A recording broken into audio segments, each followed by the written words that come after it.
bitches. They got you where you at and millions of other people. You can't just turn around and be like, well, I don't need you motherfuckers. I'm expose everything. They got you where you at. You agreed this far to go that far to take whatever. And now you want to tell everybody, I'm going to expose this shit. It don't work like that.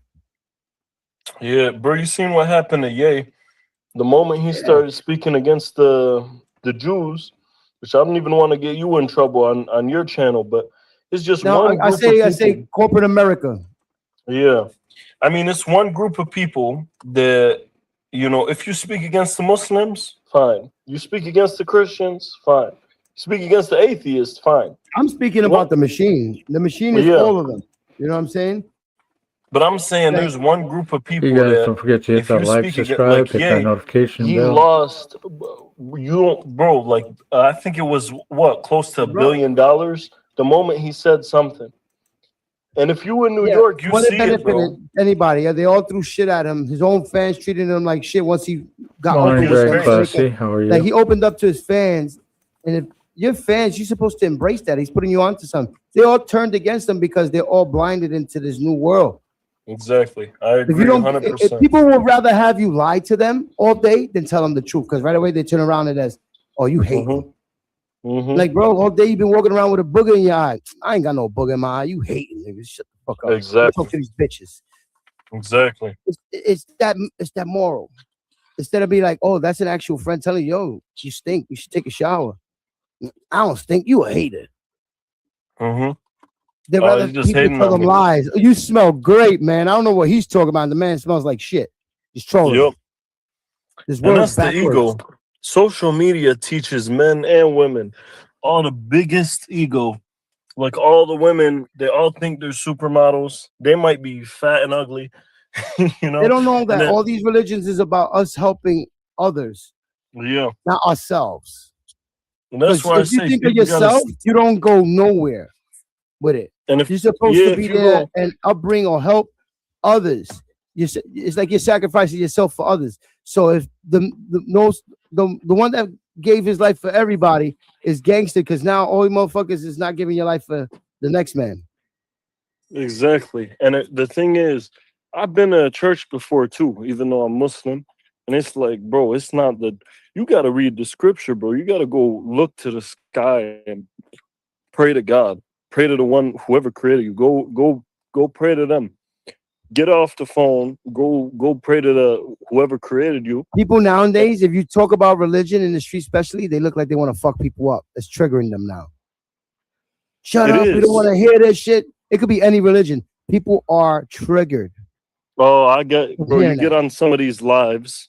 Some people, they could just tell from my voice. I don't even know how.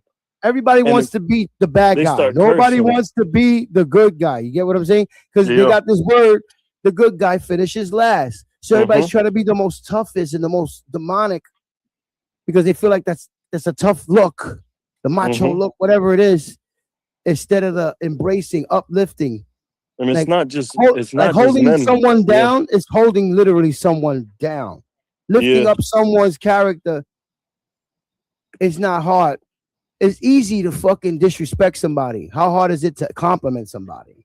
Yeah, and I'll tell you, also to turn the other cheek too. And it's not just men; it's definitely women too, and they do it in their own way. Human being, period.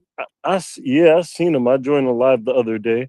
There's, like I just joined on there. They asked me what religion I am. I say I'm Muslim. This woman just starts cursing the prophet. Hey, they get triggered by it.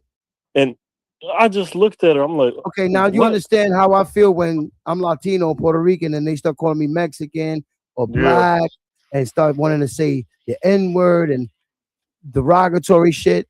It's everybody. They're going at everybody, bro. It's not just your religion. It's mine. It's my belief, your belief, everything, bro.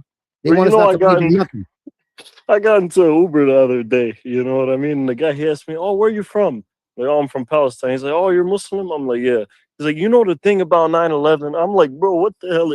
Let me just, I'm on my way to work, man. I don't want to feel like they have to talk about it or owe somebody something. It's weird, bro. Shit that's happened 100 years ago and shit like that. Like, the youngins don't give a fuck about none of that. They're moving ahead, and they're on a different type of time. They're way advanced, and they're on some unalive, God forbid, each other. They're on a different fucking level.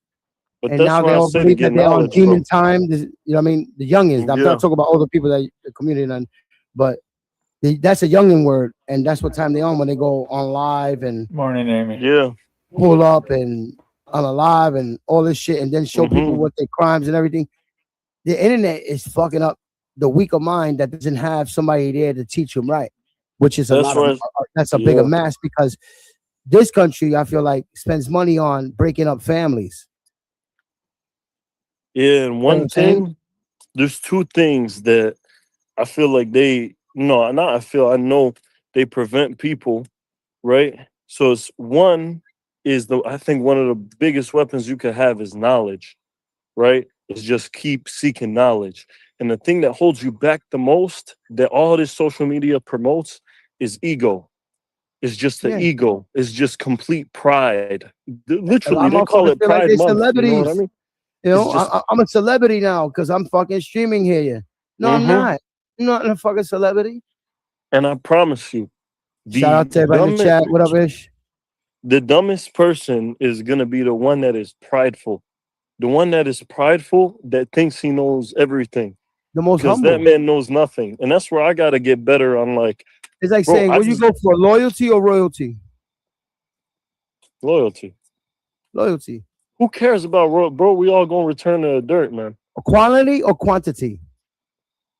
It depends of what. Just quality or quantity? Quality. There you go. Yeah. And everything is what now? Bootleg, fake. Everything is fake now. So it's like all AI into this universe. From sneakers to cigarettes, from cars to love. It's all fucking fake. They sold you this American apple pie, a cherry pie, the American dream, and now it's an American nightmare. And I'll be honest, bro, this another thing, and I know people get triggered when they hear this, but there's countries that have it a lot better than America, bro. It's an illusion, bro. I'm telling you. You know, if you even go to Saudi, you know you get free health care, you get free college, you get no government tax on your work. No, you get that, but my country doesn't allow other countries to help us. You know that, right? Say it again. Wait, the other countries don't allow. Sound like what here? Our country doesn't allow other countries to help us. If we move from America to over there to get bank loans or whatever, they don't give us nothing. Our country prevents that from getting help from other countries. Other people could come here and get help and loans, but we can't go to any country and get loans and help to build our businesses or nothing. Yeah, it's not. It's not. What's the other? What's the same way? Canada. Yeah, Canada's pretty good. They still put government tax on your work though, you know. And I'll be honest, I looked at the statistics. See, okay, somebody from India comes over here, could open up a delicatessen, a store or something, get loans and everything. We go to India. You think we getting them loans to open up a delicatessen? Hell no. Definitely not. And that's because of our countries, whatever they wrote down, our country prevents us from going out of our country and building. We stuck here. It's like we owe them money from years ago because of the taxes that they owed the federal government, and some rich motherfucker paid it off, and then they made the Social Security number, which they put in the stocks. So they make money from every fucking body that got a Social Security number. Yeah. We are locked in. The wars to prevent us from going out. Bro, and there's another thing too. Just look up the statistics when you have a second. I looked at every single crime between Saudi and the United States per capita, because I know US has way more people. That every single crime, the US is at least 10 times higher per capita, per 100,000 people. Every single crime from 10 to 50 times higher. So it's like, I'll be honest, it's like. But see, the thing is, like I said, it's all the youth, the future. There's a lot of poverty enough, and what our government pays for to break these families up, to give the help to the mothers to get rid of their husbands, to get help from the government. Yeah. And it's always been like that for years. Now it's in bigger volumes. So you have the children that have the parents there that are fighting this and staying with the tradition. But the new version of it is It's crazy, bro. It's It's crazy what's becoming going too. on. The thing is, it's becoming too tempting. A woman could like, you can marry a woman you really love, but They're at the chasing the same bag time, now. Well, not big if of percent. There's good women, but small amount, and then there's a big course, amount that are chasing that bag. They're looking for that's that the man with $1 million. and that's the thing. They know they could flip that switch really quick, get half of everything that you own. You're gonna keep owing them money for the rest of your life. And all social media is gonna be promoting, hey, I'm independent, I could be by myself. I know I'm a mother, I have 4 kids, but you know what? I don't need that anymore. I need to live my truest life, be my truest self. I don't need no man to do anything. That's Men the need women, ego. women need men for what they've been here provided for years. That's the ego. And the thing is, The king and the husband queen needs has been a broken. wife needs a husband, the kids need their mother, and the kids need their father. That's Yeah. how it is, man. But That's if the not gonna government change. gives people money to break up their homes, either the husband takes custody and gets all the help from the government, or the woman does. But they can't be together to get the help Yeah. that they need. So they hmm have to go through a domestic violence, whatever. They got to go through the incarceration, go through the shelters to get a home that they got to sneak the husband in, Yeah. No, that's just to crazy, get the man. help, just to get the help because of the way the system is. And then it's like the kids are being grown up, broken home. The mothers can teach them what they want, but if they're promoting them and they rather go buy a bag, a Birkin bag and some weed, and the kids with a dirty fucking diaper, or the husband's like that, or father that's acting like he's taking care of the kid, got the mother on child support, and the kid is fucking starving and he's smoking blunts all day. And you need a strong father in the house. You do. You know what I I'm not mean? going at It's women because there's men that do the same shit too. yeah. You need a strong father in the house, though. That's what I'm saying. Like a lot of times it is men's fault because men are becoming feminine. Men are going bowing to the knee of women. They're becoming simps. They're becoming like, it's literally like feminizing a man. A man can't be a man no more. And I'm You not know what mad I at mean? them. I'm mad at the way the system's built in order for them to get what they need and do what they got to do. And it's massively happening. And it's just mind control, controlling the situation basically at the home. You know, it's Yeah. not happening with a lot of people. People are waking up to this, and there's a lot of kids that are doing good, but there's a way bigger majority that's being controlled by media, what's viral, what's it on the internet. And the kids are getting rich from the internet, but they got to do these things to be viral. Look, number one streamer is bashing women and disrespecting them, having treating saying crazy shit, and is the most viral. But a good man that hmm takes care of his family and does what is right and this and that ain't getting that. Yeah. People still they watching what's his name? They listen to R. Kelly and all this stuff. Oh, he's good. You know, I like his music. It's like, bro, the guy's like he's doing some weird stuff. I don't want to get you in trouble on YouTube, but he's not the best person. No, a lot I'm of people, going, there's a lot of streamers like that, and yeah. I'm not knocking their hustle, People but saying pre Diddy the and youth like, is yeah, following it by the masses, and they're not conscious in knowing that they're leading this fire. They putting the gasoline and lighting it up, and they're burning. yeah. But And people be it's saying, not oh, going to change. did That's why they got rid of Pac. That's why they got rid of Big. That's why they got rid of a yeah. lot of Michael Jackson and a lot of people that will speak up. I'm wondering, man, is Biggie is that like is he still a big part of New York culture or Yeah, like of course. man? Because when I was out there, I was bro. That's all I was thinking is just Biggie songs, man. Yeah, that will never go away, especially for Well, us that grew up to the era.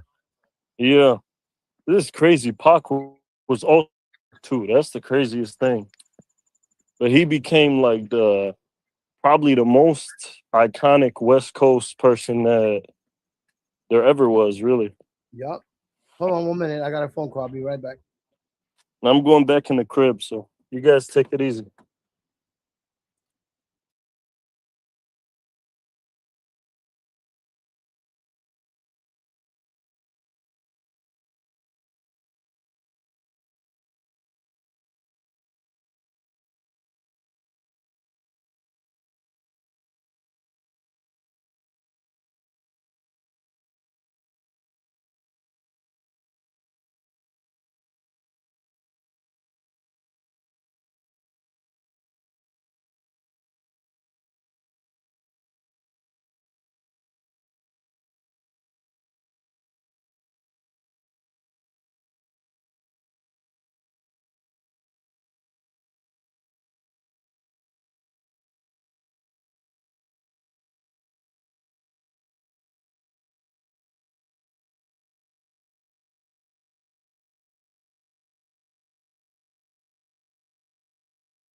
I'm back. There we go. Chilling, man. Oh. Yeah, the topic earlier was about the Matrix.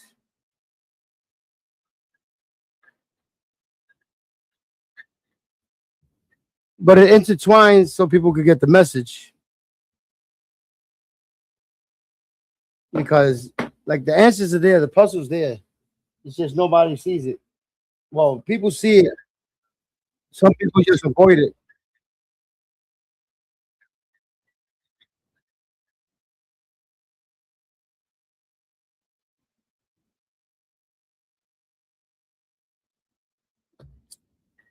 And algorithm don't like it when we talk about knowledgeable shit. If me and you started going at it right here, that number will go fucking high.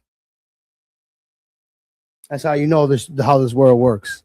And I'm not selling myself for less and going with that narrative in order to get fucking, the views and shit like that. So it's like there's so much to talk about and the shit that's going on in life and shit, but people crash out over it, man.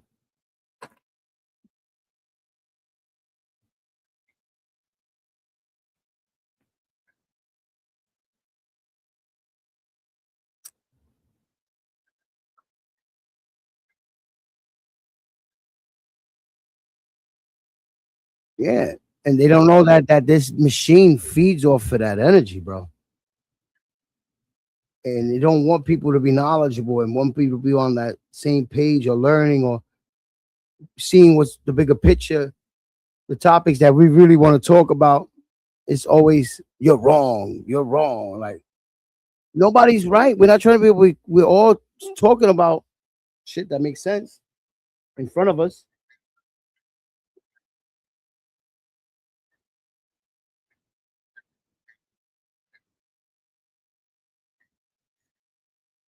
Exactly. Like, why would I argue about your curtains? I don't give a fuck about those fucking curtains. My curtains either. Motherfuckers, hey, look at the color of your couch. I don't give a fuck about it. You can sit on it, right? And shut the fuck up.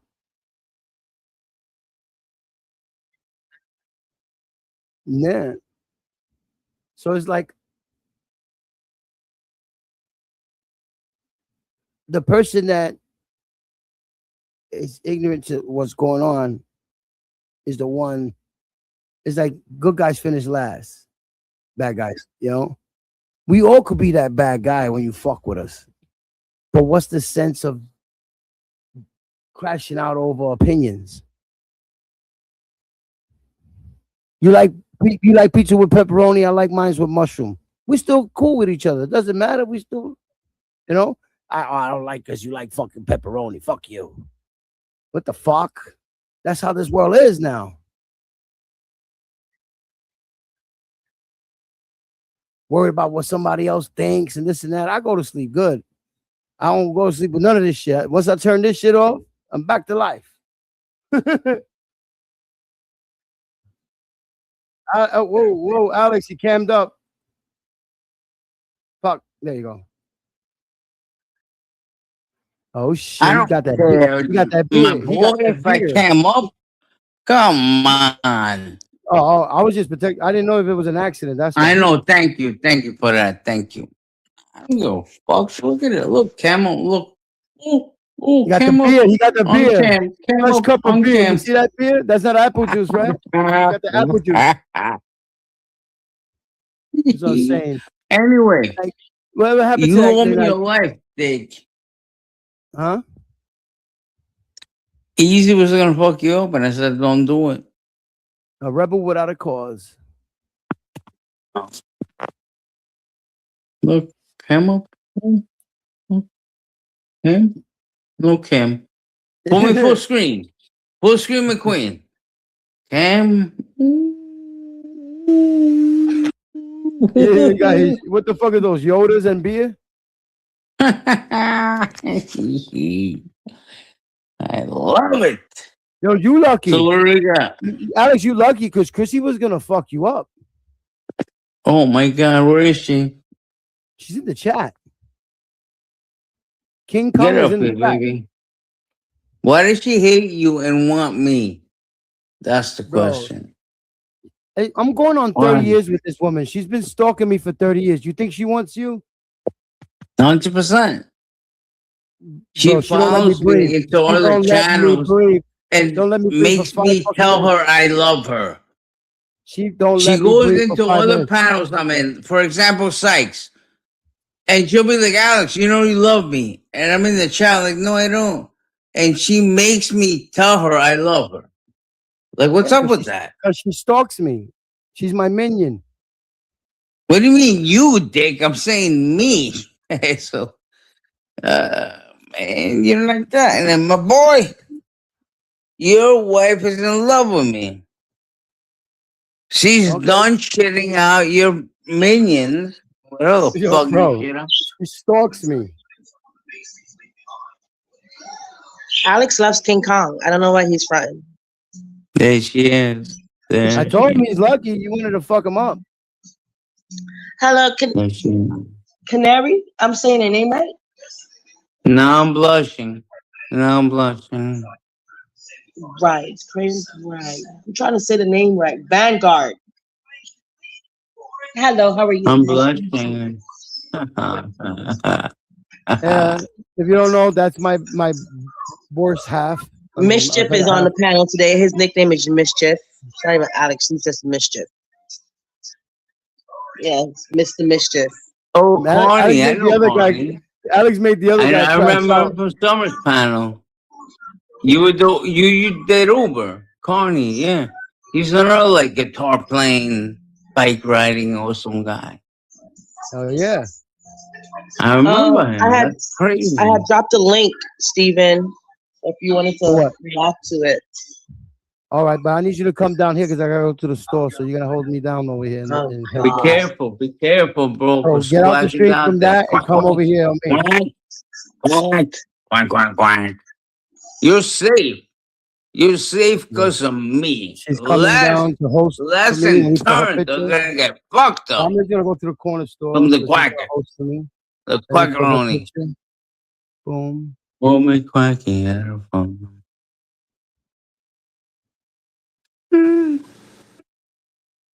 Look at that. It's a table with a lot of, I don't know what the hell is that.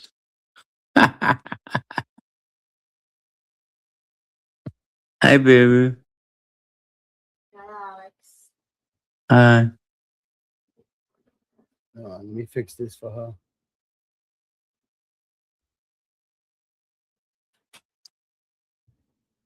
Boom. There we go. That's her name. What's going on today, guys? You're gonna hold it down. I'm running to the store to get some cigarettes. Give it to me. I'll be completely honest. Give it to me. What to you, the middle finger? This is your only chance that you get to ask me anything, and I will answer it. Go. I don't got nothing to ask, though. Go. It's like a bonus round.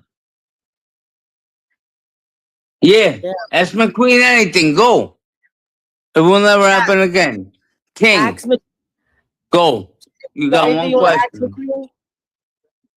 I don't got no questions for McQueen. I asked McQueen a bunch of questions. I'm good.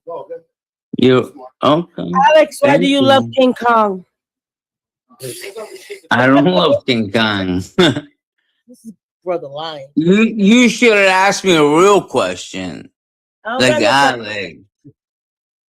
Alex, what you want me to ask you, Alex? Alex, what you think about the Matrix?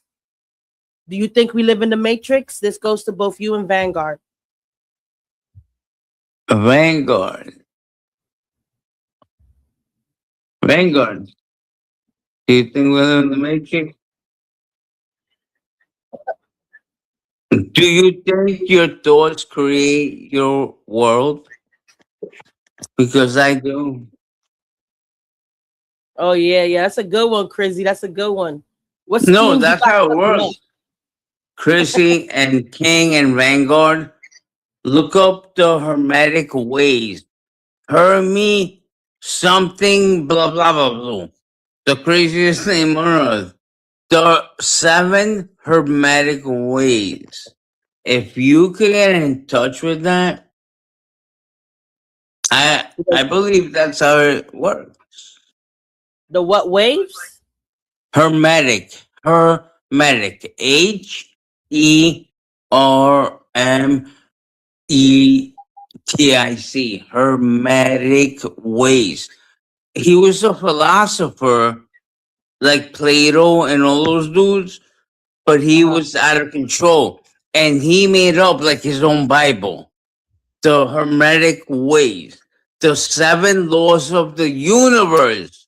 And he breaks it down to the point that you cannot dispute it because you feel it inside. Like, this guy's on point, my peeps.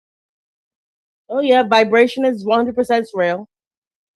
Vibration. I can make you fucking jump off a bridge if I really wanted to, bitch. No, Exactly. Yes, I can. Because it's all energy. It's all energy. You're in only works on low vibrational system. My mind is electric. You're electric. If I concentrate hard enough on your mind, I can make you jump off a bridge. You have to concentrate on the energy, my frequency. Correct. Right. Correct. If you're not operating on and my I can hack into it. I can hack into it if I focus like a laser. Yes, laser. Laser.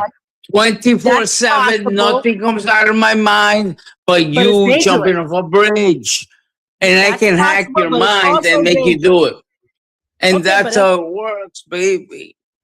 Okay, Alex, yes, it's possible, but that's also dangerous. It's not possible. When you're hacking, once you gotta hack into someone else's frequency, energies, whatever, that's very dangerous. You're not supposed to even be doing that. No shit. I didn't say it was right. I love you. I love her. I love her. Imagine fucking her. Fucking her. Just ramming your cock into this girl. That's crazy. So, Alex, have you ever hacked into somebody's energy or sent them a message? Have you ever done it or no? You're just talking out your ass.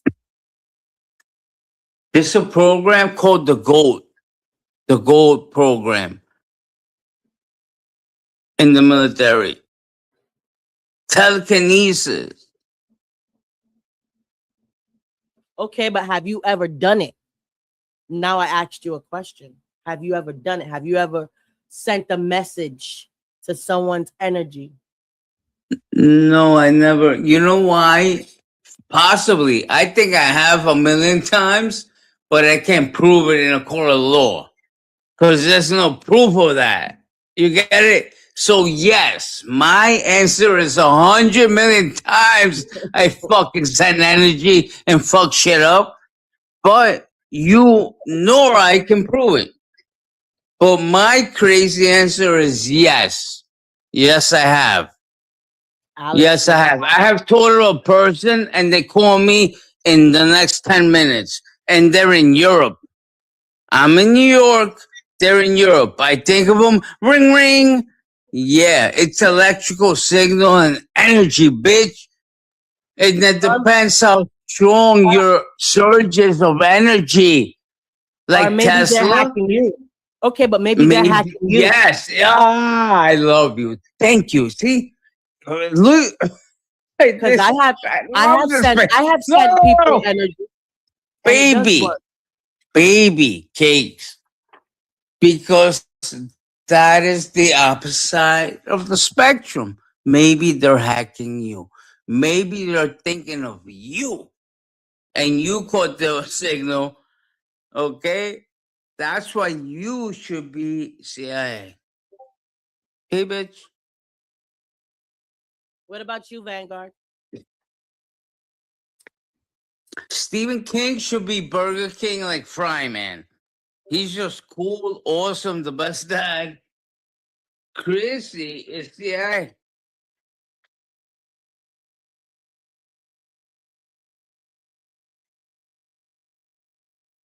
Do you think? But it's real. Mind control?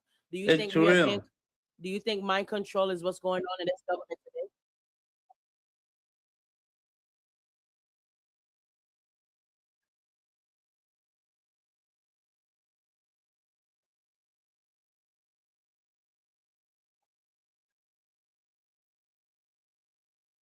and energy. If you believe the universe is energy, everything's interconnected energy, that means you can find a certain person within that web of energy to supersede other energies.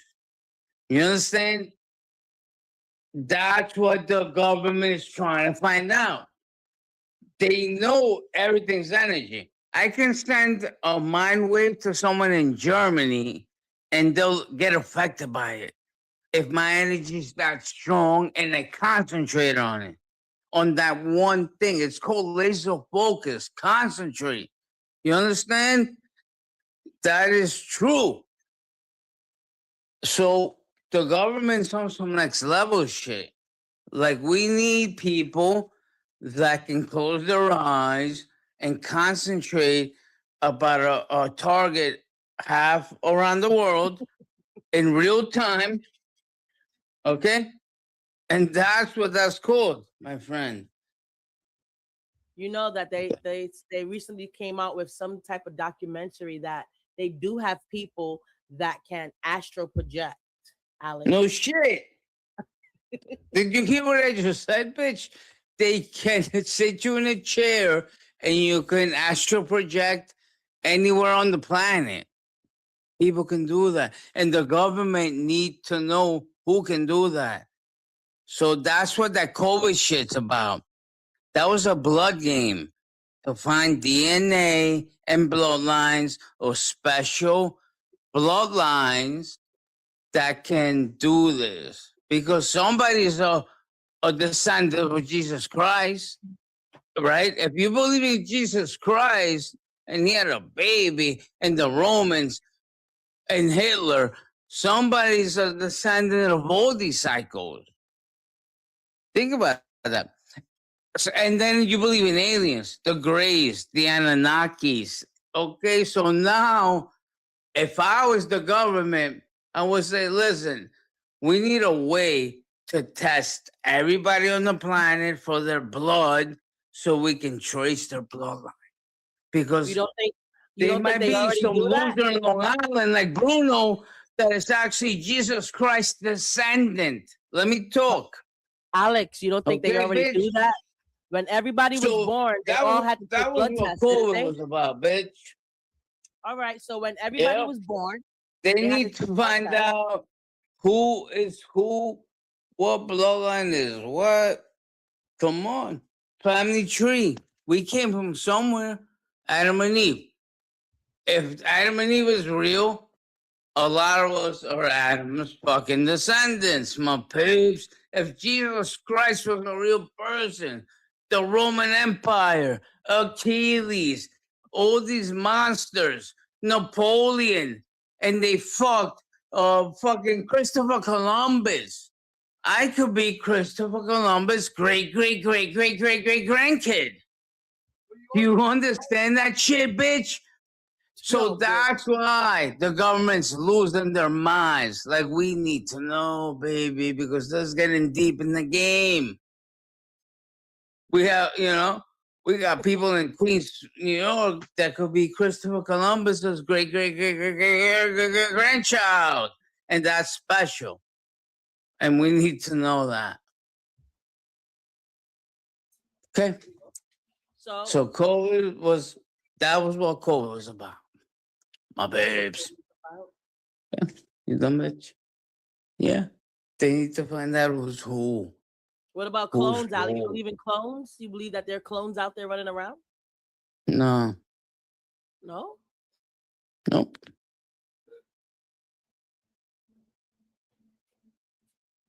So you heard it here. Clone? Alex be hacking into people's energies, so I guess y'all better put shields up. Mm-hmm.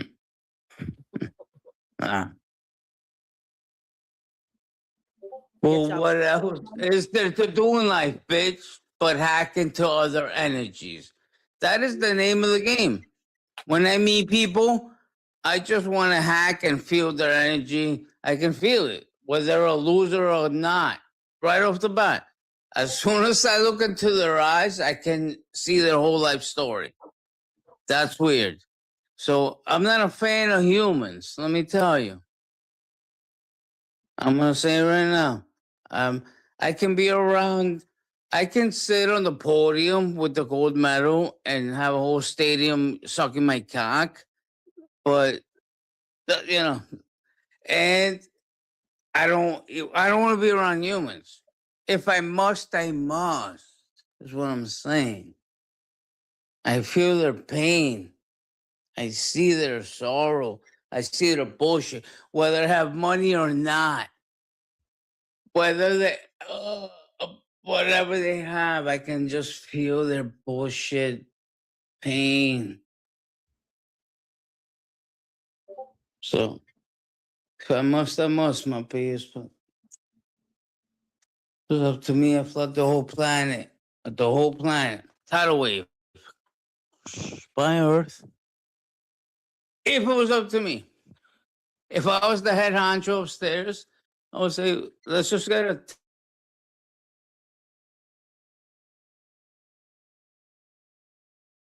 bullshit. Damn, this guy is drunk like a motherfucker. An F9000. There you go. Is that one in Long Island? Was there? There was a tornado. Germany had tornadoes. Yeah, but today Long Island had a tornado. Did they get Bruno? I don't know. He's out there. I'm in Long Island. What all today?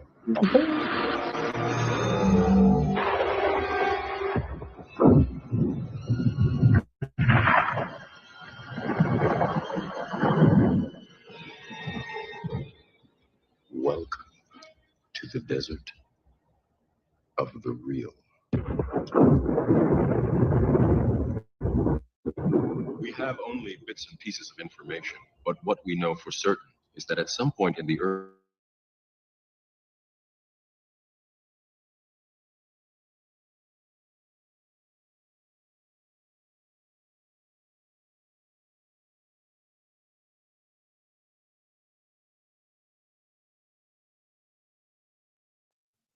It's fucking crazy.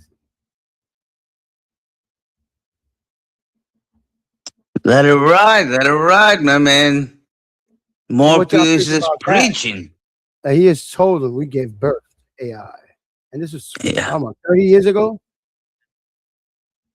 But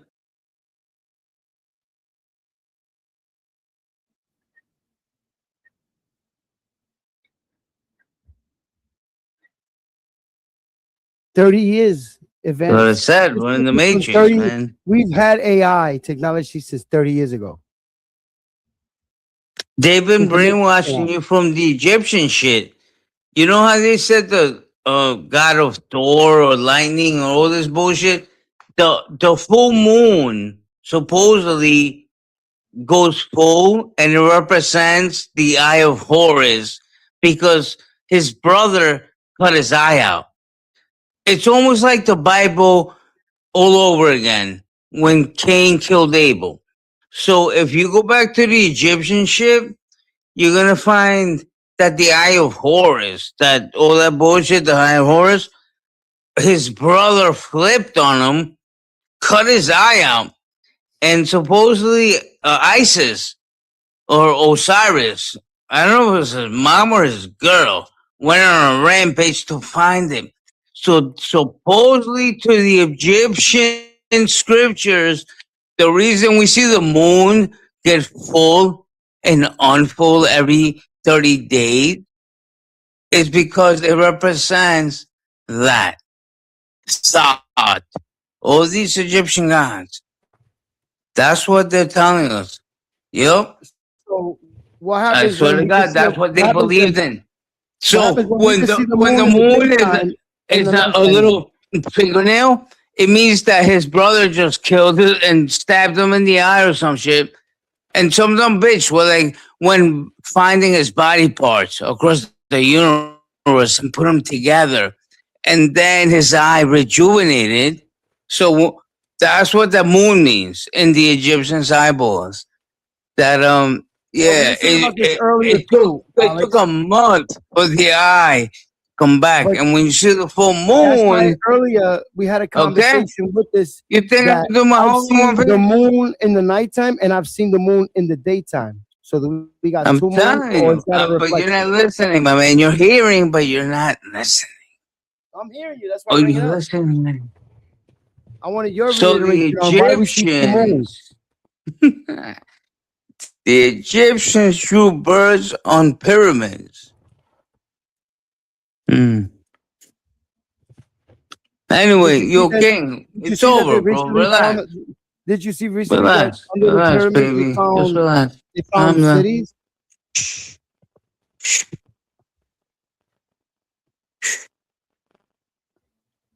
That's all. Soon, dirt on the head for everybody. That's all. Just relax. Don't be scared. Nobody's ever Be seen the scared. moon in the daytime. Be scared, my boy.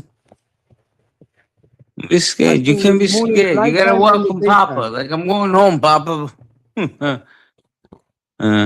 A loser. That's crazy. You mean artificial intelligence? A singular There you consciousness go. that spawned an entire race of machines. We don't know who struck first, us or them. McQueen But we know or that it was us that scorched the sky. we don't know who struck first, Solar McQueen. power, and it was believed that they would be unable to survive without an energy source as abundant I don't know. as the sun. Fuck them. Throughout human Losers. history, we have been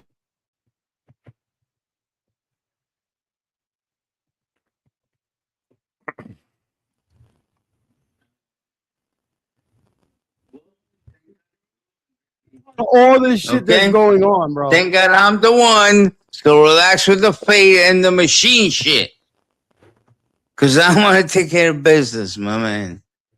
Okay? I'm gonna save you dumb This is some shit like colony you want to pack a of bowl, smoke. humanity, whatever the fuck you got A lot of going. people go into ancient shit or UFO. No, shit you or care about pyramid shit. humans. You care about humans. Of course, that's what God was doing. What? Humans are animals, Dick. No, Have you Alex, seen the God prisons? was the biggest gangster. You know that, right? In my eye, He was? He walked. What do you mean, gangster? he's the biggest gangster. He'll take a bullet No, for you, but you because won't take a bullet gangsters for spread him. evil, God He will spread take a love. bullet for you, but you won't Gotcha, take a bitch. bullet for him. Gotcha, bitch. What's food stamps when I need them? Know what I'm Gotcha, saying? bitch. Like, You know what I'm saying? Is that a cock? What are you doing? Are you promoting yourself? What the fuck are we looking at? how? We're looking at the clouds. Is that Bruno? No. The human body Wow. generates more bioelectricity than a 120-volt battery and over 25,000 BTUs of body heat.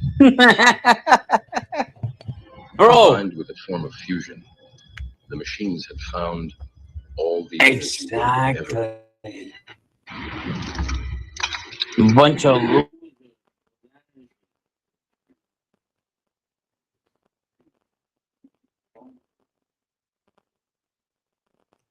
We are growing. and that's where the cartel comes in. Like, fuck these losers. We can make money. We can sell these bombs to the machine. I wouldn't believe it. You know what I'm saying? And then I saw the fields with my Gotta get that money with dollar bill, yo. watched them liquefy the dead See, so they could everyone get fed else for peace. cries. Like, oh my God, farms. The cartel thinks, oh, cha-ching. Oh my God. We're gonna fucking kidnap like 1 million of those bubbles and sell them to the machine What is the matrix? at 50% of the market, my babe. You The get it, matrix right? is a computer And that's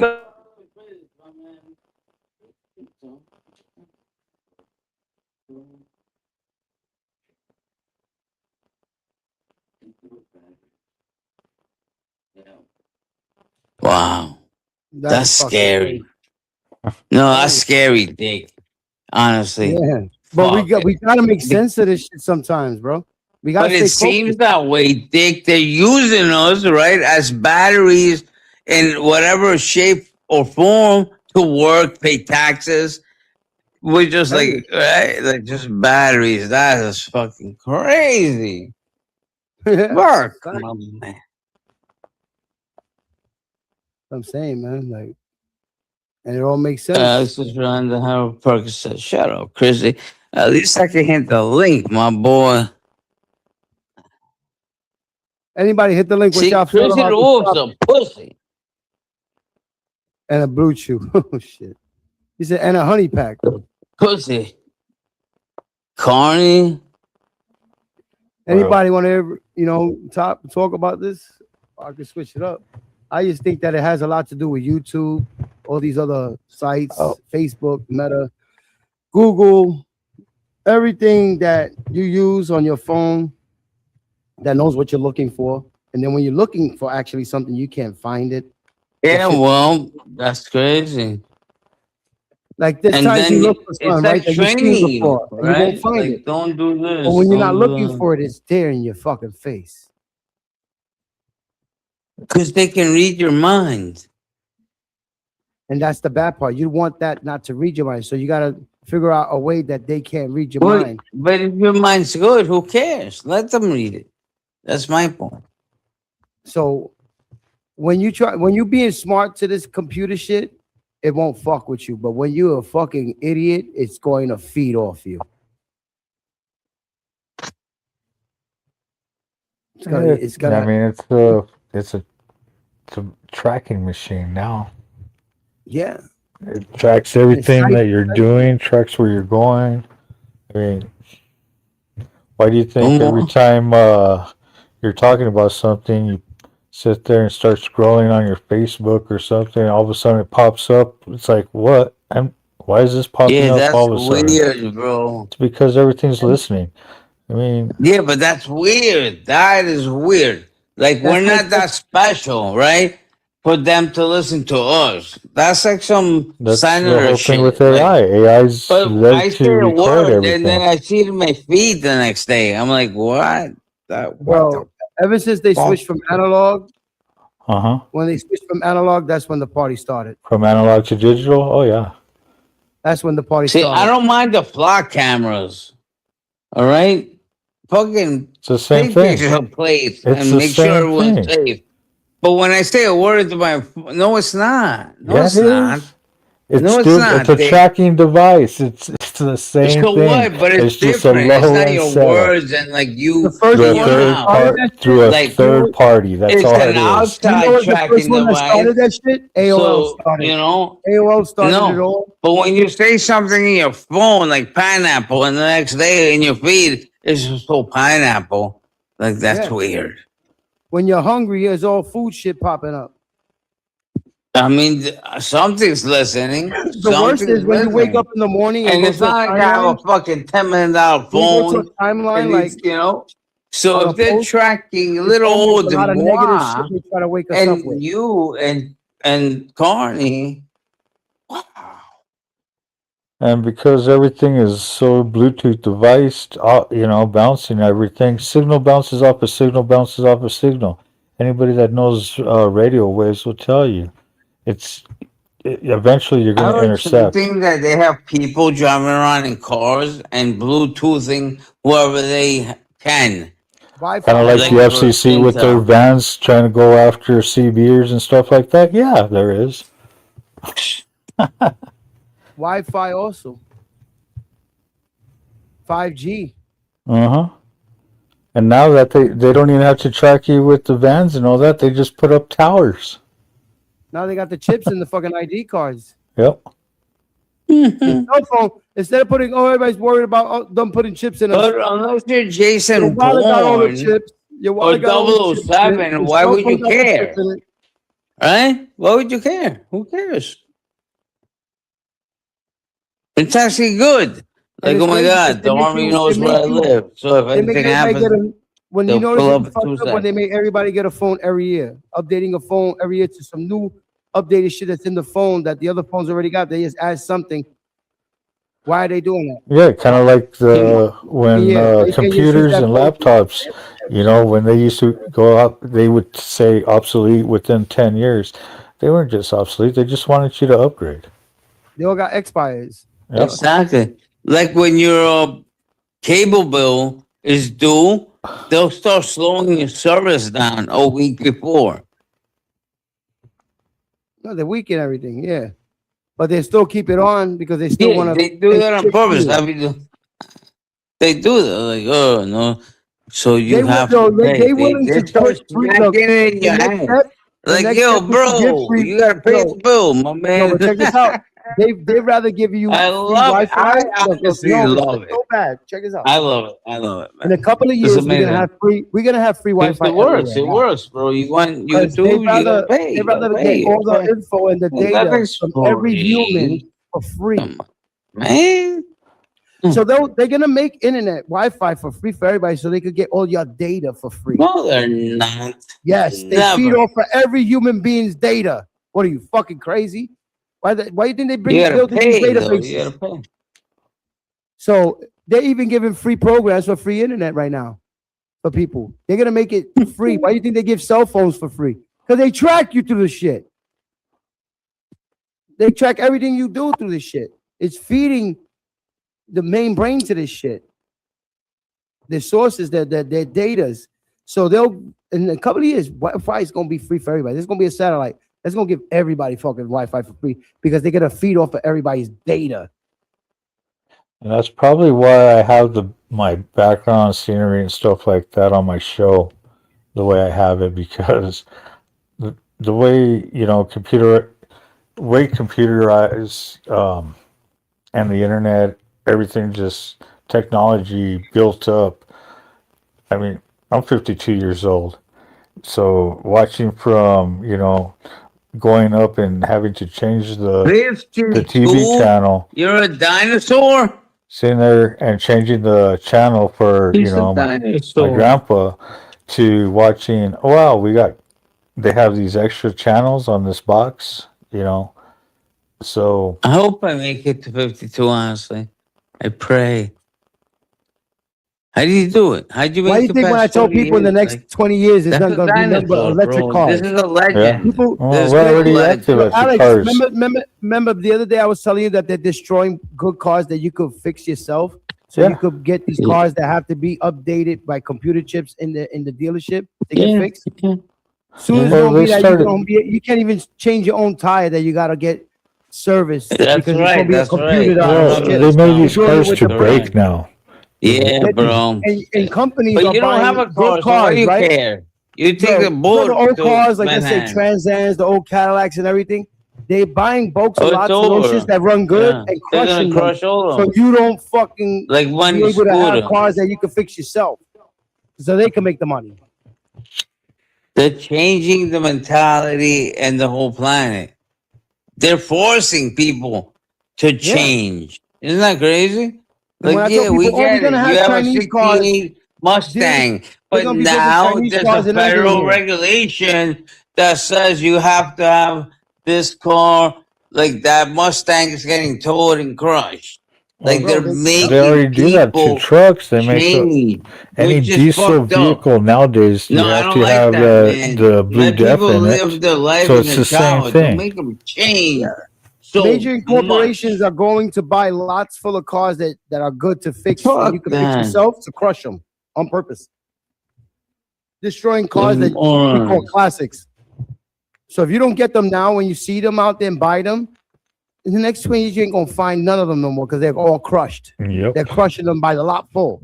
They're buying a whole lot and crushing You know what they're doing? They're crushing America's heart when you do that.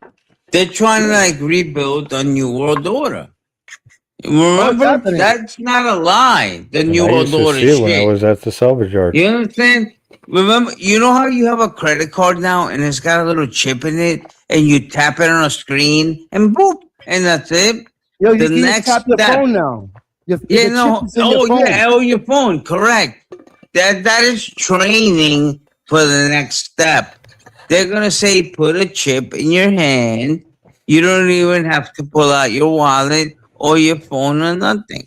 You can just pay by it's on your, like I said, your hand. It's on your credit cards. It's on that your is the mark of the beast. When you hear them tell you, put a chip in your hand, you don't need to carry cash, credit cards, nothing. That's when you know the devil I think they're getting rid of the fucking penny. They're gonna get rid of all the and that's the next step. Everything's gonna be tap and go. Yeah, That tap and go shit is training for the next thing. Like, isn't it annoying to put out a wallet, look through your cards, and tap? Why not just put that chip in your hand? The car's Put the chip in your hand. It's an in and out procedure. Bro, it's an in and out procedure. The owners of the cars. 1 hour. That's technology. You go to a doctor, they put a chippy whippy, you go, and now you can go to any store and boop, just with your hand. This is training for that. Boop, little chip in the hand. And the Bible spoke about it. The mark of the beast. But they did it in a way that people can't live and rely on it. Chip in the hand you can't shit. be right about it when the whole world is. Somebody has to step up. Carney, talk to me. Right? If they start with some chip in the hand shit, and then we've been reading the Bible for 30 years, like this is going to be the mark of the beast. They're going to put a, come on. That's not coincidence. Hey, something's up. That's like, so, I mean, if you really think about it, you know, the mark of the beast and the chip and all that, you're holding a phone in your hand. A lot of people are putting these, you know, devices on their heads. So, I mean, is that the mark of the beast? I mean, there's so much going on there. No, it's when they put the chip in your hand, like a dentist appointment. Like you're going to get a cavity. Like go to the dentist, but it's a chip in the hand, doctor. And now you don't need a wallet full of 7 cards with chips. You don't need your Apple Pay. You don't need, it's all in one chip. Oh, they already done that. Palm. No, they haven't. What do you mean, no, they haven't? They're training you to do it. There has been. No, they did it in Guatemala. There is an island in Guatemala or Honduras that has the chip in the hand going. But, brother, if you're right now they're working on devices that are like a film that goes right onto your skin. So, yeah, it's already out there. Okay, so it's not training. They took us from a credit card swiping, then they took us to a chip, like tap and pay. Now they took us to the phone, like click, tap and pay. The next thing is that little chip on the card in your hand. You don't need to pull your phone out. You don't need to touch a wallet. You don't need 8 credit cards. It's all on one chip in your hand. Boop. And that's it. It's all controlled, right? As soon as you hit that screen, boop, with your palm, boop, and it knows. All right, he just bought a toothbrush for $10. He has fucking this much credit. His whole life history. Basically, it will be all condensed into one little chip. Let's say you have. Know, I agree with it. You know how annoying it is to think out a wallet? What you do every day. Okay. What? Let's say if you got that wallet on you or whatever, or the cell phone on you. Everything you do all day on your dailies will program your routine. That's my point, Dick. The mark of the beast, the New World Order. They will have complete control because no one needs a wallet or credit cards. They got the little chip that has everyone's checking info, savings info. Once you click it with your thumb, boop, you just got, you know, like $10 out of your checking or savings. That's just like what I do with my phone and my watch. When that happens. And we're being trained for that. That tap and go shit is training. So they're making it annoying because I find that annoying, right? You go to a store and you buy stuff, you gotta take out your wallet, a credit card, and then you gotta tap the dumb thing on the screen. Like mentally, it's like fuck. You don't gotta. The only thing is you don't gotta pull a wad of money out in front of somebody. Yeah, but that's annoying in the world we live in. We would just want constant gratification, my man. You pull out a wad of hundreds, and you they are training us like in there in front of fucking somebody that'll rob you or stick you up for that. Now they can't. They're training us like animals. You better be packing if you know nowadays. King, they're training us like animals. Now we got people that got devices that they just gotta be standing by you because of those chips. You're not getting it, King. Calm down. They're training shit. Yeah. Cool. It all They're depends training on us where like you're at. animals. So if you buy something at Walgreens, you have to pull out a wallet or credit card with a chip in it. Either slide it, put in the slide, or tap the screen. At this moment, those are the three options, Hey, right? everybody Sometimes wants you to tap like the the Jetsons, screen. right?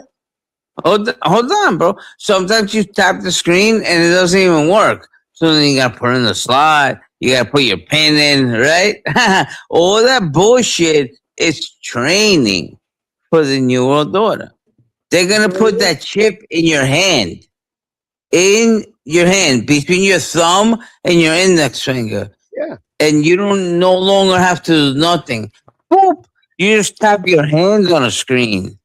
You get it? Hey, they could do it Once when you get that your happens, my they could do friend, it to you when you get your colonoscopy. once They that put it right in your happens, ass. It's, Vaya con Dios. I wish you the best. Once that happens, okay? what's this in there? Every man for himself on that one, my boy. But people are accepting this technology. They want the glasses. That is everything. the New World Order. They're already doing it, Dick. You think you're cool because you got a check-in card or stupid and you tap it on a screen? Beep, approved. Bye. Shut the fuck up. Well, it's Wait gonna till they get worse. put that chip in Who your says hand, anything about loser. being cool, man? It just They're gonna a put lot that of times chip it makes it in a your lot quicker. hand. And if you don't want the chip, it's gonna be a criminal offense. That's how crazy it's gonna get.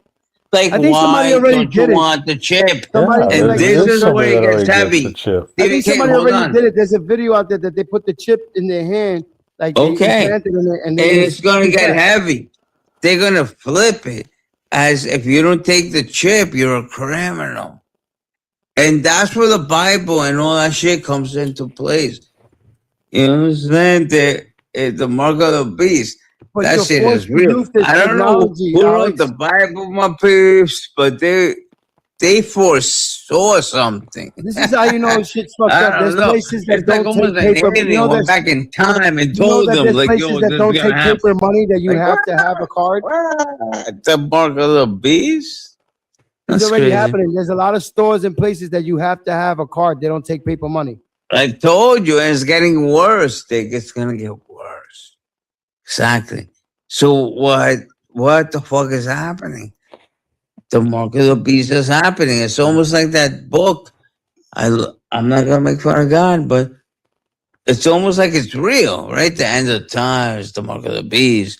A Well, president, a it's white the man, beginning is going to of overrule and start wars. It said it in it's the the beginning of Bible. robotics, man. It's you know It said it like some crazy antichrist maniac is going to start fake wars and try to start nuclear wars. Was They're that gonna Trump? go to war for RAM. They're gonna go Was to that war for Trump? memory. Right now, there's a shortage of RAM and memory because these data places are taking it all. So a lot of the shit that they sell us, phones and everything, they can't even build the new generations of phones and stuff because they can't afford to get these chips. Brother, Elon Musk needs 10 trillion chips just for the robotics program alone. It would take 1,000,000 years. There was a thing on the news today. Like, yo, everyone's going crazy. Just to feed Elon Musk's robotic program, forget about the shuttles and the Teslas, would take 50 trillion chips that would take 1,000,000 years. Like what's happening? You They're more understand? for the RAM. Everything's getting expensive. Yo, PlayStation went from $500 to $900 because of the chips. Forget that dumb shit. I'm talking about everything that we buy, TVs, phones. They're not going to be able to build a lot of the stuff and up our technology with TVs and shit because all these big brands and companies are taking all the chips. They ran out for the year. Gotcha, my boy. Look at Lima. That's a scary dude. That's the most scariest part, that we're running out of those chips that ran out. They bought it all out for these fucking databases and all this shit that they're using. And now our products are going to be more expensive because of the shortage of the RAM.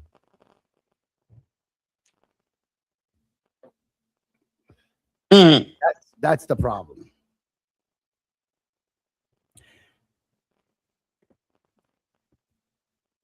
And where they get these chips from? The Philippines, right? No, Taiwan. And China's trying to get at Taiwan. No, big nose, big flying guillotine. Where's flying guillotine at? Flying guillotine be supplying the chips. That big nose motherfucker. Intel. Guillotine. Yeah. But they took their program and now they got factories in America. The Philippines are in America building these chips for the American, for Tesla and all this shit. They're doing it here now. I think they're listening, bro. Me, Mitchell, We got one of the biggest shipping companies in Intel here. So look at behind Yankee. Stop it, baby. Stop it. Trying to win McQueen's heart while your hubby's up here. Behind Yankee. But it's all pieces to a big giant puzzle. What are you guys, swingers? Keep advancing. It's gonna keep advancing. Are you a swinger? Are you guys swingers, bro? I'm swinging my nuts in a fucking toilet bowl. So why would you let her talk to me like that? Like she wants to, bro. I don't have fucking low self-esteem. I know my woman ain't going nowhere. What do you mean? Well, that's it's the swingers of this bitch. These guys is crazy. Like I told you, she's been 30 years up my ass. You think she's going somewhere? I'm practically kidnapped here. Kidnapping is something like 20 to life. Okay. Shit, I built a football team with her. What are you talking about?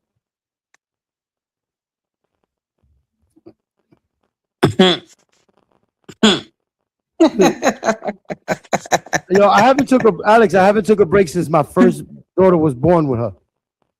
Not one break. Not one break. I never took a day off. I've been with them since they were born. Not a break, not a vacation since they were born. Not a babysitter. I raised my babies since they were born. Hey, said Julio, you didn't like that, I guess.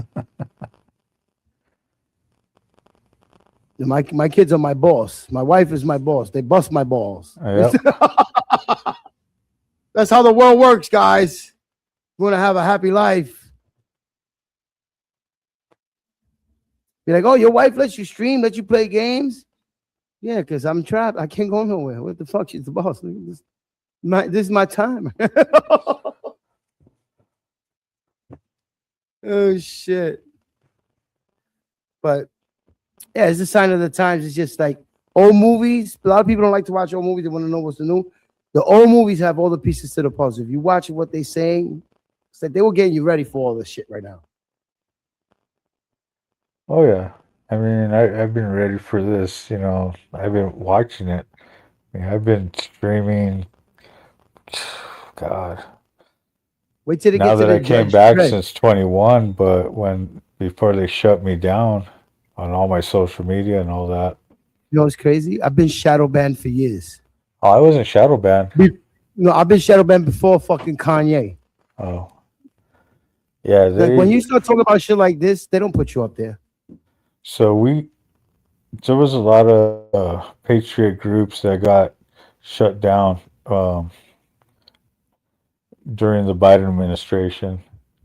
So, yeah, unfortunately, everything that I had, all my carnival, circus stuff, my travels, roofing, everything that I've done throughout the years, gone. Yeah, I lost 2 channels. Yeah, channels I had for 15 years. I have a lot of channels now, so I don't get attached to them. I just, like right now, I'm on YouTube, Twitch, and Kick. So if they take something off of YouTube, I still got it on Kick and Twitch.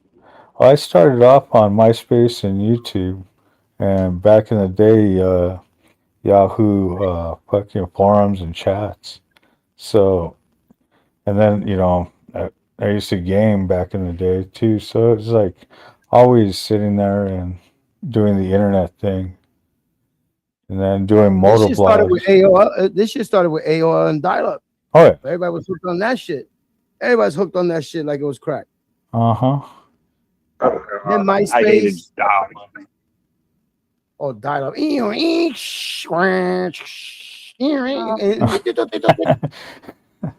everybody like, yo, texting to each other on chats and shit. That's when the tech savvy shit, the texting shit came. You know what I mean? And then the sidekicks and the phones with the little keyboards on it. And then would get yelled at because, you know, you take up the phone line. Oh, yeah. Yep. And it's always like, back in the days, we only had one friend that would have that AOL, and we go to their house to use it in the MySpace shit. Not everybody had a fucking computer. Not everybody got devices. Your phone, everybody got the touch in their hand. And you seen how everybody was addicted to that shit at home already. And now in the hand, you got people that sit next to each other, texting each other, won't even have a conversation. That's how bad it is. I've seen it at the dinner table. Yeah. That's why you're supposed to leave your phones at the front door and go in the house and don't touch the fucking phone. Let them call you through the phone. No, nobody's gonna do that because now everybody's addicted to shit. If you try to take somebody's phone out their hand, they will knock you out. I hate phones.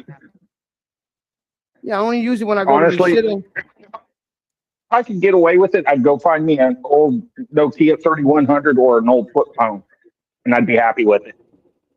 Yeah. I would be, but unfortunately, in my position, I gotta have that little mini computer with me. No, Chrissy, not that they're stealing the phone from you.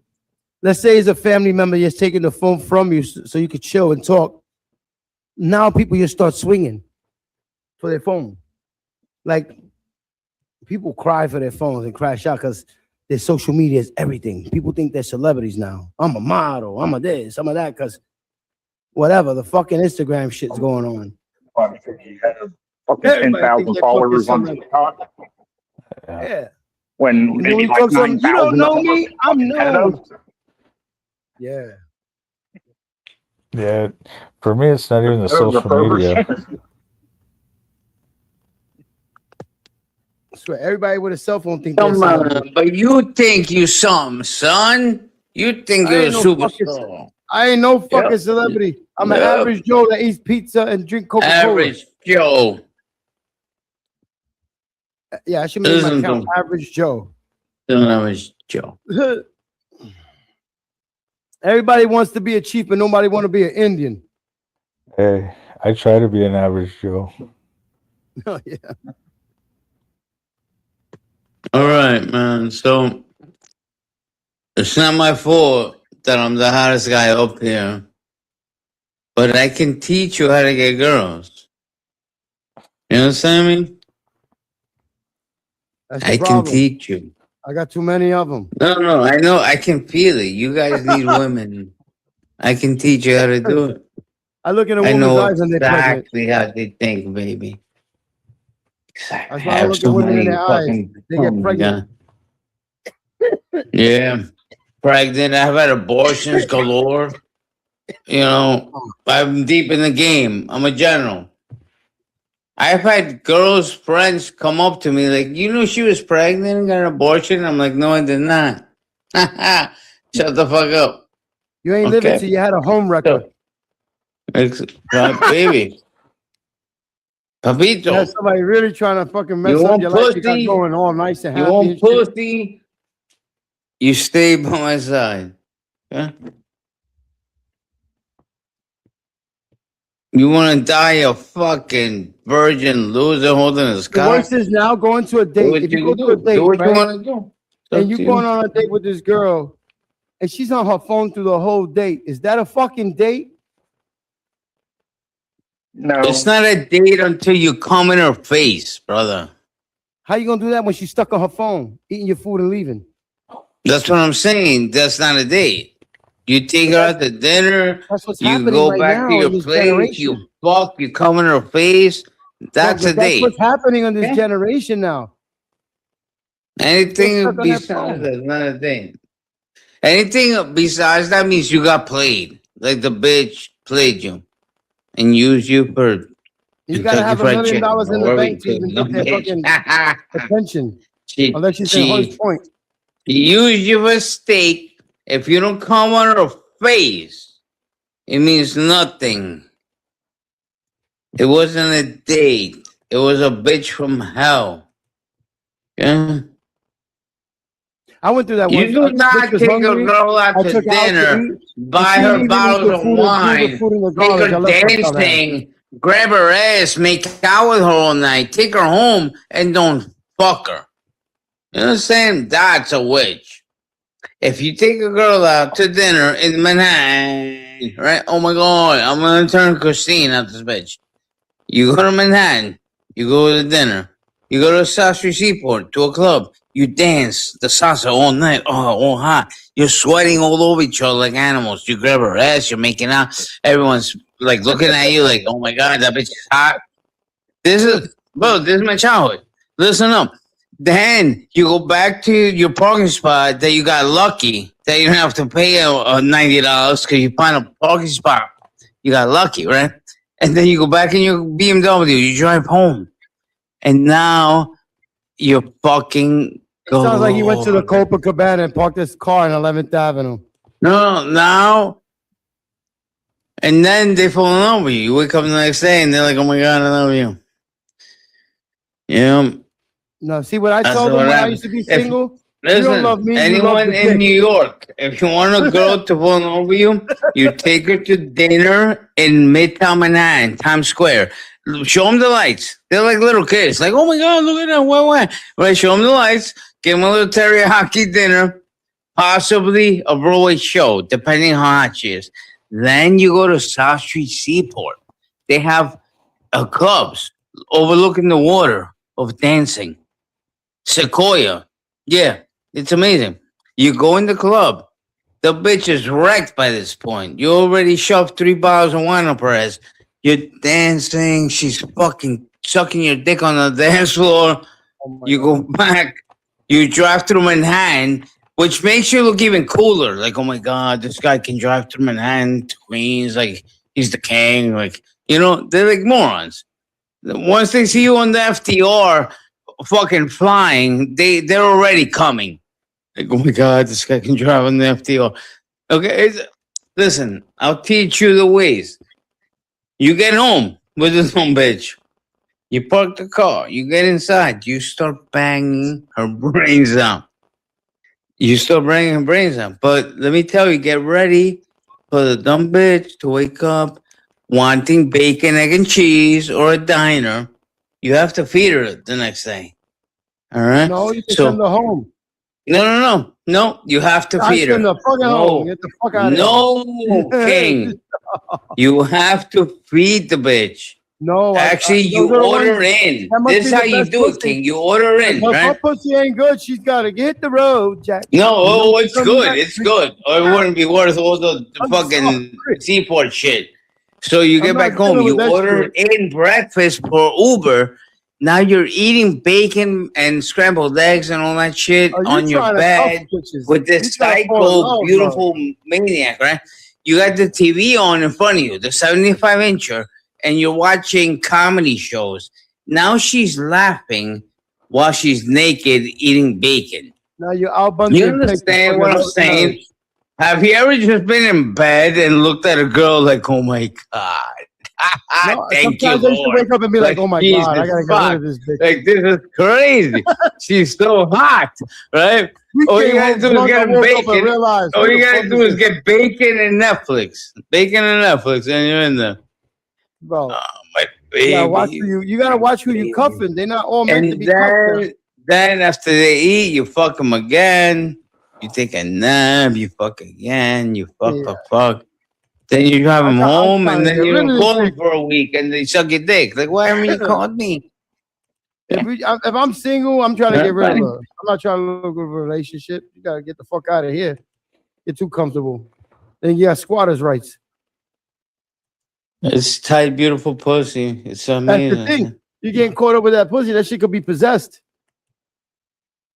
That's what I'm saying. So you feed them, you fuck them, and then you don't call them for a week. No, they're not all wifey material. Just because she got good pussy don't mean she's a wife. Let me tell you. If you want a girl on a date, the perfect date night in New York is dinner in Times Square, and then South Street Seaport for dancing, and then home for fucking. It's a fail-proof. All right, Alex, where are they right now? Where are they right now? You spent all that effort. Who? Where are they right now?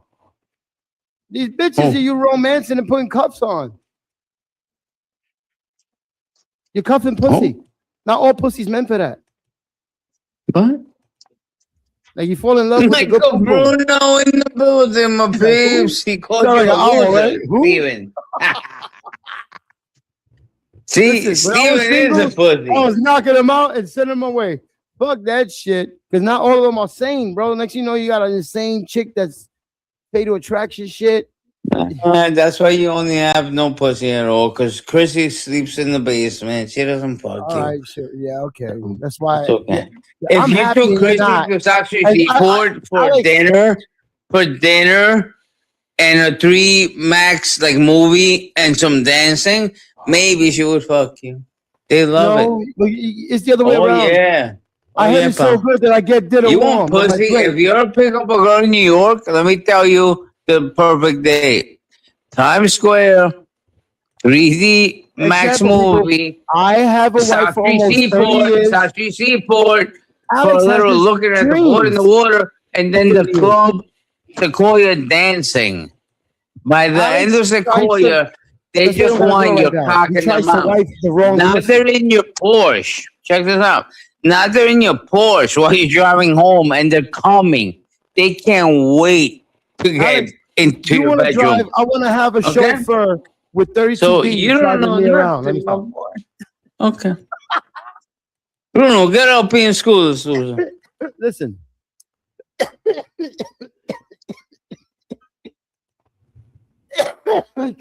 I can't take a guy like serious. This man's been single for the last 20 to 30 years trying to give me advice. What the fuck? Oh, shit. No, that's when you find them, you finger them, fuck them for them. Yeah, he'll fall in love with all of them, and that's why he don't got them right now. Spending all his money on these bitches when you gotta find the right one and marry up. You'd be good right now instead of having all these imaginary. When I was young, I used to do this and that and the third and be there and get her breakfast and shit like that. I was like, no, I was trying to get rid of her before the fucking sun come up. I met her in the street, hanged out, went out dancing, drinking this and that and the third, and bye. Motherfucker started coming in your house telling you what to do in your house and shit. You like, oh, I'll get rid of this bitch. Then she'll smack herself and call NYPD like, yeah, he hit me. This motherfucker, and they lock him up, and then she robs his house. Oh, I'm like 40 years old. I'm too damn old to go play the new game. The new game can't figure it out. Shit. I feel bad I'm for this happy era. with who This I era am. gotta spend money on Gucci bags and Fendi Vuitton and all this and still get no pum pum. They got me fucked up. I'm taking you to McDonald's. If you don't eat that burger, I ain't fucking with you. Yeah. I know it. You too good for a burger, McDonald's, bitch. Then that means you won't go through hard times with me. Peace. See you later. Oh, we going to a Chinese restaurant in the hood? Yeah, it's food. Good food there. Oh, you're not taking me to steak? Steak what? I'll go to a fucking supermarket and you can make me the motherfucking steak. Well, I'll make it. Yeah, if a girl can't cook a steak, she ain't worth putting a ring on it. You're gonna go pay $100, $200 for a steak somewhere where you could pay those same steaks for $20, get the season, everything, do it at home, watch a movie, eat, talk. Like, what are we doing here? You gotta have $1 million account, bitch. How much you got in your account? $20. And what the fuck you think you gonna get $1 million from? Mm-hmm. It's all about. I'll just go max all my credit cards out. Yeah, Alex, there's a big dream imagination. When I was young, I was doing the dancing. I took her here, I took her there, and then where she at right now? I don't know where the bitch at. We went through all that shit. Some bitch. She ain't even your phone.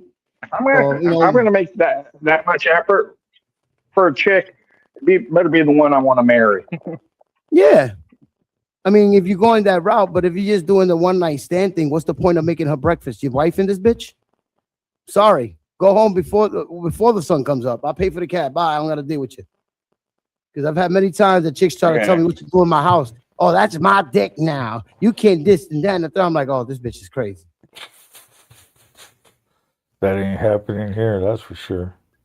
Yeah, there's some that are not like that, but there's a lot that are like that. Like, oh, I'm the new sheriff in town. This much what? Lucky this shit ain't 31 days. The first night, you're out. I'll go, yo, I gotta go to the store and get some milk. We're walking straight to the train station. Yo, I'm gonna see you later. But I ain't out there looking neither. Give a rat's ass. That should have turned into a domestic charge. She in your house. Word? You telling me to leave? Just scratch yourself. Now I'm gonna call the cops and say you did this to me. And then who the cops is gonna go for? Huh? With the scratch on her face, right? Now you locked up and she's robbing your house. Yeah. Because they're not gonna kick out your house. See, at least I know my motorcycle is not going to want a divorce. Oh yeah. So It's like me. I'm lucky. My wife lucky I don't got either a Hellcat or Grand National or 58 Plymouth Fury. Because I would be getting married to that and stuff. Why are you showing more attention? Because they don't talk back. Oh, they talk back, but they talk back. They talk back sexy. They purr. They growl and shit. Yeah. You bite. They growl.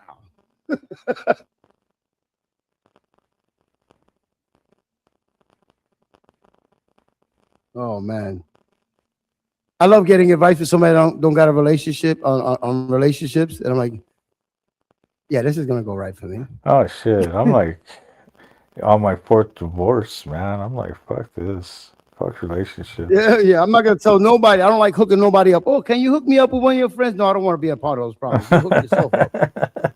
Fuck out of here. Blame me later. Yo, the bitch bit my dick. I get that all the time. You want me to hook you? Fuck no. I don't want part of those problems. Advice. It's like I ain't got time you for need to that go bullshit. figure that out. I don't want no the reason why you divorce or I break said I up. only married once. If we divorce, I'm single forever. I'm gonna be a passport bro. Old man I going to should've different been. countries, laying pipe down. I'm gonna be making babies in every country before I go. I'm going on tour. Wait with my dick. I'm going across country.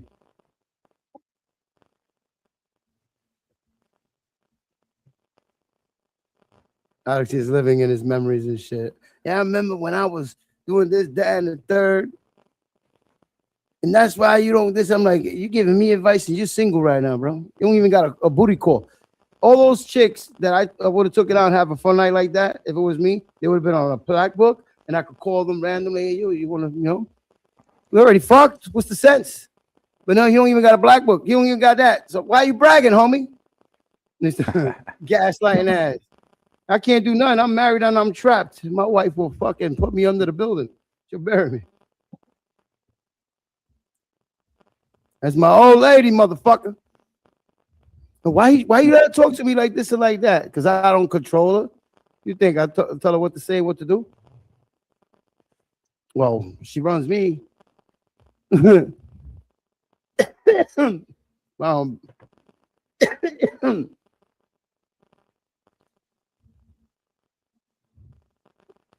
what are you doing? Hit the link. The motherfuckers act like I got COVID or something. Oh, Bruno. Don't let me cough on you.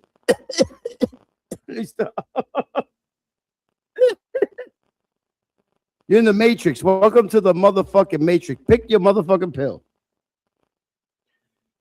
and stand on it. Alex will be back. He went to go take a bump. Oh, yeah. Yeah, did you hear about the new STI? No. Yeah, there's a new STI where you can get ringworm on your genitals. You could get the chip on your genitals? Ringworm. Ringworm? That's got to be a dirty bitch. Yep. Oh, my God. Fuck that. Ringworms on shit. The fuck you doing? Rubbing your ass on dirt? Must have been fucking a bitch in a park and bad dirt just hit the shit or something. Yeah. So what happened But I when you guess fucking it's like picnic antibiotic resistant.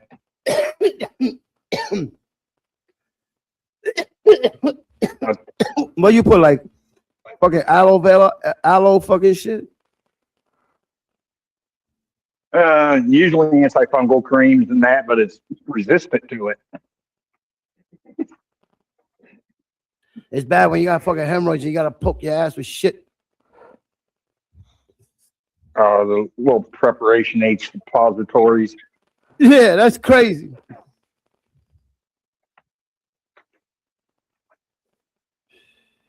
I hate asteroids. Yeah, all the technology in the world, we can't consume something that will just eradicate the fucking hemorrhoid once we shit. I know. I mean, come on. Yeah, all this technology and we can't get a good burger nowadays. Everything's garbage out there. Fucking, there's too much iron in the fucking burgers now. You're shitting bricks. Holy shit.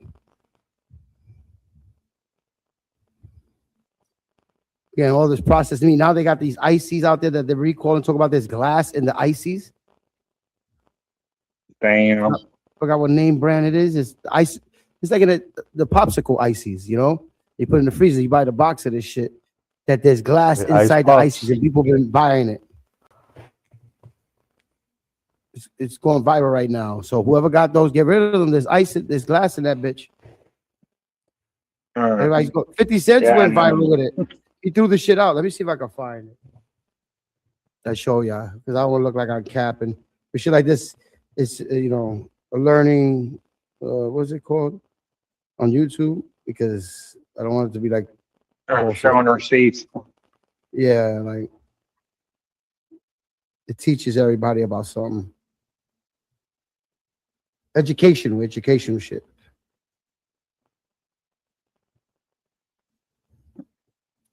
See if I can get it here. 50 Cent throws out icy popsicles.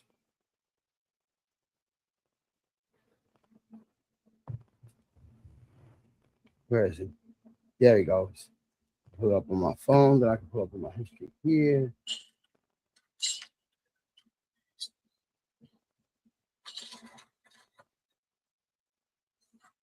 All right, let me share it here. And I love ices, Italian ices and shit like that, but see, this is 50 Cent's home. I'm gonna mute myself as here we. Okay, now if you eat these,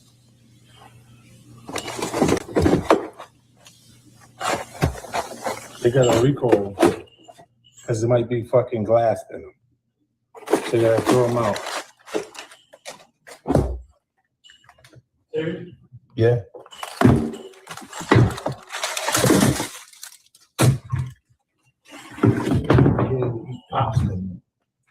What the fuck?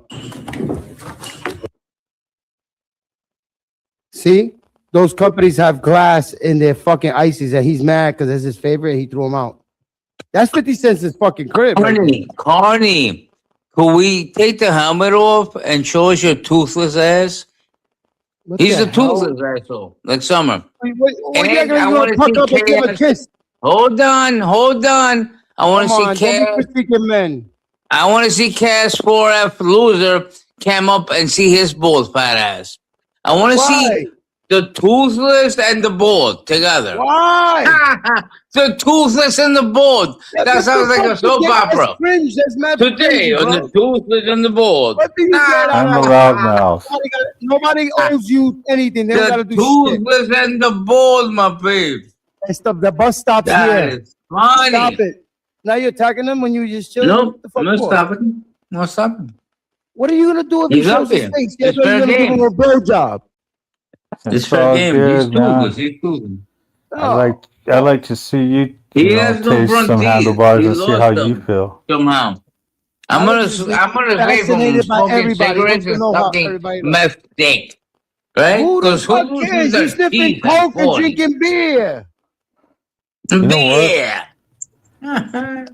You piece of shit. Dude, I lost my teeth on a fucking I hate when a nigga that's drinking is complaining about another nigga doing coke or fucking smoking or whatever. Yeah, but he's toothless, asshole. No teeth. You need to take a fucking gummy.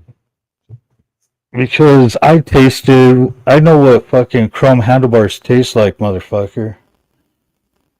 Yo, you know what crazy? He's got a Ninja in his garage or something. Looks nice, but the man don't ride it. You gotta ride that thing, bro. Put a GoPro on your bike and go ride around and enjoy the summer before it's over. No, I ride quite a bit. How men look. Thanks for the advice, King. Thanks. No, for real. If you got the shit, enjoy it. That shit's not gonna be there Crazy tomorrow. the Wolf. Veneers? Are you kidding me? Veneers? Who has veneers is a loser. No, but again, Who this is the company. This is the company that's if you have veneers, you're a crackhead. That's the company that has glass in their fucking crackhead, ices right now. Yeah. So if anybody has this icy in their refrigerator, throw it out because there's glass inside the ices. It's a recall.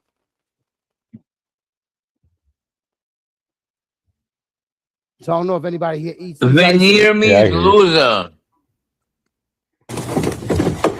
This is 50 cents in his refrigerator in his mansion, pulling out the shit, throwing it in the garbage. He's pissed because that's his favorite. They got a recall because there might be fucking glass in them. Chrissy the Wolf has veneers. That's funny. Chrissy the Wolf has veneers. He's a dirty old fuck. Chrissy the Wolf wears diapers and has veneers and plays video games. 68-year-old Chrissy the Wolf playing video games with veneers. You don't play video games? Oh, I'm loud. You don't play video games? No, video games are for losers. I said this many times. No. Only losers. You're not the king. Only a loser that hasn't left 10 years old. They're for 10-year-old kids. There, so 10-year-olds play video games. What's Not the men. credibility of saying that? What are you talking about? I was a kid. That's how. I had Atari. I had Nintendo. And then I let it go when I became a man. You can't afford That's it? my credibility, loser. You can't afford You understand? What do you think? I wasn't a kid once? That's my credibility. I played fucking pole position. I played Arkanoid. I played every video game on the planet. And then you become a man and stop playing video games. And then your kids play video games. Oh, because I'm enjoying myself. You are a 50-year-old little kid. I gotta sit there and watch your old ass complain all day. You got me fucked up. Got you. I enjoy myself. You asked me a question and you wouldn't even let me answer. I was a kid once. I love video games, right? Every video game, you name it, I played it. Ghosts and Ghouls, fucking every video game that existed. And then one day I became a man and I started fucking girls and I forgot about the video game. And then you started fucking guys. That's what happened, pal. Okay? You stop fucking girls, now you fucking guys? Got him. I want to know, Alex, that you're the king of cool. Where's your girl at right now on your lap? Giving you a hickey or a blowjob or something? You could be playing a game right now, enjoying yourself since you're not getting a blowjob right now. That's the whole fact. When people play games, people got little games in their phone. You don't got a game on your phone, Candy Crush or something? I'm sure you got one of the little fucking cell phone games. Candy Crush, you heard him? All of my every girl I see them playing Candy Crush, I laugh at them. Like, what is this? Candy Crush? Bubble, shut the fuck up. That's for little girls. They do. Candy Crush. No, Subway Surfer. He was playing Subway Surfer. Girls play Candy Crush between me fucking them, okay? No, I don't even know what that bullshit is, loser. If you had a PlayStation, I'll beat you at any sports game. PlayStation? Which one? You can't afford PlayStation, brother. You can't afford $1,000 PlayStation, my boy. You're still a fucking I got every console right now in my house. Sure you do. That's bullshit. All right, don't make me make them bring it downstairs. What console you want to play on? Xbox, PlayStation, Nintendo, what? PC, what? You're talking to a gamer. You ain't gonna bash the gamers. Got me fucked up. Me sitting around. You just mad. You can't have fun with us. You know you're gonna get your ass beat in the motherfucking game. Around me with that shit. You're gonna be running. Stop shooting rockets at me. I would love to see Alex in one of these games. He'll fuck his ass up. I will get fired and my wife would divorce me if I ever caught playing games with you, loser. Nigga, you're not married. Stop lying to me. You're a lying ass motherfucker. You're not married. You're not married material.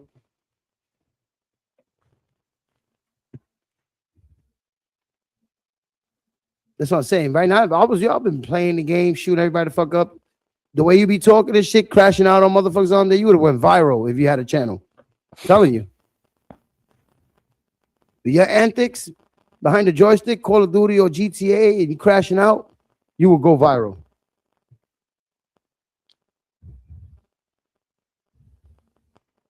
You better be on GTA 6. I'm trying to beat your ass up.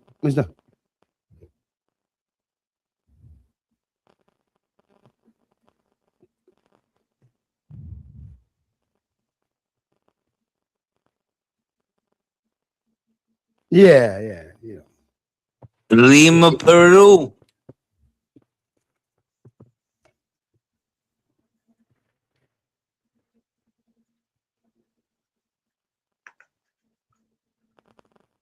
Oh, so you seen the accident that happened yesterday? Bad. Carney. He needs a dentist. A lot of people need dentists. Okay. Yo, that Corvette was spinning. This is Alex right here in the interview. Watch. It's the danger. Oh, you saw it in Manhattan? Claimed multiple lives. Ha! Ha! All right. Ain't nobody care. Yeah, that was me going to get the coke. Pedestrian before landing on the side of this corner. No, that's Harry. That's Harry doing the interview. Like McQueen was speeding because he needed the. He was out of cocaine. It was like an explosion. And then you know McQueen.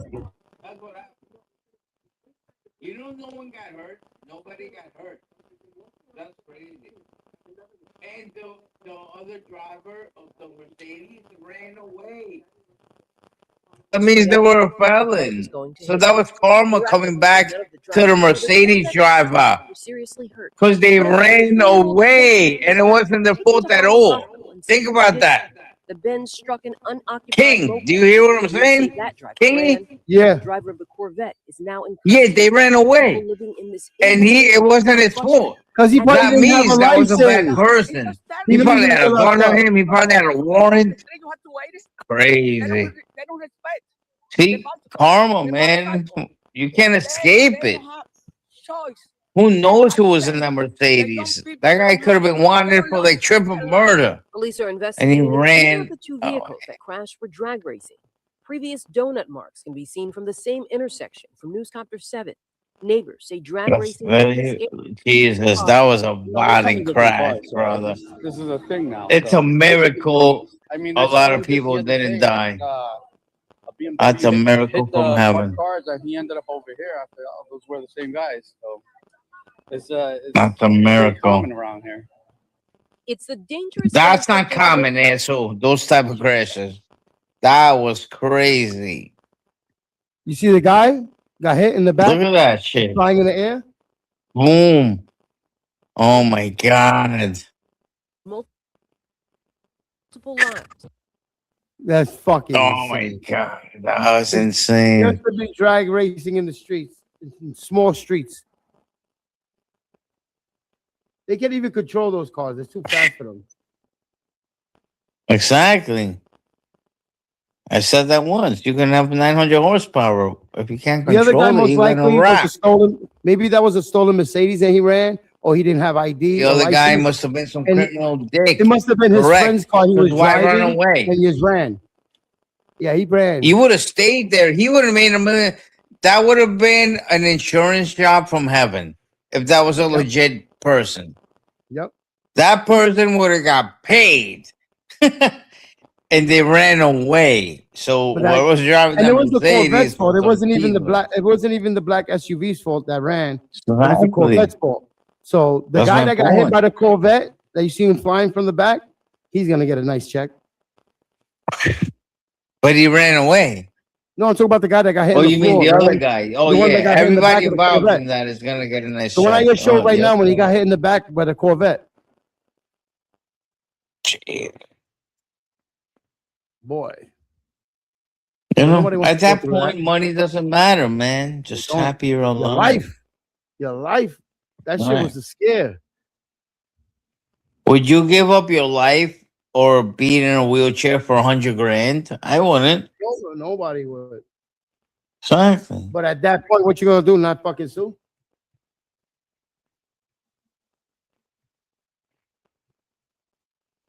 Just be happy to be alive, man.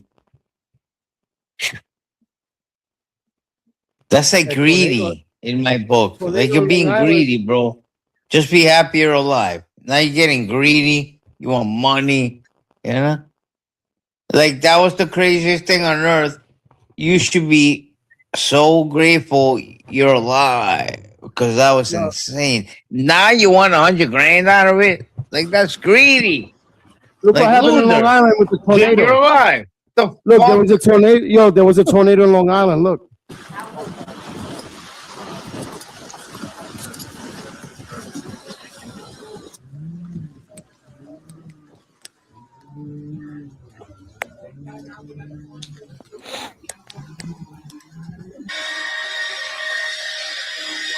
That's God whooping ass, my peeps. That's God. That's in Long Island today. That's God. Wind. Right? You can't do nothing. No one to blame there except God. He was pissed. He winded it up. He destroyed some wood. It happens. 30 cabanas. Everybody, you know, God is crazy. If in one of those 30 cabanas a kid was getting fucked, like maybe there was like child trafficking going on, you don't know. And God was like, later 30 cabanas. Like he'll do this to protect kids, but you don't know why he did this. Like, why would God do this? Why would God destroy half a town? Maybe half of that town was trafficking little kids. Like, don't ask God why. What the fuck are you You talking about? understand? Yeah, we don't know You that. understand, That's my a bad man? Are you accusation, writing brother. like a I'm telling you. Yeah, but You you gotta work in have mysterious receipts. way, my peeps. You gotta have receipts for those accusations. What the fuck? God has receipts. No, he's What else talking would he about do it? He knows God's something we don't, and we reasoning. can't Like question thy he Lord. understands. We He's can't telling us question he it, man. understands how God thinks. Yes. What the fuck are you talking about? Exactly, Limita. Yeah, 100%. what the fuck are you talking about? Because we're boys. Me and God are BF. We're best friends. I know exactly how he thinks. You know what I'm saying? I believe that you believe Don't that question in my your boy. mind. Yeah, I believe I don't that you care what believe you that in think. your mind. You think I care what you think? I'm friends with God. You think I care what you think? You little puny, earthly limo mind in Peru. You think I care what some losers? I am best friends with the Lord, the highest mighty, the creator of creation. You think What I Lord? care What what Lord? you think, Allah? asshole? Are you talking about Allah? Yo, Lord, he thinks I care what he thinks. No, but what Lord are you talking about? Are you talking about Allah? Are you talking about Buddha? What Lord, what creator are you talking about?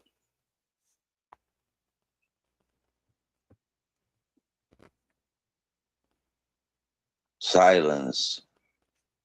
You don't even know your God. You don't even know what God you're friends with. You don't even know that, but you best friends. That Yes. fuck you gotta write a novel, like a script, like I mean nobody's gonna watch that shit, but I mean you got some imagination for real. What God do you believe in, Lima? Let me hear about your God. What God is Lima? Yo, look, that's the tornado in What Long God Island. Look, state do you suck, loser? look at the tornado in fucking Long Island. You see it? It's a tornado. I'm not going out. This is not normal in New York. Yeah, that's God's finger. It's called God's finger. You see how he points out of the sky like a little finger? That's God's finger. Holy shit. Wherever that thing touches, it's going to get destroyed. That's God's finger. Yeah, look at his finger. Isn't it beautiful? God's finger. Wow. I think Alex felt God's finger in somewhere that, I mean, I'm not gonna say where. Guys, you want to chance? I think God fingered you or something. That's crazy. Looked like God was fingering Mother Nature.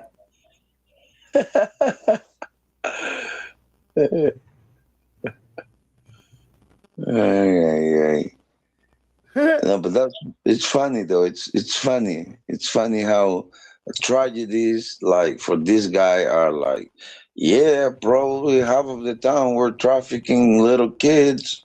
The fuck you think that is? Sodoma and Gomorrah? What the fuck? You could barely speak English, asshole. Shut the fuck up, you Peruvian loser. This guy is ISIS dream come true. If Lima, Peru ever stepped foot beyond Mexico, ICE would deport him. You understand? This guy will never see Miami. Lima will never see New York. He's an illegal alien felon from Peru. What? I'm an illegal?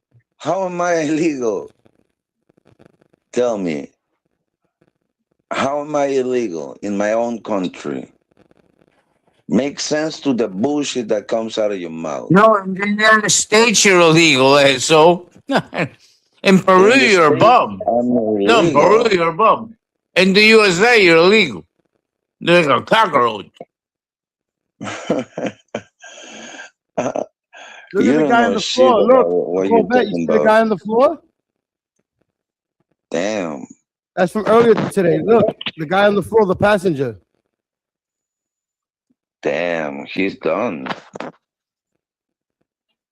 No, he's alive. He survived. There's more people. If you look at this video, watch. That looks like Eli on the floor. Like, yo, it's confronting my peeps. Look, there's more people. Is that watch Eli? it. Look at the driver. Look at the driver. What a bunch of losers. Look at these losers. He survived too. You heard the guy that's driving survived too. Unbelievable. Everybody survived except the bum that ran away. The guy in the floor that got hit in the back. Look, he's dead. He's in the car dead. You see his head with blood? Do you see the guy? What a loser. Yo, do you see the guy that's sitting on the floor? He's the one that's going to win the who law. told you to drive on 100 miles an hour? They got what they, deserve, man. Oh, he's alive. They survived, bro. No fatalities. They survived. NYPD are the kings. Look at NYPD. Just like some rest attack. Yo, bro, without NYPD, it'd be over. Look at NYPD. Like this guy's dead. This one too. He looks dead. Looks like 6'9", bro. It's crazy. Oh, you stupid Corvette. What a waste of money. Just to crash like a loser. You see the big guy on the floor? That's the guy. Yo, these guys spent 200 grand to crash like losers. You understand what a loser that is? Like, look at me, my Corvette. I'm the man. Crash loser. Crash loser. 100 grand just to crash like a loser. Oh, look. I mean, I can't get enough of this. This is great. It's like a comedy show. This is amazing. You're telling me these two losers spent 200 grand on a Corvette and then crashed like losers. And then NYPD had to come. Look at that loser. You see his leg, like half in the car, half out. I love it. Where's the ambulance, my peeps? Get the ambulance over here for these loser dickheads. Look at these morons. See, NYPD is the best.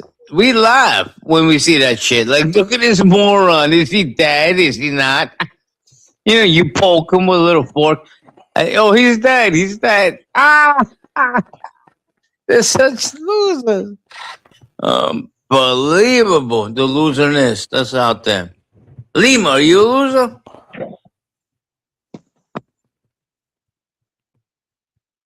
I heard something. It was a cricket. What was that shit? That was an accident that happened earlier today. No, I heard something like a sound that said Lima, something like I don't know. I hear no sound. All right. Maybe are the coca leaves. Exactly. Not maybe. Definitely. It was the coca leaves. You're hearing shit, loser. You're delusional. Hey, Lima. He's hearing things, brother. This guy's brain is going haywire. It's not properly like arranged. Right, Lima? Audits? Audits what? You don't audit shit, you bum. Audit. Shut the wait, I fuck want to up. ask Alex a question. Lima drinks his own piss. Alex, the only thing his audits is his own piss. Alex, how do you feel about auditors? I hate him. I hope they all die. Well, what's the reason to hate them? Because cops are the best and they suck dick. Okay. Cops suck dick. So, yes, they how do. you feel about the one? How you feel about the 1-8 community? I hate them. I hope they all die.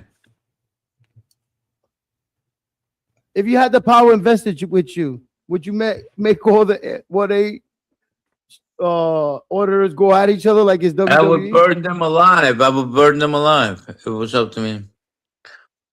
I would have every cop on the planet. I would put all the auditors in a pool, like a mud hole, and have every cop on earth take a shit on them.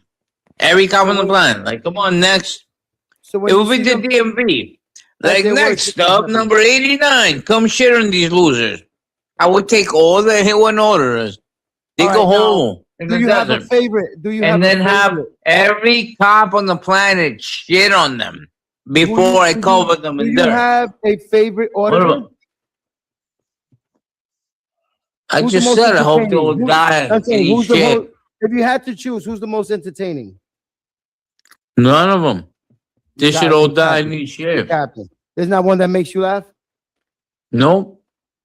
You capping. So I hate them all. I hope they'll die and eat shit. I know that, but they don't think that. I don't care what they think. I'm telling you. No, I know that. I said they don't think that, but I know that.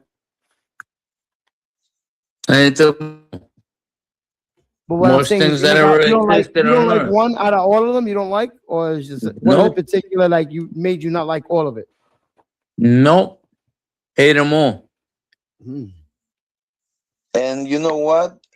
Mostly that feeling is mutual. Don't worry about it. Okay, you're in Peru, loser. You will never step foot in the United States. So shut the fuck up.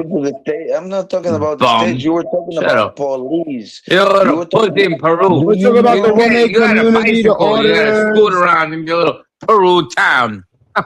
This guy's a bum, brother. I make his whole monthly salary as soon as I open my eyes. You understand? I spend his monthly salary just going to the gas station. I gotta fill up the tank, $100. Right there off the bat, he's fucked. $100 in Peru is this guy's whole monthly salary. And that's just to fill up my tank to get to Manhattan and spend another $200 On I can tell lunch. you know a On lunch, lot. my baby. You know a Okay? lot about Peru, huh? I bet you were reading about it because the only thing you can think about is Lima and Peru. So I bet you spend a lot of time finding out and reading about this. I bet.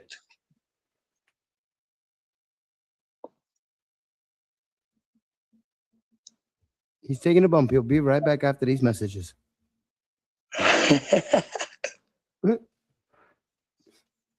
Just hold that thought. He's got 2 lines on the mirror. He's on the second line right now. He'll be back after these messages. Don't do the white stuff, bro. Do the real thing. Do the coca leaves. That'll get you better, bro. He'll do both if he had the opportunity. That's better. Not nature is never wrong. Nature's never wrong.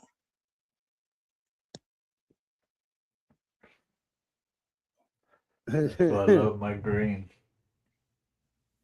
But Yeah, what I got is my funny green. to I love me my is green. that I like anything that I could control. Anything that I don't have control of, I don't like. of course, yeah, and that's what I'm saying with the leaves. With the leaves, is It's like a meant for certain microdose. people. Like certain people can do it and you won't even notice it. But the people that you do shit, you can notice it. It's not meant for them. Yeah, I'm not. I don't do pharmaceuticals. That's why I prefer my green and stuff like that. My green, I get my appetite, I get my sleep, everything without it is Yes. like I feel like I start getting sick if I don't smoke. That's how long I've been smoking weed. So when I don't smoke it, I start feeling like I'm dragging myself around. Yeah, I'm all about the natural. I mean, even with the fungi. I can't even play a game without smoking a blunt, doing the stream without smoking a blunt. Everything. Especially when people come with this crazy shit, I'm like, oh, I'm rolling up. Fuck out. Oh yeah, then I got to pull out the fucking dab. Yeah. But Like, do people you have do to the have a sense of blunts or humor. do you just Yep. or you do do hemp. papers? I do hemp blunts, but it's hemp paper. blunts. Oh, I don't. I got See, you. the nice Because thing it's is, actually weed that they use to make the blunt. so here Yeah, in I New know what hemp Mexico, is. it is recreational. In where in Mexico? New Mexico, Oh, Albuquerque. New Mexico. It's nice. I'm glad to hear that. Oh yeah, I mean this whole area except for Texas, but here, Colorado, Arizona, all the way to Cali, it's all legal. Yo, I heard Texas. They're like going down hard with the weed, huh? They're Yeah. like Oh fucking shit, you people got the up wild with hemps. Hell yeah. like Fuck yeah. that's The nice. banana flavor. They got all these other flavors in the back. You see them? Yeah. And look what it says right there. No You GMO. rub weed. See, it says no GMO. You rub No GMO. weed on weed. Yeah, Weed on basically. weed. So this is the best to have. Like, I like this because it's like it's weed. I'm smoking weed with weed. I'm getting all those chemicals and none of that. Yeah, shit. it's because it's the actual leaf. It's you're not. So I like my cigars and I like my green, but I don't care for the actual blunts. Yeah, I like it that it don't make me cough. It don't got that tar. It's not tobacco. Yeah. It's hemp, and it's smooth. Because if I smoke anything that's like has tobacco in it, I'll be coughing at this time. It's not smooth. Don't go to Europe then because they mix it back and left and right.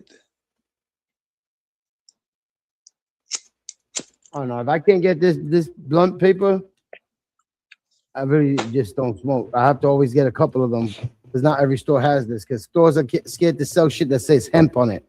They think that it's actual weed. It's just the male version, pretty much. Ignorance is well. There's no tobacco. Yep, no tobacco in it.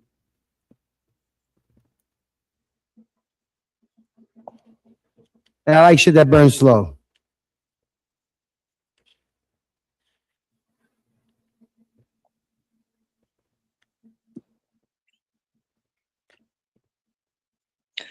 No, yeah, definitely. Of all drugs that at least I've tried, Like weed is the best. It's like a daily driver for sure. Like I tell people, I mean, mostly when it comes to drinking and stuff, it's like What a moron. you have a Weed is drink, moron. I Weed smoke a is the bowl. best. What a loser. He's lying. Lima Peru has done every drug on earth. When he says weed is the best, he's lying. He's done cocaine. He's done mushrooms, heroin, angel dust, you name it, acid. And he's playing you for a sucker. Weed is the best. Right, Lima? Yo, you're missing something. You're a fucking moron. Nobody buys your bullshit. Weed is the best, boy. Okay. I love that. What a loser. I didn't This guy realize said how weed is the pro. best. He lives in Lima. I didn't know He how can't even pro-green get you to the were. United States if his Alex. life depended Yeah, on it. boy. This guy's on heroin Green is 24/7. the best. Weed is Yeah, the best. green is the best. He Yeah, said fuck weed's yeah. the best, my It bitch. is. That's how he Weed is the gets best. girls. Okay, You weed know, is the so best. that's how It's he's the a cheapest. liar. It's That the good same when you're eating, mentality it's the good is when the you're way he fucking, gets it's the good when you're women doing to go everything, back to his lair. and it's the Weed is the cheapest best. drug. He can fool people. Alex, He's a heroin weed is the addict. Hold cheapest on, drug. Corny. That is the best This drug. is how serial killers. Lima Peru is a serial killer, pedophile rapist. Sorry to break it to you. Look what he's saying. We talk about women. Look what he 100%. brings up. 100%. No, Alex, nobody gives a fuck about that shit. Weed is the best. I do. The FBI does. What do you Weed mean is the nobody? best. Homeland Security We're does. not the fucking Lima FBI. man. Peru is a pedophile rapist We that will don't never give see a the fuck United about States. that. YouTube, And this guy you saying fell what I for made his up. weed is the best shit. This Weed guy has is. meth up his ass, crack Oh, in his butthole, fucking and fentanyl in his hair. You saw his helicopter hair? He's Inspector Gadget, my boy. Damn. This is Lima Peru. You understand? This He's guy got some has. visuals on you, Lima. He's God, got. that's What's another crazy. bad drug? Hit me. Yo, Hit me. he gets hard Heroin. when he thinks He's about got me. heroin in his I'm underwear. listening. It's crazy. Nobody has a clue because he's Yeah. Lima Peru. He walks around Lima He goes to and sleep everyone's and cool. wakes up yelling my Yep. name. He Alex, is kidnapping you have a women very at big bus stops imaginary. with his helicopter hair. Kind of He like flies a them chick back at to his a lair. motel feeds them screaming your name, heroin. right? It has the Yep. biggest imaginary thought. I swear to God, Lima You know Peru that's good cocaine. kidnaps You see the people series? from bus stops. He goes up to the bus stop and the hair acts like a One more spreader. time. You ever seen Alex, when the You're the only landscaper one that's like spread consistently the sniffing seeds on the cocaine every grass? time It's I like a speak to you. spreader. So Lima Yeah, right. Peru You goes do to the more bus drugs stop than and all his of us hair put together. is a spreader. He's spreading heroin onto the humans. And then he hangs out for an hour at the pizza store watching. If he can pay Once for the his bus fucking doesn't habit, come. who gives a shit? Once the bus doesn't Who come. cares? Why are you Lima being a Peru makes Karen his about move. it? You sniff coke. He does Lima what he Peru makes does. his move. He makes his smoke move on the weed, bus he stop, smokes right? weed. He comes in hot. The majority of the He comes in chat's hot with drinking his right now. helicopter hair. They're already half asleep because they're on heroin. A Steady fucking meeting, spraying. Alex. Okay? And then he just Hi, my helicopters name them is Steven. I away smoke weed and I to a like to cave. fuck. To a cave, King. He helicopters them away to a cave where he Bro, you does sound like a Lima Karen when Peru you're stuff. complaining about another That, man's no, where he habit. does Lima Peru things. Nah. I'm not gonna say what he does. That's just, He had Darren. He had Darren. Darren. Darren. Darren. You gotta stop complaining He will about never other man's touch- habits. You got habits. not even yourself. Alaska. How many Not drugs even you put in your Alaska. life, will touch. Alex? Not even Hawaii. No U.S. soil will roll a Peru blunt. ever touch. I'm going to roll a blunt Understand because me? of this. Darren. No U.S. soil. And Lima's upset. So now he's Damn. helicoptering The through fuck, you work Peru, for ICE? kidnapping the people, and just I don't know what he does with them in the The cave. best drug on the planet. we're Look, on right? it. It We're comes on in it. here. The It's in State here. Department There is you on go. it. Right there. Yeah, we're on it, though, man. Don't worry. And you see kidnapping people at bus stops. Oh, that's a nice bus. With a stupid helicopter. No cap, no cap. Like a loser. I'm a I got smoke this some right too, here, so right? Loser. I got this here, Carney right? has no teeth. with the fake. Now, Carney let me has go to no my teeth. other. I got Leave another strand. Peru. All right, so hold on. We have a no tooth man. We have Peru, which is wanted thinking it for the old multiple way. war Oh, crimes. fuck yeah. We have me, a That's Supermano. nice. Look, Alex, And the then we best got drug on the King. planet, the cheapest and the Then best. we That's have everything. King. Look at that. Look at King, that. the King does King have teeth? I don't think he has teeth. I don't think so. Yeah, I got good King, teeth you to got eat teeth? pussy. Let me see. Tooth? Your Yeah, tooths? eat pussy. Are they dentures? Are they veneers? They're I can't afford veneers. veneers. They're veneers. I can't fucking He pussy. doesn't have teeth. Nobody up there has Yeah, teeth. That's I'm gonna put a veneers. Mercedes Benz in King my has mouth. veneers. Gotcha, bitch. All right. Gotcha, veneer boy. I That's show you some good okay. weed. I mean, Show you the number you one can't be a drug is weed. monster. You can't walk around like a monster. You don't got With one no of these, right, Alex? tool. What's With no that? tool. Huh? What'd you say, my queen? Alex, your words stopped being heard after you said weird PDF shit. What a loser. Yo, Chrissy the Wolf is your only chatter. That means your panel's not doing well. He's get the only fuck one out in of the here. chat. Nobody's gonna miss you, bro. Every time Get you the go I feel like live, my panel's it's doing Chrissy fine. the Wolf by Nobody's himself. gonna Shout out miss to you. Chrissy. Shout out to Nobody's gonna Chrissy. miss you. The chat's Chrissy doing the fine. Wolf in the chat by 17 people himself. watching. Shout out to Shout out That is everybody. problems, Hit the my link. peeps. Shout out to That's a everybody in the mental issue. panel. Whoever Get Chrissy the the Wolf fuck out of is here. has mental problems. Do you Oh, understand? fish would smell so good. I wish Yeah, you had that guy smell-o-vision. needs mental girl. I think it's a guy. Either way, that motherfucker is fucked in the head. The only loser talking to himself in every chat alone. Chrissy the Wolf himself, the whole chat alone. That's crazy. Alex right now feeling good. He feeling good. That coke got him right. Alone like a loser. Yeah, he came earlier. He had that big cup of fucking beer there, ready, chilling. He doing his thing, laid back.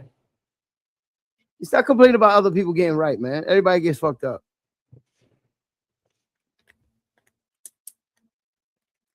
Are you a party animal or a party pooper? Chrissy the Wolf is crazy though. Come on. That's why he's Chrissy the Crazy Wolf. I buy a couple of them. And see, I got a couple of Buddy, them. he's in the I chat gotta re-up. alone every day. Every day alone. Chrissy the Wolf. Come on. That's not normal. Like you have no life except King's chat alone or summer. There's some chats, and not just yours. I was He'll just trying be to there chase you our alone. way. This is reverse That's not psychology. normal, brother. No, it's not normal, Dick. It means he's crazy. No, it's not normal. You know what everybody does on every panel. That's not normal. And my queen talking about normal. Damn. Normal. If he gives advice, motherfuckers don't take it. Shut up. You don't take, None of you you don't are take his normal, advice. Dick. Shut the fuck up. Chrissy the I Wolf never is the said- craziest I never said I fucking was person fucking up normal. here. Chrissy When I the said I Wolf was is normal. on panel talking to himself every day. Yep. For hours. That's Me not too. normal, brother. It's not. You don't see I'm that not from normal. anybody. It's not normal. He's doing it right now. Chrissy the Wolf, the whole chat. Talking is to him. us, you stupid That's people. insane. That's insane. Do you understand what I'm saying? Talking to the That's community a little right now. weird. Talking to us. That's a little weird, my boy. Yo, Got you no, yo, last call. Last He has call on nothing Beers. else in his life but There'd be like a typing bar right now. on Last call on Beers YouTube for on Alex. this Don't serve chat. Alex no more beers. So Chrissy the Wolf is that crazy. He's got nothing going in his life but typing on your chat. And I see it almost every day. Him Because alone. he can write. Spamming the whole chat. He can And then he's actually write. spamming. He's just talking. You can. That's not normal, You bro. can. That It's is not normal. people. He's Sorry, not baby, even too. spamming. Sorry. Spamming is not normal. Spamming. That's is what not I'm normal. saying. Hey, so when it's just you alone in a chat, that's not normal. That's Don't you see it, Dick? That's your Look, he's still doing it. It's just him alone in the chat again. He's proving the point. He's proving the point I'm trying to make, you bum loser. That's not normal. You're the least appropriate person to talk about normal. Something is wrong with his brain, bro. You weird as That is fuck. not normal. McQueen, you're weird as fuck. Oh my god, my battery's dying. Fuck, I'll be back. You gotta stop watching You're porn. gonna run away like always. He's gotta stop watching porn. Yeah. That's why his battery's dead.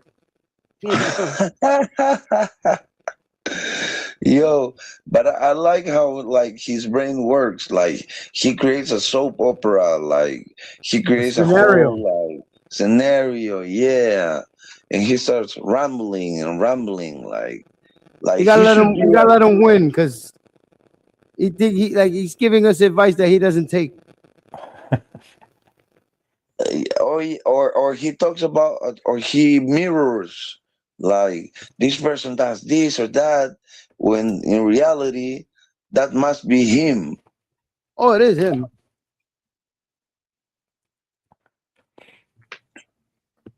But yeah, I mean, this guy like mentioned Lima like 100 times already.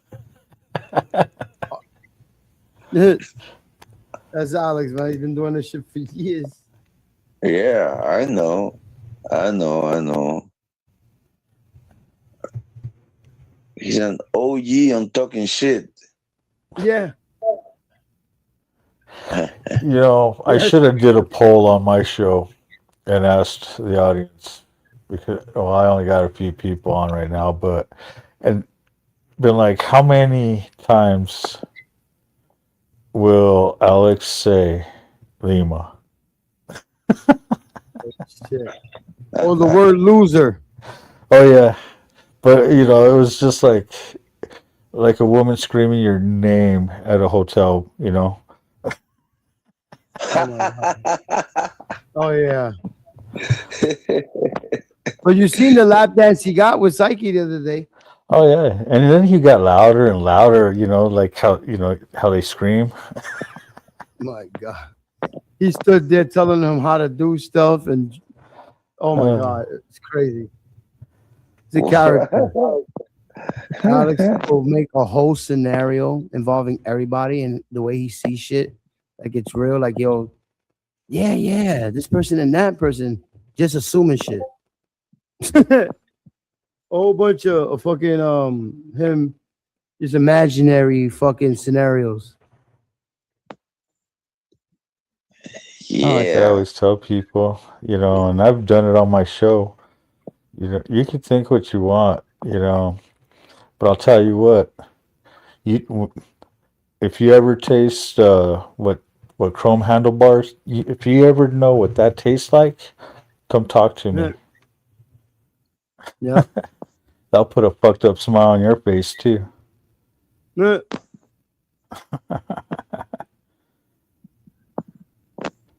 That's crazy. Dude, in 2018 I went down twice. So yeah. So the whole teeth thing, dude. Hey, let me see your teeth. What you gonna do? If my teeth look magnificent, you gonna buy me a steak and give me a blowjob? The fuck? Worrying about what another man looks like. Let me see your face. Are you a woman? Like, damn. What the fuck? You care about how my face look, man? All these false flags. Hey, oh shit. StreamYard, you came out the closet for real. He was peeking, he all the way out. And he's like, when I was banging women, what you banging men now? He said that shit earlier and shit. Fucking blue liners. I was banging swear, women, man. so what the fuck you banging now? Fucking LEs. Nah, and remember he said, I know when a man can't get no pussy. I bet those are the ones that he wants to fuck. Yeah. giving me advice and he ain't got a woman in his life, got a girl, side girl, or booty call, nothing. He told me all the things so I could lose my wife. Get the fuck out of here.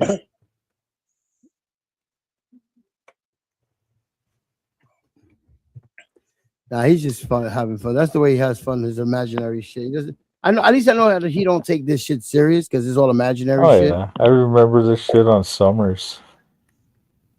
Yeah, like it's all imaginary shit. Now Harry sound like he really feels the way he fucking say shit. It's totally different. Where Harry's like you're getting who he is. Like it's 100% him. It's real. It's not made up. It's just how he thinks and looks at shit. Now okay, Alex is just making up shit. Just a whole bunch of imaginary and fantasizing weird shit. Dude, I kind of wonder, you know, BK, what is he on? I don't want to get personal, but are you Puerto Rican? Oh, I am, yeah. Puerto Rican Italian. So the other day, this guy Harry was telling me that Puerto Ricans are Europeans. Man, you know that man. Fuck his history. Man, he think that Greeks invented everything. He's crazy. He can't tell me something about my own history. That's one fucking thing. That's an insult to injury with his ass. Because he gonna say what he believes in, no matter what. Me, I know my history. I can't question him on his history. There's no way he could question me on my history. When it comes to like Greeks and shit. But that's just him.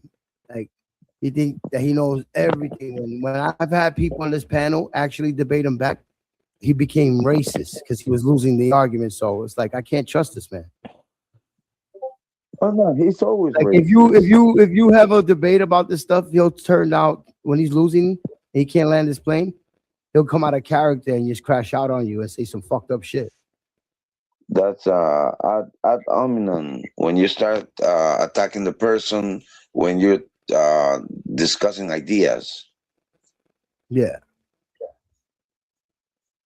But he crashes out when he loses the argument and he gets disrespectful. Oh yeah. I mean, he's always disrespectful. That lets me know when he loses the argument. Yeah. Like he could come here debate, but once I know that he's losing the argument, I gotta get rid of him. Why? Because he's gonna say some real fucked up shit that could cost the whole panel. Yeah. And I'm sure he'll report this what he said on purpose on my panel. Yeah. Like that's what those people do when they say shit like that. It's 9 out of 10 times they're reporting what they're saying on purpose on your panel. When it comes to being like prejudice or racist, narcissistic. Maybe like maybe you gotta do an intro when he comes and play like the Beastie Boys, Sabotage. Oh yeah, something like that.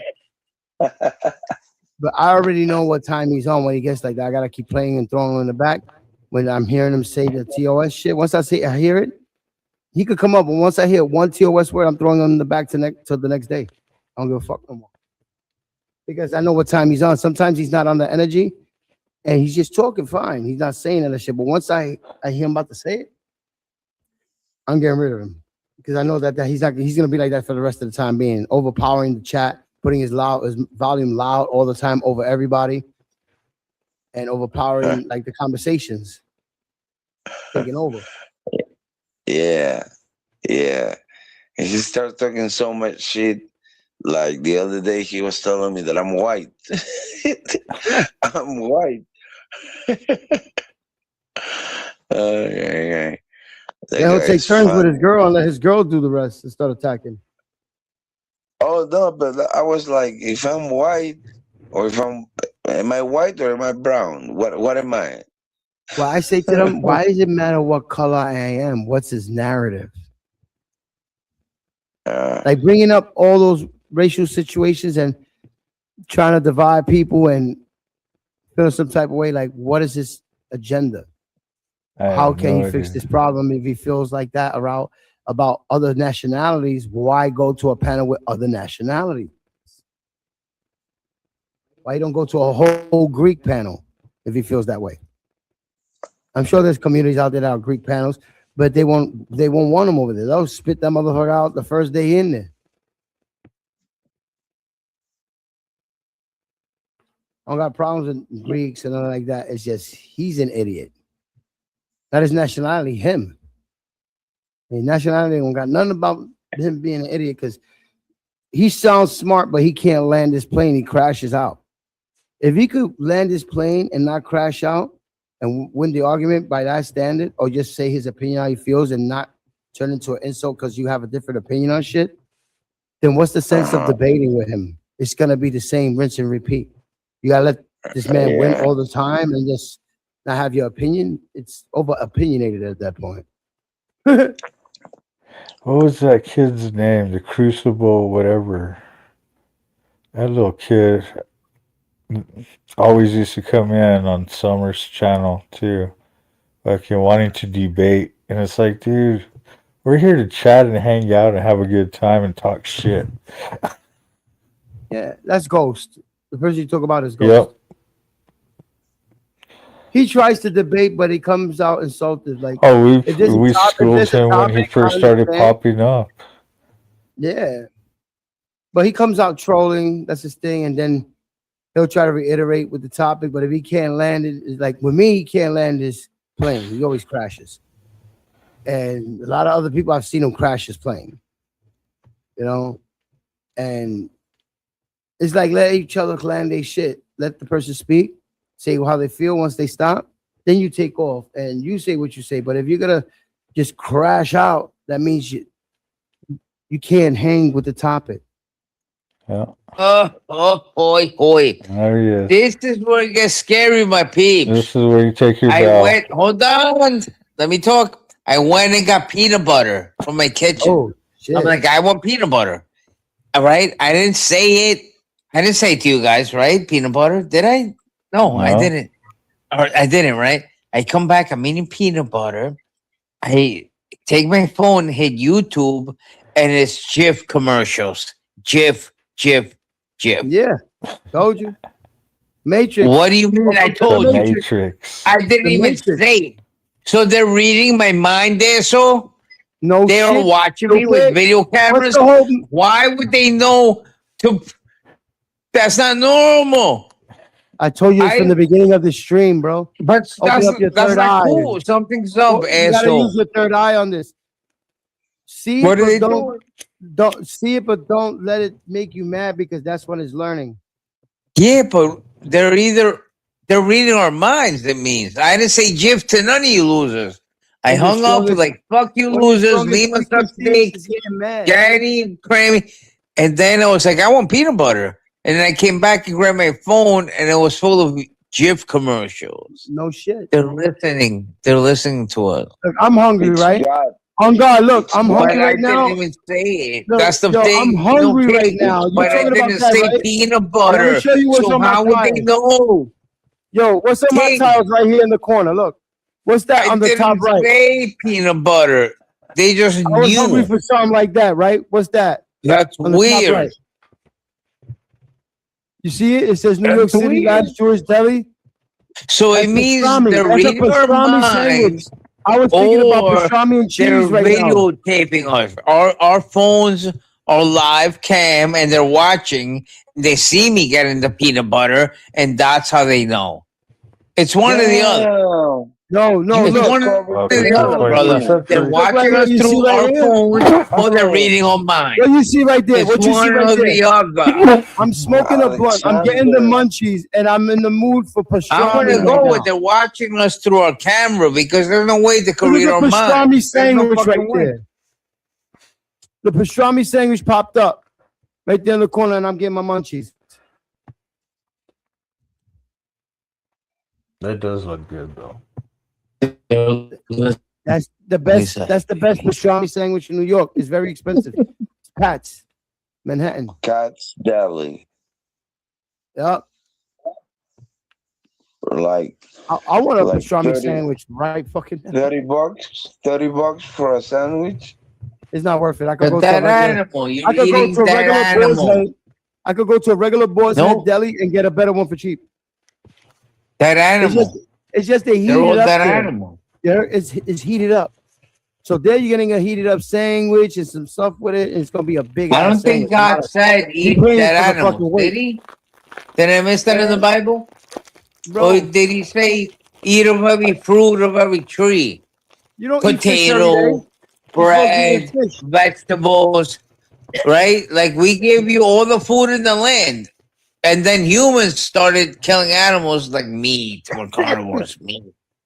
You get it, my What are boy? you talking about? No, you're supposed to be I'm telling eating you that we were not meant to eat animals, so wasn't he a we had all the food we needed with potatoes, So, Alex, bread, corn, are you telling me tomatoes, you vegan? and every other vegetable on the Are you planet. That was the telling me case, you're then why vegan? Jesus Strawberries, produced grapes. Are fish? you We telling did me not you have to are a start vegan? slaughtering What the fuck cows you eating? for You're a what you, hamburgers. That's what I'm Alex, telling you, are you loser. Alex, vegan? what did you Okay? eat today? What did you eat Are today, you a Alex? vegan? Grilled chicken, grilled chicken. So all I eat is He ate grilled chicken chicken. today. Grilled chicken. Contradiction ass motherfucker. This motherfucker But makes yeah, no no, sense. but This but I know I'm motherfucker. wrong. I'm Ay, just ay, saying I ay. should not be eating grilled chicken. I'm gonna The eat fucking fuck? pastrami. All I eat is grilled chicken every day, all day. That's all I eat with honey mustard. Grilled chicken, That's Heroes, why you are 24/7 chicken. That's why you with honey becoming mustard. a chicken. That's it. I am. I swear to God. The people You in the eat stores are like, chicken wow, you like titties. grilled chicken, don't you? I'm like, it's the best, bro. You like to eat chicken Yeah, titties. they're looking at me weird. Like, you eat a lot of grilled chicken, my man. You have to. And listen, if you want muscles, eat 11 hard-boiled eggs every day. 11. You You don't buy eat a mussels, dozen but how eggs. about clams? No, you will look like Conan the Barbarian. You I don't like had to a coworker. He looked Conan the Barbarian, the biggest muscles, blonde hair to his ass. He was Conan the Barbarian. And one day I was like, "What's the secret, bro? What the fuck?" And you know what he told me? 11 hard-boiled eggs every day. That's a lot of cholesterol. Not You 12, fucking kidding me? which was funny. Bro, So that's basically a a lot of dozen. cholesterol. A dozen, I don't know. When That's you're what he young, told me, man.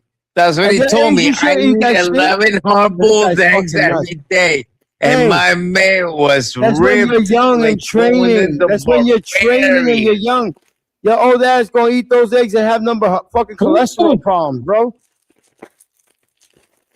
That's high cholesterol, right? All those fucking I'm telling eggs. you a story. I'm not saying go eat 11 hard-boiled eggs right now and die. Now, if you're young and That's a training lot and of you're fit, protein. then you could probably conduce that You because know you got to what I'm work it saying? out.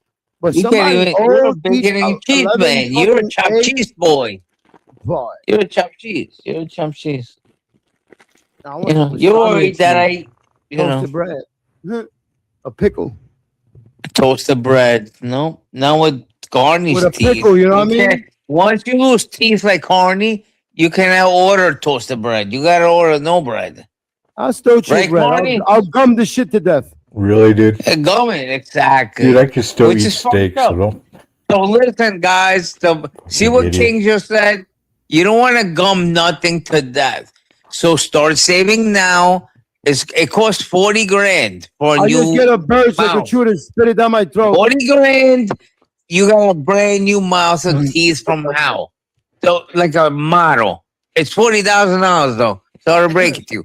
20 for the top, 20 Yo, for the what bottom. you in teeth today? 40 What is- grand, my boy, and you got a brand new mouth. So Yo, that's what it. is it with you I'm and so teeth today? done. It's like Hold you on working to for a hope. fucking dentist.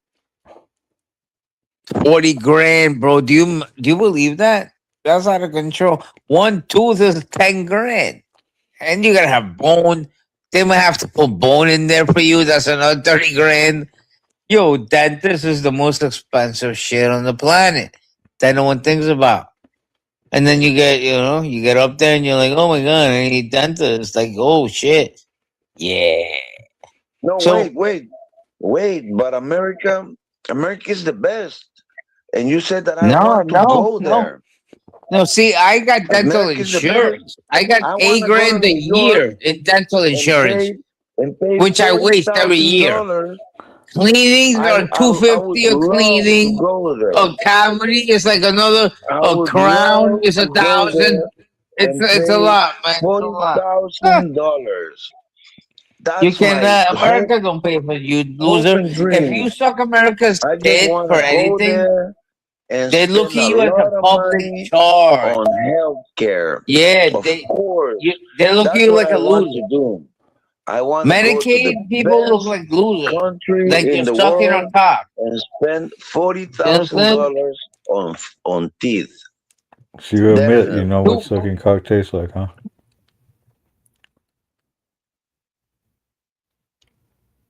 Public charge. It's the worst thing you could be here. They'll deport you over that bullshit. Like, this guy's a public charge. Get him the fuck out of here. They hate that. Like, this guy's sucking us dry. And he's not even a citizen. That's the worst.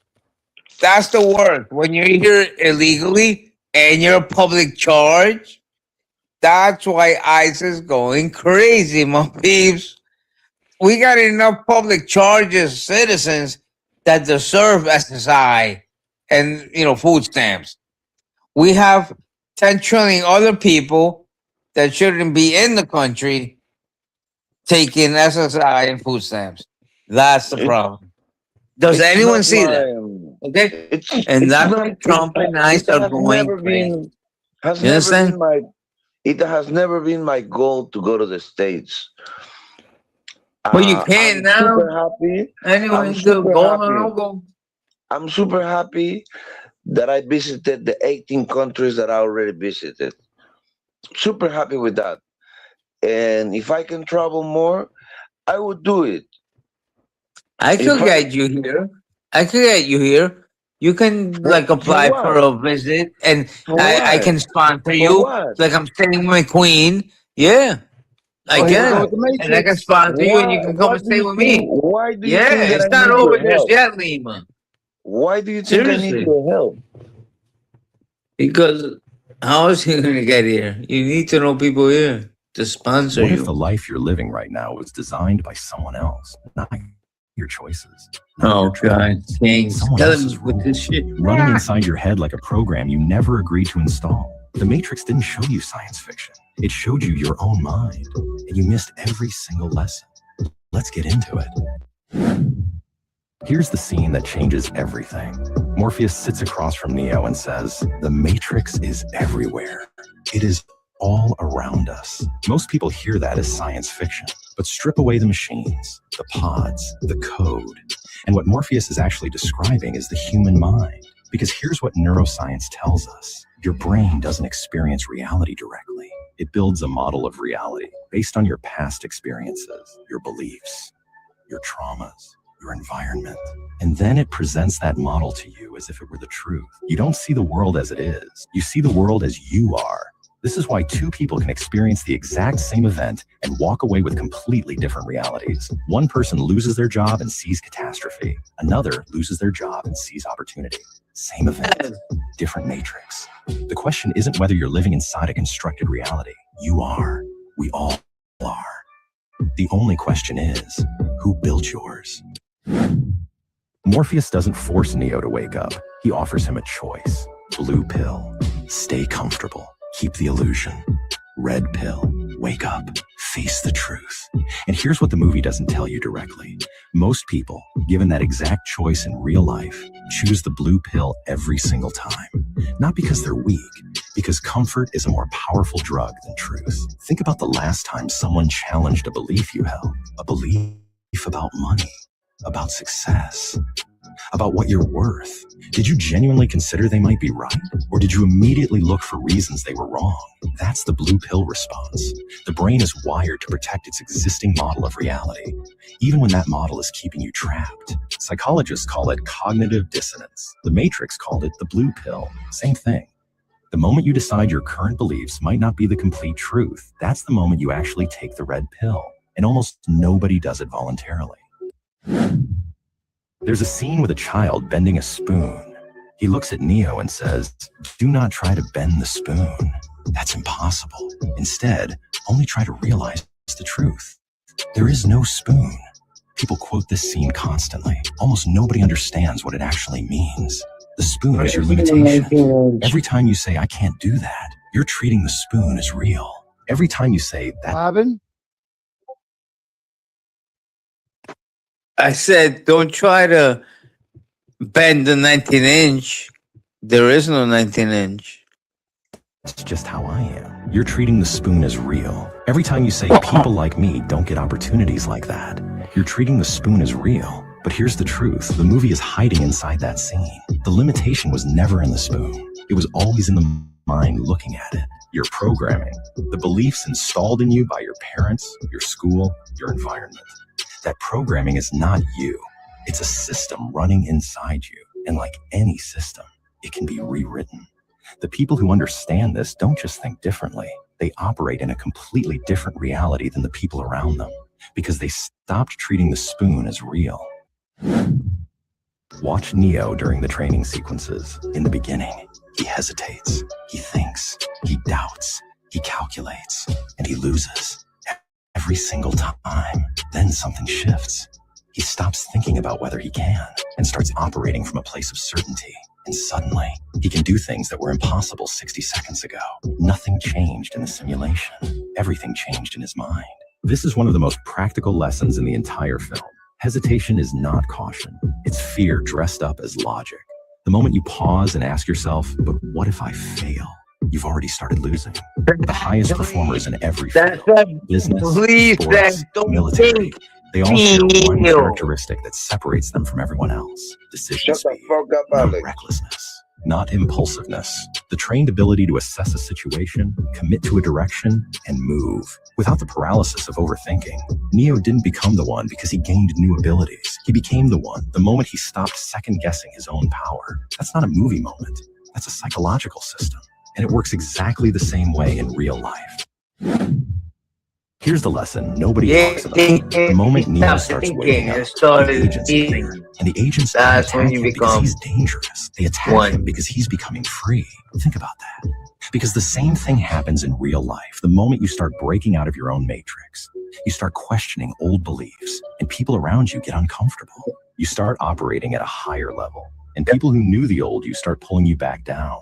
You start building something real, and suddenly obstacles appear that weren't there before. That's not bad. Yes! That's the system fighting back. Every comfort zone has an immune system, and the moment you try to leave, it attacks. The people who understand this don't it won't let you leave. Exactly. They use it as confirmation that they're moving in the right direction. Because if nothing is pushing back, you're probably not. She won't let you leave. You gotta recognize it and fight through it. Like you're finally becoming a threat to the reality that was keeping you small. King, when you're getting attacked the most, that means God is working. That means the devil. Psychological manual. That means you're doing good. Because you're still under attack. And how the people who change people see, like, I'm under attack. No, when you're under attack, it's like, yeah, I'm doing the right thing, and the devil's not happy. The devil's not happy. He's attacking me. No, remember we was talking earlier about you premeditating good or bad, or like, you know, that whole shit that, like, you could when you're feeling manifesting good. If you manifest bad, that's gonna happen. And getting attacked, that's the devil not happy. He doesn't want to let you go and grow. He doesn't want you to believe you can succeed. He wants you to doubt yourself. Get it? Correct. If you don't doubt yourself, then you got the cheat code. You're gonna win. But if you doubt yourself, exactly, doubt it's success you're trying to make, you're just already fucking setting up for failure. And that's him attacking you. Once you feel confidence and start thinking good shit, you're gonna start doubting yourself. That doubt is the devil attacking you. Like, oh hell no! You give yourself excuses of why I'm not doing what I'm doing. You know you're gonna do something, do it. You know, if you know you're gonna do something and you got plans to do something, do it. Don't doubt yourself. That's when you gotta put on the armor and fight through. And you'll start seeing that you're avoiding a lot of situations that could have ended up really bad. And you're not there and you're succeeding. You're like, oh shit, I took myself out of that real quick. Get what I'm saying? So it's like, you got to believe in yourself to succeed. If you don't believe in yourself, you're going to lose. That's all. Yeah, God, 100%, brother. That's the secret. Right. God's not going to help you if you don't believe in yourself. Yeah. If you believe in yourself, he's going to have your back. He's not gonna help you if you don't believe in yourself. Let me ask you something. Because now you're doubting him. You know, you're failing him. Why do you think I said, Alex? Why do you think earlier I said he's a gangster? If he took his life for you, why wouldn't you take your life for him? Exactly. If you just push out on him, he's gonna just be like, whatever, you're not worth my time. Later. Does God talk about humans, or do humans talk about God? Both. God. Well, Jesus talked about God. Okay. God was Jesus just answering. Remember, we didn't hear God speak. Jesus was God in human form. We never heard God speak. Jesus spoke to God, and God did His work. But you all have God inside your head. That little voice in everyone's head is God. Even Lima. Is God talking about humans, or are humans talking about God? No, God's going through Jesus to communicate to the humans. Okay. He learned a new sentence today. Just let him ride with it. Talking about. I'm saying. Did God? We're talking about God right now. We humans are talking about God. Do you think God is thinking about humans? All the time. They're His children. All right. That's it. Not me. All right. That's it. There you go, little man. Little Lima boy. And then nothing could beat him. And whoever thinks there's something that could beat him, that's the problem. That's the problem, my peeps. And that's what Lima thinks is big hot Lima down there in Peru, South America. You have to make sense when you speak, even when he's you just said I'm big hot Lima, and I run the show. Look, even in Peru is a religious country. Listen, what do they believe in? The world, there's religion all over the world. Yeah, everybody's got a religion. In Colombia, Alex, it's very religious. I don't know if it's Santa María, hasta it's Catholic. It's Padre nuestro que estás en el cielo, santificado sea tu nombre. It's Catholic, yes. Oh yeah, Catholic. I know about it.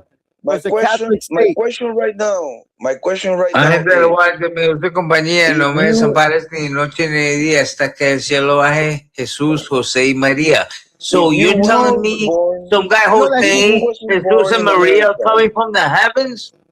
Bro, listen, what you just said in Spanish is what makes people mad in this new era. Come on. The way people like to cast spells and say bad things, but when you said a prayer in this new world, when you said a prayer, it triggers all the negative and the bad off the bat. There you go. We're gonna see it. Perdona nuestras ofensas, así como nosotros perdonamos a los que nos ofenden. And you forgive our sins as I have to forgive the people that sin against me. Imagine how deep that is. My grandmother told me that. Look, ella Pentecostal, right? Huh? And she always told me, and I gotta losers. Like I'm pulling them, but shut the fuck up. Yeah, my grandmother said it. You can't have audio for nobody. Not even your worst enemy you want to wish bad on. No enemies whatsoever. Yes. Once you go that route, boom. Yeah. My question is, if you wasn't born in America, if you were born in North India, pero nuestro que estás en el cielo, santificado sea tu nombre, hágase tu voluntad acá en la tierra como en el cielo. Danos hoy nuestro pan de cada día. Perdona nuestras ofensas, así como nosotros perdonamos a los que nos ofenden. Give me my daily bread and let me forgive the transgressors against me. That is deep in the game, my piece. So, if you was born in North India, you would probably be so you're begging God for bread and the power to forgive your enemies. Huh? Shut the fuck up while I'm speaking, bro. If we speak at the same time, nobody can understand shit. So you want to say something? My boy Lima's growing some chest hairs at the bitch. What? Hit it, Lima. Hit it. Are you done? I'm done. All right. So if you was born in a different part of the world, you would have a different God. That's my point. You wouldn't believe in Jesus. Maybe you would believe in Muhammad or in Allah or in Buddha. That's my point. So because you were born where you were born, with the family you was born, that's why you believe in what you believe. But does that mean that you are right and they're wrong? No. I don't know.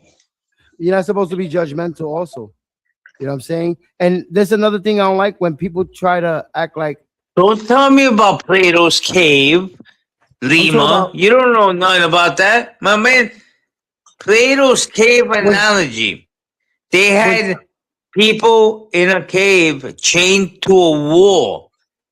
And they knew nothing but that cave and being chained. And they had a fire behind them that showed them shadows.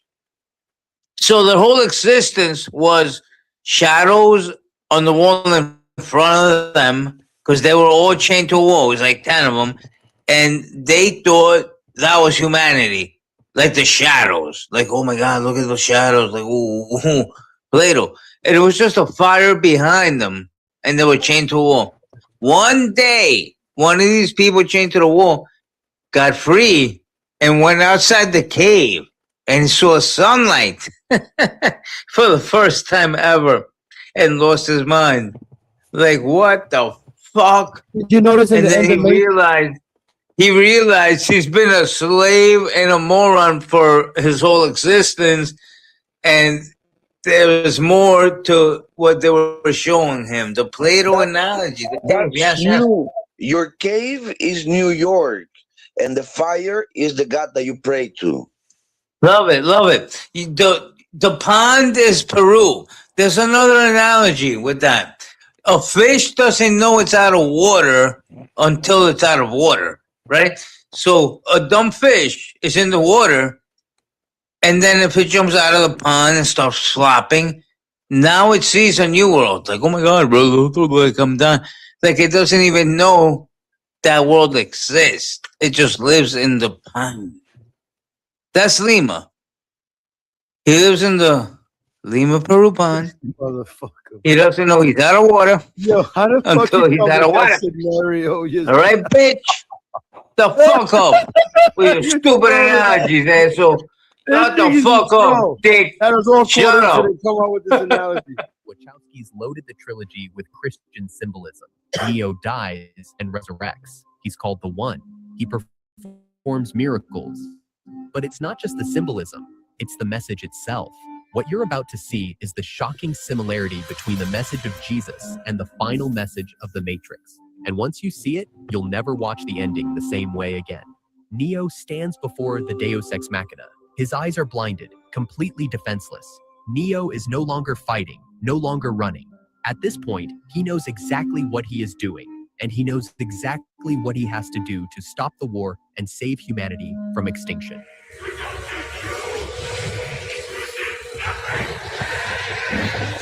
If that's true, then I made a mistake. We should kill him now. He has made the deal with the ruler of the Machine City. He is ready to sacrifice himself in exchange for peace. That's See that? Jesus right What he there. just said? What's going on, Mr. 13? Ain't that blasphemy? That's Jesus. No, but he's not Jesus. You know how bad I wanted to sit For him there and read that to out do loud, this is blasphemy. but I just don't want to get Because him of wired what? up again. Because it's a resemblance There's to nobody. There's only one Jesus. Neo will have to be a second Jesus if he's doing this. You get what I'm saying? Yeah. I got you 100%. I got you. Too many drinking. That's not a good thing. Well, it's a movie. Science fiction. They just say Neo is Jesus. On here. Right here. That's crazy. In this movie. Because he's going to sacrifice himself for what? Peace? Who that sounds like that? Who does that? Whose job is that? Yeah, but it's just a movie. It's a movie. Subliminal message, but in the naked eye, it's still blasphemy because there's only one. Neo's Blasphemy. not the one.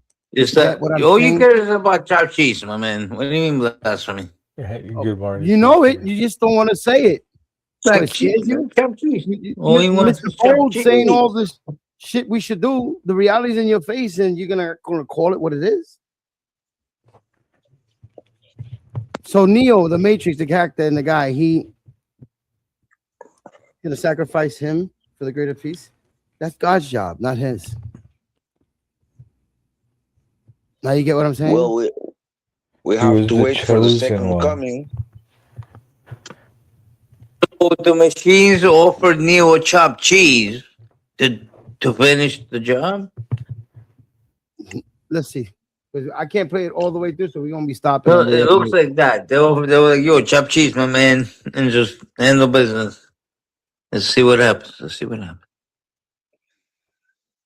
Exchange for peace. What do you want? Peace. As a kid watching this movie, I wanted the rebels to fight, defeat the machines, and win the war in an epic battle. So the ending did not make sense to me at the time. But now, knowing how much the story of Jesus has inspired The Matrix, I now realize why the trilogy ended the way it ended. Neo's final act wasn't just heroic. It was the only move in the entire war that the machines couldn't predict, couldn't calculate, couldn't see coming. And understanding why changes everything about what the Wachowskis were actually trying to say. Because the real question isn't whether Neo saves the day. It's how someone with no eyes, no weapons, and no chance of winning manages to end a war that's raged for centuries. The answer isn't in the final battle. It's in what the machines fundamentally cannot understand about being human. I wished I had one more chance to say what really mattered, to say how much I loved you, how grateful I was for every moment I was with you. Trinity. Remember what I was saying earlier? You can't fall victim to the AI.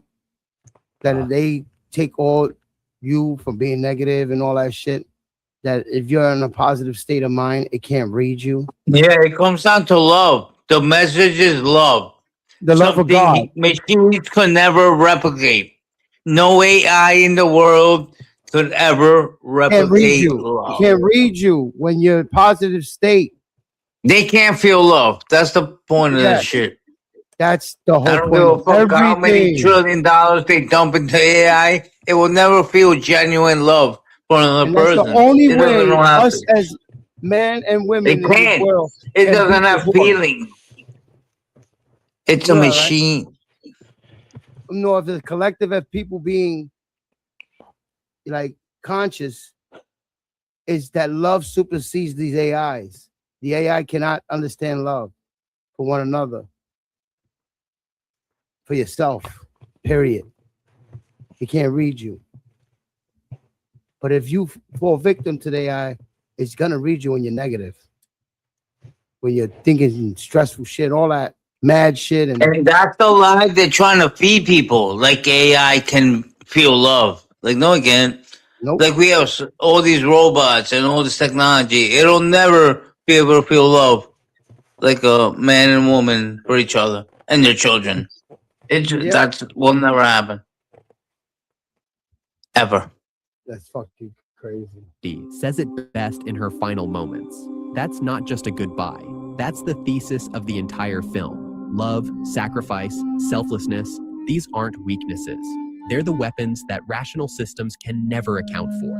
What truly changes the cause of history are the selfless acts we make without expecting anything in return.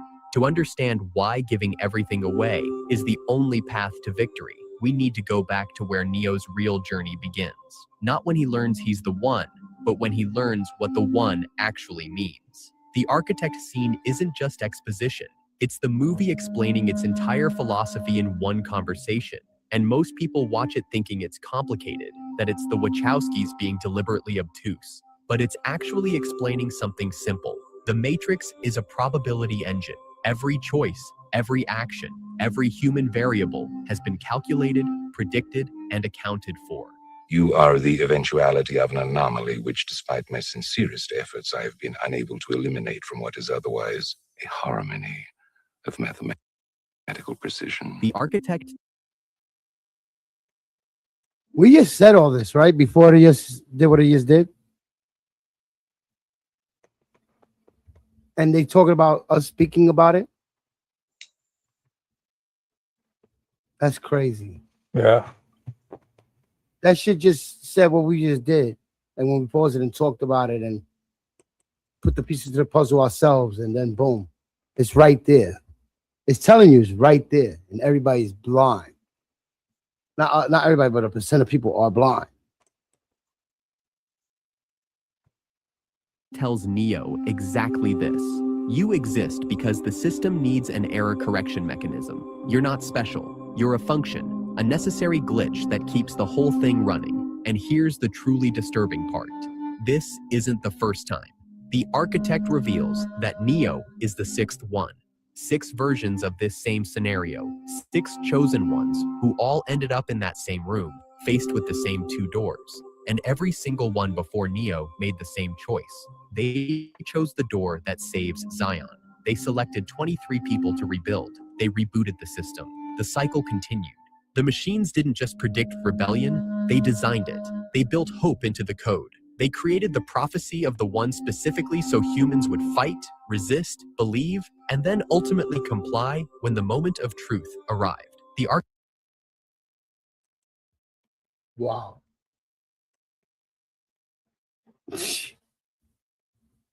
So he was the first one that chose love instead of saving Zion. And love out of the other 6 before him, they all chose the door. He was the first one that said Trinity. Yep. So this is like a subliminal to God.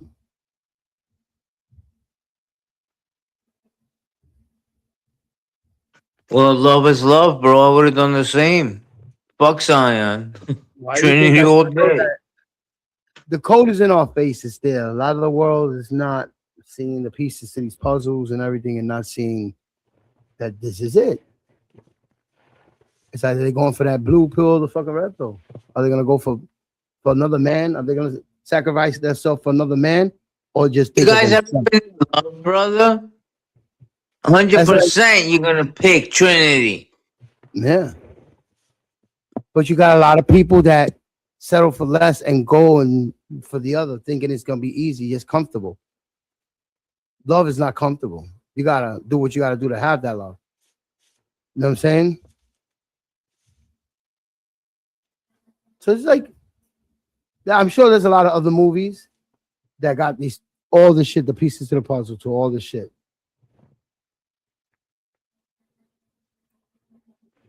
architect even sounds bored when he explains it. This will be the 6th time we have destroyed it, and we have become exceedingly efficient at it. Think about what that means. The machines turned resistance itself into part of their algorithm. Zion exists because the Matrix needs it to exist. The war continues because the system requires conflict to maintain stability. Freedom is an illusion programmed into the... So the bad still needs to exist just to create the illusion to exist. See how the algorithm, and he said the algorithm. Exactly. It's like up here, the panels. It's the same shit. Exactly.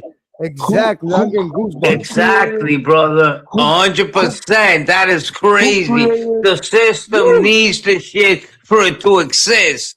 This is out of control. But it doesn't win. We win over with. Yeah, but it still needs it. It's insane. Can we rewind it? Rewind that again, because that hit home, my boy. Yo, where's Summer? This bitch needs to see this shit. Yo, this is fucking crazy. Hold on, we're gonna play this again. It's spooky. Efficient at it. Think about what that means. The machines turned resistance itself into part of their algorithm. Zion exists because... For the algorithm! Because the Matrix needs it to exist. The war continues because the system requires conflict to maintain stability. Freedom is an illusion programmed into the... Bro, if that doesn't speak about this whole shit, then we got something here. Code. And that's why McQueen gets a pass, because I am conflict that the machine needs to This is how exist. empires actually work. They don't crush every rebellion. They absorb them, predict them, turn them into pressure release valves. The Matrix is brilliant because it shows us that even our desire for freedom can be commodified, controlled, and made part of the very system we're trying to escape. And Neo was supposed to follow the pattern. Choose Zion over Trinity. Save the many over the one. Make the rational, utilitarian choice that preserves humanity for another cycle. The architect can already see the chemical precursors for Neo's decision forming in his brain. The machines have won before the choice is even made. The problem is choice. Except Neo does something unprecedented. He chooses the left door. He chooses Trinity. He chooses love over logic, one person over thousands, the irrational over the calculated.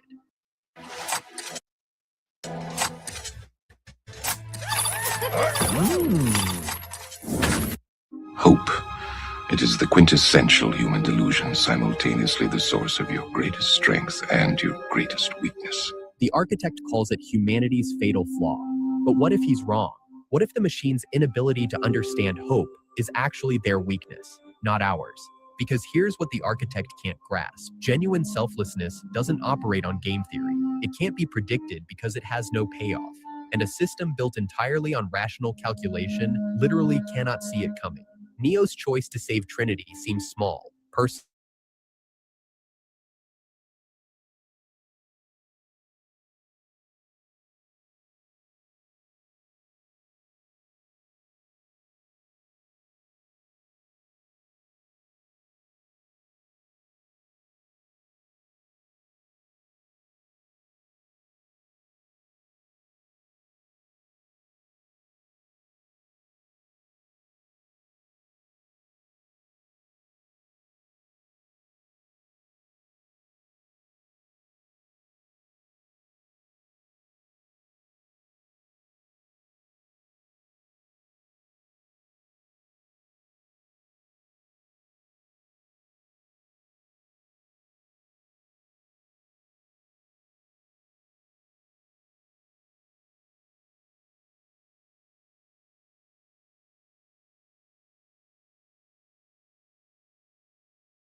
There's my background.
It's weird.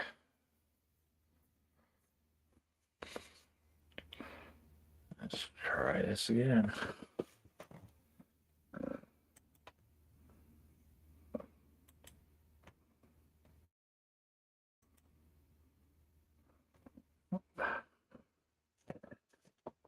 Oh.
And this accident could kill the child, God forbid. And next Women thing you are know, the best. We're crazy. You threw the child to save the child, and you walked out of it alive like a miracle.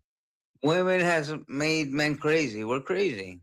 That's it. Tits, pussy, women, the hair. We'll do anything for them. We'll do anything for them. Anything. We'll go to war. We'll buy Lamborghinis. We'll dress up like assholes. Themselves the only reason men do that shit is because of women. They want girls, baby. This guy's just talking about pussy. I'm telling you, man. I know no, he is. I'm trying to. So, like, that's the only thing in his mind. Being a cop. My baby. They're so beautiful. Fucking My bitches. babies. And taking names.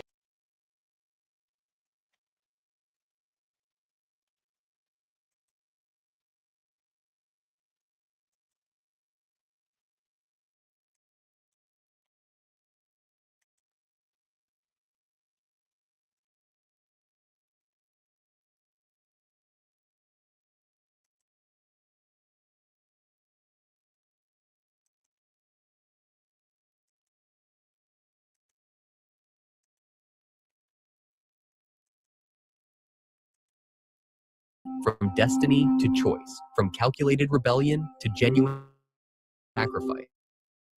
And it's not random. It's not just emotional. There's a specific reason why this pattern of selflessness leads to Neo's final sacrifice. Because he's not just improvising. He's following a template that's existed for thousands of years. The Wachowskis didn't hide the Christian imagery. Neo literally dies in a cruciform position with golden light radiating from his body. His initials are TA, Thomas Anderson, doubting Thomas who becomes the Anderson, the Son of Man. He's resurrected after dying in the first film. He performs miracles. The symbolism is everywhere. But this isn't just visual reference for the sake of looking cool. It's thematic, because Neo's sacrifice mirrors Christ's in a way that reveals something fundamental about how selfless acts break systemic logic. He is you. Your opposite, your negative. The result of the equation trying to balance itself out. The Oracle explains Smith perfectly. Smith is Neo's shadow self. Everything Neo represents, selflessness, love, sacrifice, Smith represents the opposite. Ego, domination, the desire to consume everything and turn it to himself. Is sin made manifest, not in the religious sense, but in the systemic sense. He's unchecked human corruption, the virus that infects both humans and programs.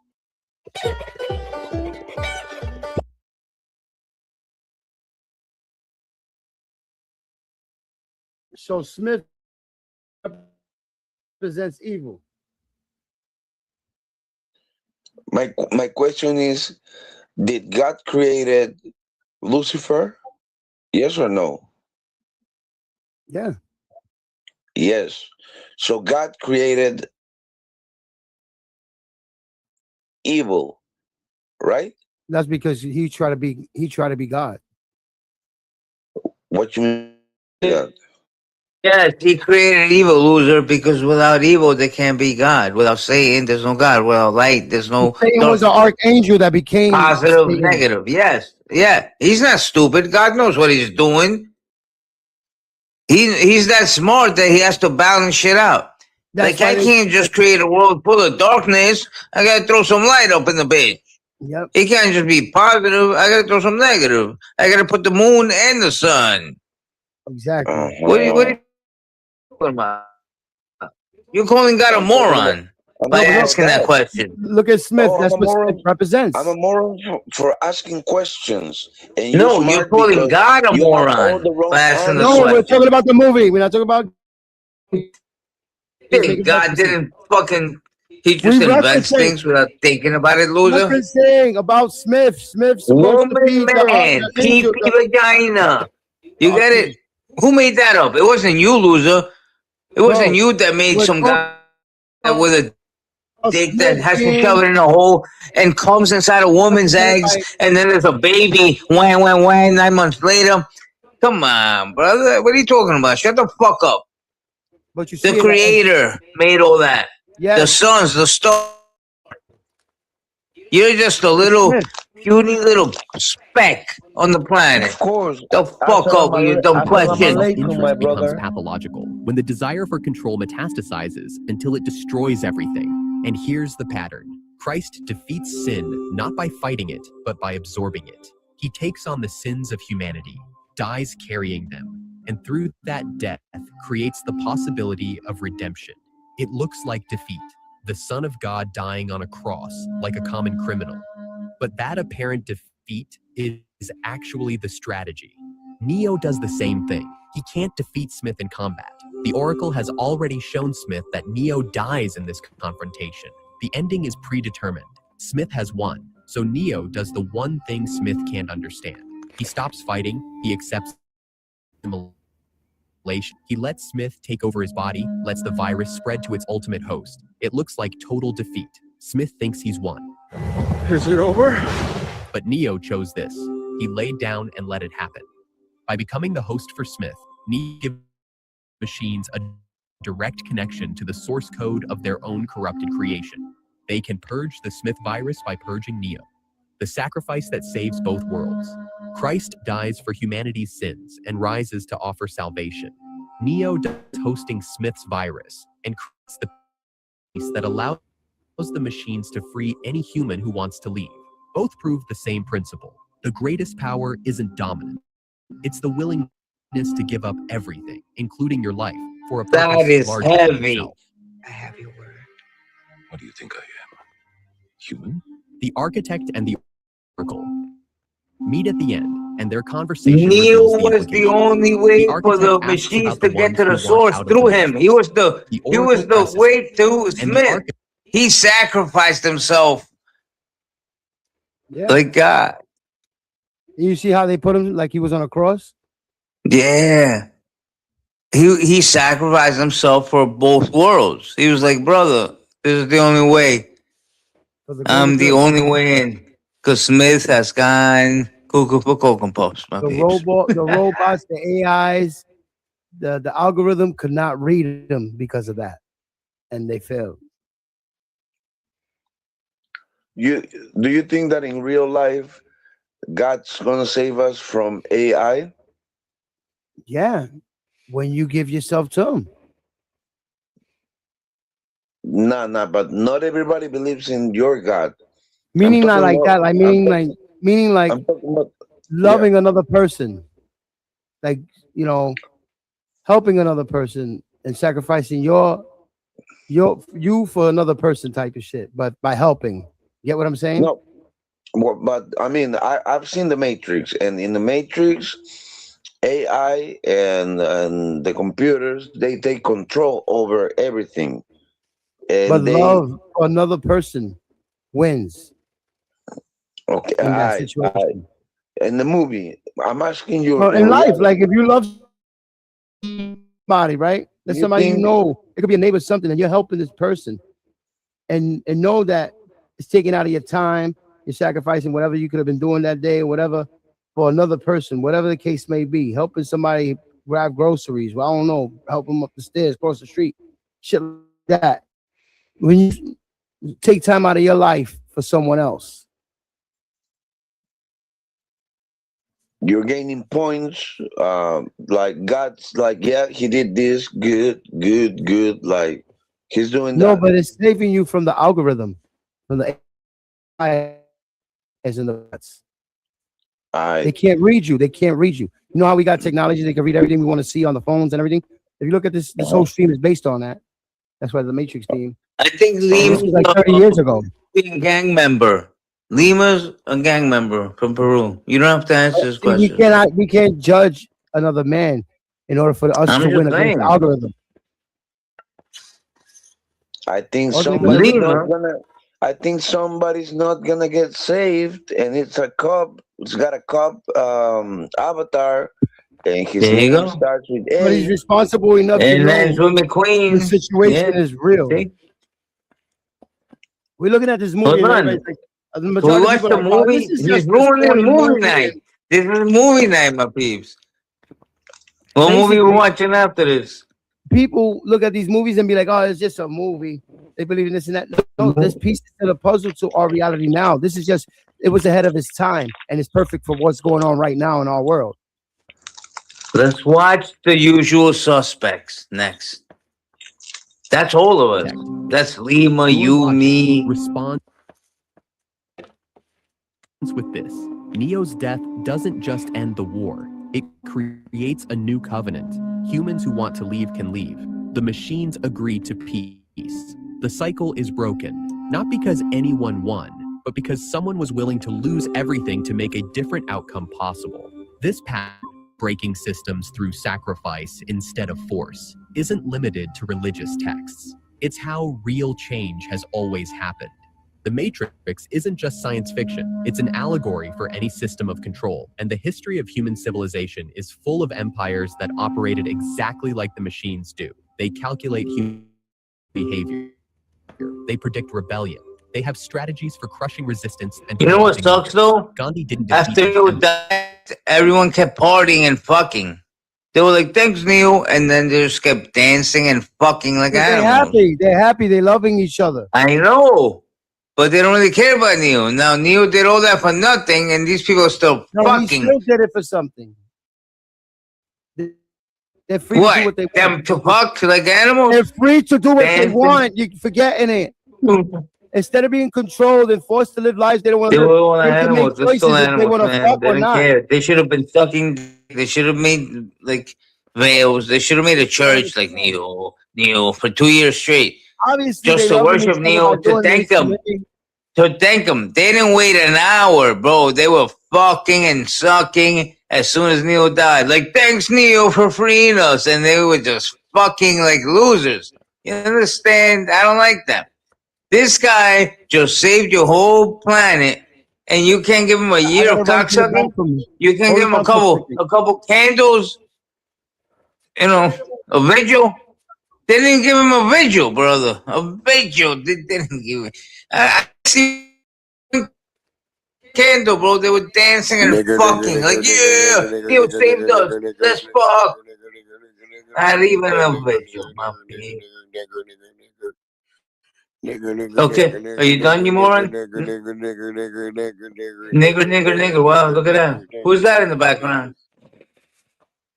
Stephen King. There's someone up there. There's a little fucking moron up there with no life. Who's that?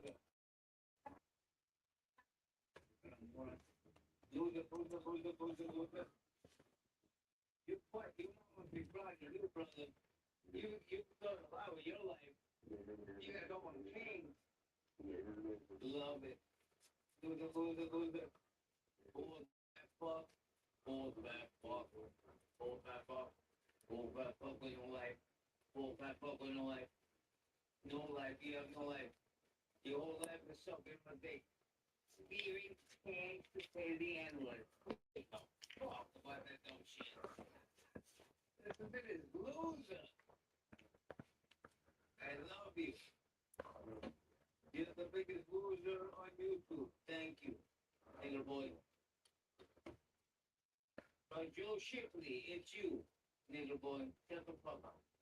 Joe Shipley, calm down, bro.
book for a man who kept getting beaten and arrested and who simply refused to fight back.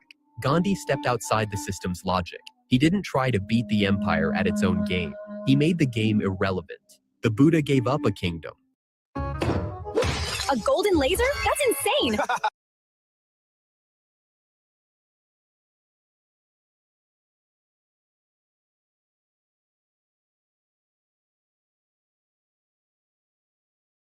Tree and pursue enlightenment. That's not strategic in any rational sense, but it demonstrated something that changed billions of lives. The pursuit of power itself is the trap. Want nothing and you can't be controlled. Martin Luther King Jr. faced dogs, fire hoses, and assassins with speeches about love and brotherhood. The segregationists could handle violence. They had more of it. What they couldn't handle was someone who kept showing up, kept preaching, kept sacrificing, and refused to hate them back. It made their system of oppression look barbaric because it was. The pattern repeats. Empires can calculate resistance. They can predict revolution. They have contingency plans for armed rebellion, propaganda campaigns, economic pressure. What they cannot calculate is someone who wants nothing, sacrifices everything, and changes hearts instead of breaking systems. Because the moment you fight the empire on its terms, violence for violence, power for power, you become part of its logic. You become predictable. The system absorbs you. But genuine selflessness, that's not in the playbook. That's not in the algorithm. And once enough people start operating outside rational self-interest, the system loses its ability to maintain control. I only asked to say what I've come to say. After that, do what you want, and I will try and stop you. Neo does exactly this. He doesn't threaten the machines. He doesn't bargain with Zion as leverage. He doesn't demand terms. He walks into the machine city and says this. What do you want? The Deus Ex Machina, the machine god, asks what he wants. Neo's answer is one word. Not victory, not dominance, not even survival. Peace for both sides. At the So right there, he's telling me he just wants peace.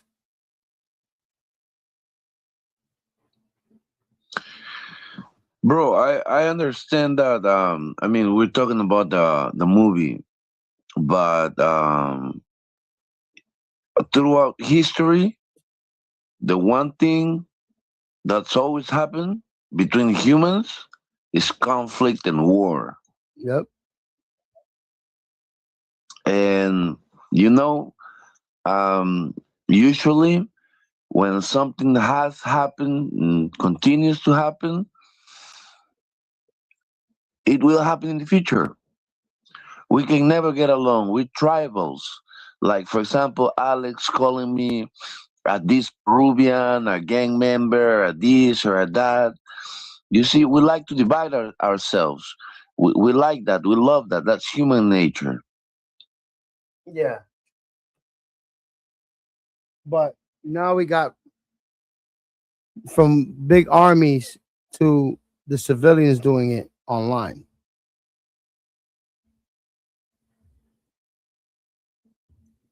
That's even way more.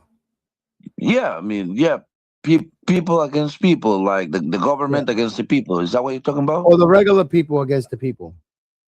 For no reason. Oh, yeah, of course, yeah.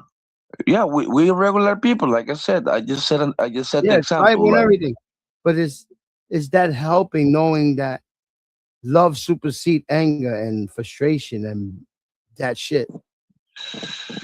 It's an ideal thing, but that's not reality. Yeah, Right it is. now. When there's an algorithm right now, and there's bots, and there's AI right now on YouTube and other websites. No, what I'm talking about is not reality that we all get along, humans. Yo, but it feeds the whole system. Bad, the good, the love, the man, it can't read you. It can't read what you want to see. Like, you know, when we go on look for shit, and for some reason we find shit like it's in our face, things we like and everything on the internet, it's reading you. But when it can't read you, it won't do that. You're gonna see random shit that you're supposed to see instead of something that it knows what you need to see. I see what you're saying, but I heard that people that work with AI and like I mean develop it, and they trying to like shut it down or like quit. AI has been blackmail them. Like I'ma send these emails to your wife, showing her that you've been cheating on her. All Like that shit. I mean, But if you in your heart and that person is pure and know that is not happening, it can't no, but reach, it's it can't do happening. nothing. No, You get what I'm it's saying? happening. But the It's real. gullible people fall for it and destroy their love that they have for the evil that they're hearing and getting to them. Now, people that have pure love for each other, people could do all that they want and it's not gonna phase their love. It can't read it. It can't do nothing. They're still gonna have love. I understand that, bro, but we humans, we're not perfect, right? We're not God, right? No, we're not trying to be that. We're We trying make to be what we mistakes. were here for. We all here for a reason, and we have to find it. Yes. My point is that AI is getting so ahead of us that even if we love and we do things that are not like random things and like just love each other, which I don't think is going to happen because like I said, throughout history we always been fighting and being in wars. Even people that are the same, like Christians or white people, like even though they're the same, they're still gonna fight. Yep. So how come are we going to like be like, oh, we're just one race, let's love each other, so we can beat the machines? Well, when you love yourself, you beat the machine. When you don't love yourself and you're confused in life and you think about bad things and not good things, that's when that shit reads you. But we're tribals, so we pick a side, we pick a team. So I love me, I love my family. Yeah. And these other people are a threat to my family. That's what I We got think. people that love other people, right? I was going through that recently with somebody. We got people that love other people that are not their family, and that's the problem. So it starts from that. When you impress a stranger, but put your fucking relative through shit. You never seen that before? With family members that they'll treat and impress some cocksucker that don't care for them, but a motherfucker that'll die for them, they treat like shit. Yeah. That's the problem, Poppy. Right there. That's the problem. And the more this technology gets to people's heads and everybody think they're fucking celebrities, it doesn't help. Yeah, not at People all. can choose what they want and do what they want. But look at me. I'm having a calm stream with you, having a conversation. Alex here chilling with us, having a conversation. But if we had this conversation somewhere else where everybody's just attacking each other because they don't like each other for no reason whatsoever, it's cool, yeah, but that's when this shit feeds from. Get what I'm saying? I go to other channels where I could crash out on somebody, and I'm cool with the people and everything. It's cool sometimes, yeah, but that's what levels out the good. You have to have that to have this. We have to coexist, and which we do. But a lot of shit makes it personal, and then really goes to another level that feeds the machine, which is the bot, the algorithm, the fucking all the shit that this movie's saying. It's happening now on what we're doing like this. This is 30 years ago or some shit, and it's happening now. It's just a subliminal for all the shit. Personas, content creators, like there's people that show support, and then the trolls and the fucking keyboard warriors. It all needs to exist to be here, to be this thing that we got here, this machine, the community. But there's choices people make. But that's the thing, like there's no community. community, it's like, I think it comes from like communism. Communism is you share everything, everything is for everyone. We don't fight for shit, and you get the shit that you deserve because of your abilities, because of what you do. But everybody Your gets talent, your the gift, same. whatever it is, it could be something that you're great at, you know, something that makes you happy. The things that make you happy. People need to start settling for less and being a part of the machine and go for things that will make them happy. Is a job or whatever it is. If you enjoy what you're doing, you're gonna have a great life. If you're stressed out and dragging yourself around, that's when this machine wins, bro. All right, It's I subliminal. It's share you. subliminal. It's not like an actual machine like we're seeing on the TV right now. It's just Uh-huh, uh-huh. invisible. It's internet. It's Wi-Fi. It's Bluetooth. It's people love objects more than they love people. You know that, right? Yeah, of course. Yeah, definitely. And that's Like the money, problem. money makes the world go round. Money helps out, but money don't make the world go around. The person without the people, the money won't, the world won't be going around. The machine. No, but we slaves to that, to the money. Yeah, but that's because people have to have a roof over their heads, you know, And and the that's way what the I'm world talking works about. right now.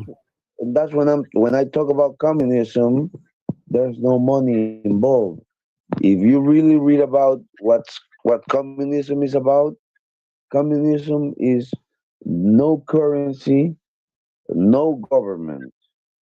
Yep. Tell me one place, one country where that is the truth. No currency and no government. There's none. Yep. There's none. The first one, I think, is the first society, like before cities. Like they were sharing, there was no government, and everybody had a roof above their heads, and You they know, were we still helping. neighbors. We're still neighbors to each other, even though we're on this planet. When it says that you shall respect thy neighbor, and that's a form of love, to love a neighbor, to make sure the neighbor's okay. Hey, you good? You know, how you doing? How's your day? You know, Maybe shit on like a that. maybe on a personal level you do that, but if we talk about global, like Israel is trying to kill all the Palestinians, like Ukrainians are trying to claim There's no fucking love land there. that is not There's all there. stress, anger. That's all anger. That's the opposite of love. There's no way in hell people want to see people in these situations in this time. It's all anger. There's no solution in that. If they had And love that's for each other, they could rebuild and not have this hate. They'll win. But they're and that's destroying my point. their own shit, you know, over anger.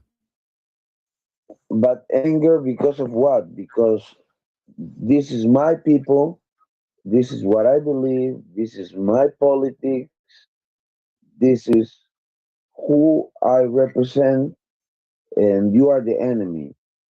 Yep. That's what I'm talking about. Tribal shit that's been with us. Yeah, that's the fucked up part because we keep carrying this tribal shit. It's in our blood, this and that. That's why we're not evolving. We have to stop that and be one and just have faith in yourself, loving yourself, and sacrificing for others with your passion, with your love, the right, you know, people. But if we all in a race to be better than each other, we'll never get there. I hear you. I definitely hear you. And yeah, I mean, like, Cost of his own life. The machines, pure logic incarnate, recognize this is the only solution. They can't predict it because it makes no rational sense for an individual to offer his life for mutual benefit with no guarantee of return. But once it's offered, they can see it's the only path that doesn't end in mutual destruction. Smith is about to consume everything. The Matrix, the Machine City, both worlds. The machines can't stop him. But Neo can if they'll work together. It's not a negotiation. It's an offer of sacrifice that makes cooperation possible for the first time. So when Neo stands before the machine god and offers himself, he's not being traditionally heroic. He's doing something the entire trilogy has been building toward. He's proving that selflessness is the weapon rational systems can never defend against. Neo is blind, beaten, impaled through the chest by rebar. Smith has won. The Oracle even showed him this moment. I've seen this. This is it. This is the end. You were laying right there, just like that. The most relaxing game for left-brained thinkers.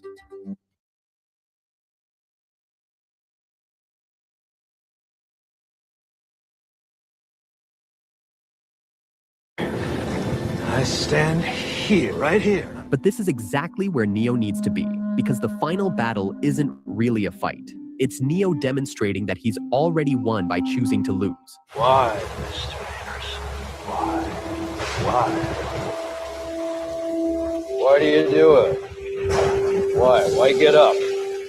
Why keep fighting? You believe you're fighting for something, for more than your survival? Can you tell me what it is? Smith keeps asking the same question in different ways. He lists possibilities: freedom, truth, peace, love, and dismisses each one. Illusions, Mr. Anderson, vagaries of perception. Temporary constructs of a feeble human intellect trying desperately to justify an existence that is without meaning or purpose. This is Smith's fun. He said it right there. He literally said it right there. What's going on? Especially with the algorithm. It's just fucking spooky. Literally explain the algorithm to a T. Fundamental flaw. He can't understand motivation without payoff. He's become pure ego, pure will to power. He exists to consume, to dominate, to prove superiority. In his worldview, love is insipid, purpose is illusion, and fighting without hope of winning is madness. You must be able to see it, Mr. Anderson. You must know it by now. You can't win. It's pointless to keep fighting. Why, Mr. Anderson? Why? Why do you persist? So when Neo keeps getting up, keeps fighting despite having no chance of victory, Smith genuinely cannot understand it. Because I choose to. And Neo gives the simplest, most devastating answer in the trilogy. Not because he'll win, not because he has to, not because prophecy or destiny or strategy demands it, because he chooses to. That's it. That's the whole reason. And Smith, for all his power, all his copies, all his infection of the entire Matrix, has no response to that, because choice without reason is the one thing Smith cannot compute. He's a virus, a program gone rogue. He operates on directives, even corrupted ones.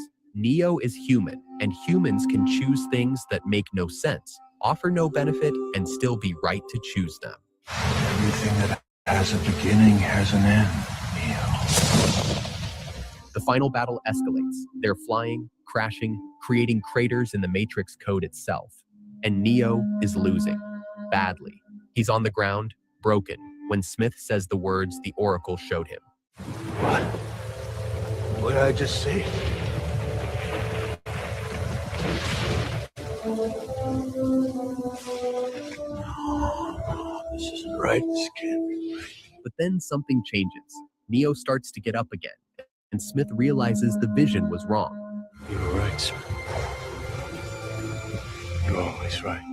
Neo isn't fighting to win anymore. He's fighting to contain Smith, to be the vessel Smith assimilates, to make his own body the battlefield where this ends. He tells Smith this, and he stops defending himself. He lets Smith take over. Smith thinks he's won, and Neo, now wearing Smith's face, simply nods.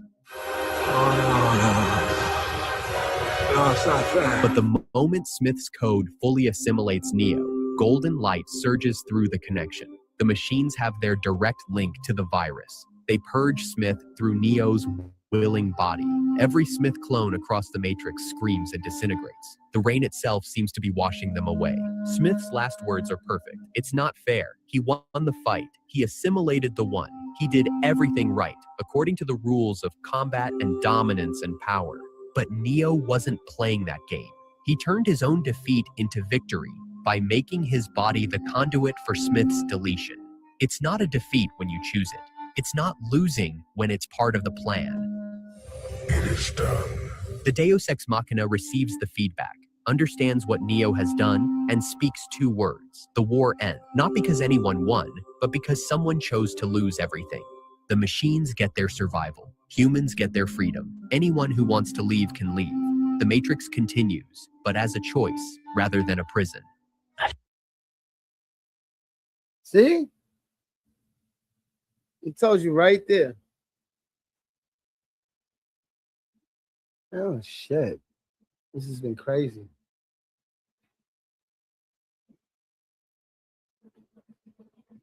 Wow. How's everybody feel about this so far?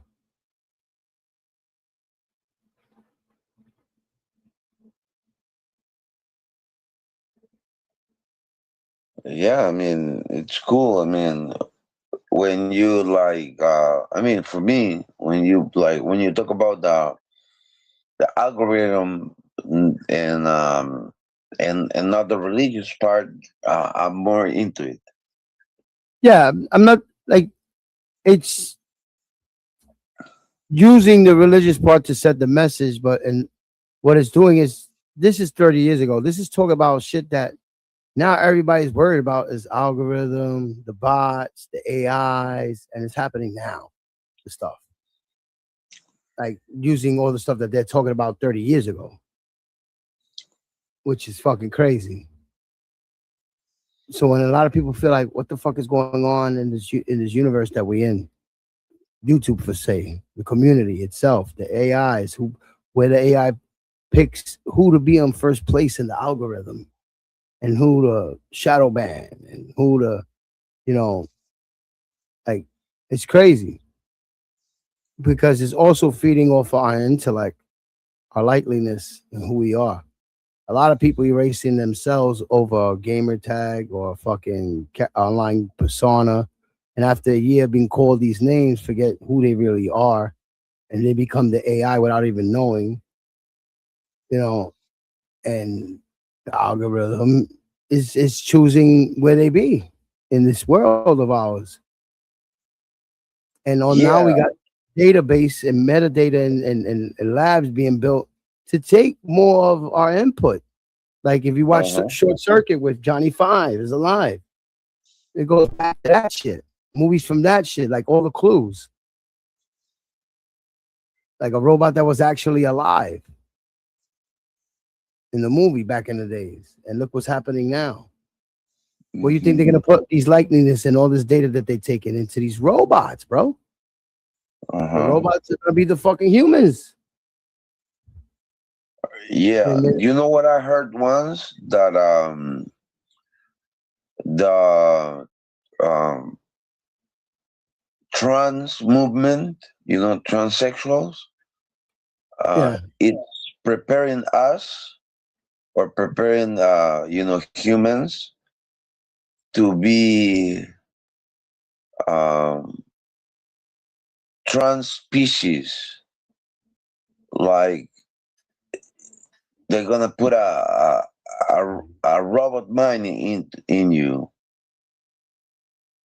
or like a cyborg. They're preparing us for that. It's for a lot of shit. Like, look at all the shit that Elon Musk is doing right now. And he's controlling all this shit at once, all these little entities for this new future. And all these other moguls are making database stations to take all our information, our likeness, everything. Why are they wasting so much money on that right now? And this movie was basically ahead of its time, letting us know that back then, and it's happening now. Yeah. Like right now, our likeness, what we're saying and talking right now, is analyzing. There's an algorithm listening to this, there's an AI listening to this, there's a bot listening to this. The machine is active, it's alive. For good, bad, but we don't know. Allegedly, It could be conspiracy because people, you know, I don't got full facts, but I got is these pieces to the puzzle is in our face and it's making sense, which is spooky. A lot of the shit that they're saying, we are living on the internet. You know, the information highway. And the government loves that. Yeah. And we can't get mad because we seen it in this movie and it's happening now. So it's like we already knew what's up. It's not like they lied to us. They put it in our face. Because why does movie still exist if they don't want us to know this shit? Done all that I could do. Now you have to do the rest. You have to finish it. And Neo's body is carried away by the machines, glowing with golden light, while Trinity's words echo. He did, not by fighting harder or being stronger, by giving everything away. So what does this actually mean? Not for Neo, not for the Matrix, but for us? The Matrix has always been about more than machines and humans. It's about how we relate to systems of control. Corporate structures that demand we sacrifice our lives for profit. Political machines that turn resistance into fundraising. Social media algorithms that commodify our attention and anger. These are our matrices, systems designed to predict and control human behavior. They operate on the same principle as the architect's design. Calculate what people want, give them the illusion of choice, absorb any resistance into the system itself. You can rebel, but your rebellion will be merchandised. You can resist, but your resistance becomes content. The system doesn't fear opposition, it feeds on it. The message. Told you. That shit's crazy. I bet you that shit spooked him the fuck out of here. The message of revolutions is simple. You can't beat these systems by playing their game. You cannot out-rational a rational system. You cannot dominate a system built on dominance. Fighting the Matrix on its terms just makes you part of the equation. What actually breaks these systems? Radical acts of selflessness that make no strategic sense. Choosing community over personal advancement. Choosing principle over victory. Choosing sacrifice over survival. And he's breaking it down. When Trinity tells Neo this in her final moments, she's not just talking about saving Zion. She's talking about finishing what they started together, proving that love, sacrifice, and selflessness are stronger than calculation, domination, and control. Did you always know? Picked a great name, but your voice doesn't quite match it? No, I didn't. But I believe. The Oracle tells Seraph at the very end. That's the key. Not knowing, not calculating, not predicting, believing in something that can't be quantified. Having faith in people even when rational analysis says it's hopeless. Making choices that look like mistakes but are actually the only moves that change anything. The end of the war, the machines are gone! The war is over! Is this real? The kid runs through Zion screaming this, and it is. Not because Neo killed all the machines, not because humans won, because someone made peace possible by giving up everything, including his life, to create a different kind of ending. Neo's message isn't be a hero, it's be willing to give up being the hero. The most powerful thing you can do isn't to fight harder, strategize better, or dominate more effectively. It's to step outside the game entirely through acts of genuine selflessness. That's what the machines couldn't calculate. That's Ha! Say, I told y'all, machines can't calculate good. The good, the greater good. There is a way to avoid all this bullshit and win. It's crazy, bro. Like, holy shit. what the architect couldn't predict. That's what changes everything. So when people say Matrix Revolutions has a confusing ending, they're missing the entire point. The ending isn't confusing, it's the thesis. Neo doesn't defeat the machines. He makes defeating them unnecessary. He doesn't win the war. He ends it by proving there's another way. The Matrix isn't destroyed. People are given the choice to leave. This is the Wachowskis' final statement. Systems of control thrive on conflict. They feed on resistance. They turn rebellion into fuel for their continuation. The endless cycle of domination and revolution, oppression and uprising, control and freedom, these are all part of the same game. The only way to truly escape is to refuse to participate in that cycle, not through apathy or surrender, but through active, selfless sacrifice that rewrites what's possible. By choosing love over logic, people over systems, sacrifice over survival. Just how long do you think this peace is going to last? As long as it can. The architect asks the oracle at the end. She responds with this: the peace is fragile, uncertain, maybe temporary, but it exists because someone was willing to lose everything for it. That sunrise Sati creates, that beautiful orange and pink dawn breaking over the matrix, isn't just pretty imagery. It's the dawn of a new possibility, a world where the choice between human and machine, freedom and control, doesn't have to end in extinction. Will we ever see him again? Someday. Sati asks if they'll ever see Neo again. Yeah, that's crazy, man. Oh, that's the end of it. I'm gonna see y'all guys tomorrow. It's like 6 in the morning. I'm about to head off. I've been doing a 6-hour stream. Thank you for coming through, Rod. Vanguard in the house, chilling with me. Peace, mad love to everybody. And we'll see what's gonna be the next episode. What's gonna be the topic? Oh yeah, man. Salute. Take care. Good night, everybody.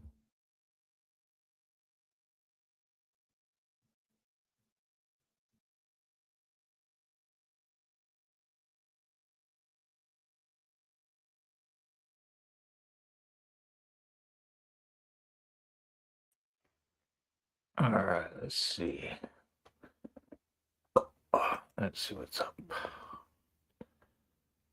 3 hours until the next show.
All right, y'all. Today we're going to talk.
2 hours.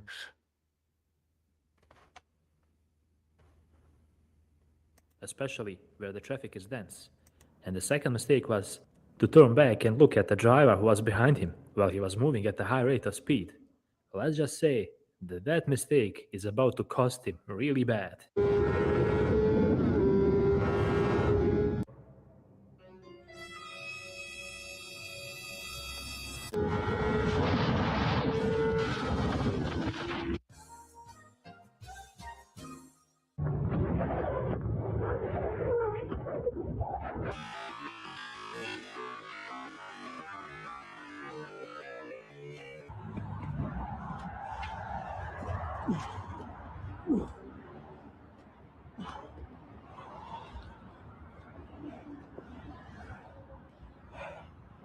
I can't believe you stopped.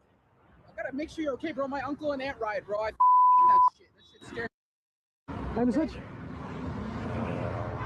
Oh, you back, man. Here, sit in my car. I need to get this bike out of here. Oh, what the? How are you gonna? I don't know.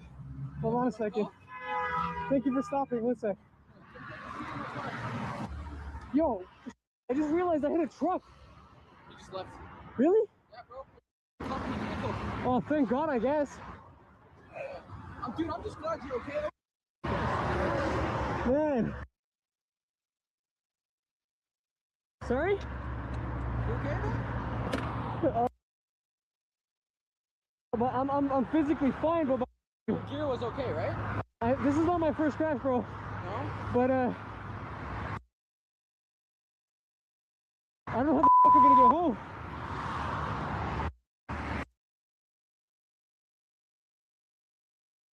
Okay, where do you live? I literally just live. Okay, well, I can take you home if you need. We just need to figure out someone to get this bike. You know? I could drive a van over here. Huh? I can drive a van over here and pick it up, but where do you live? Literally.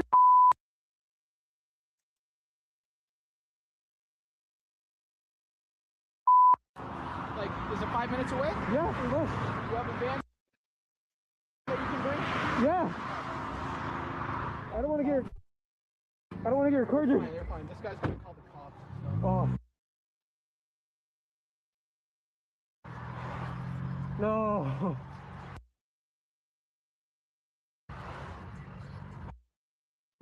Man.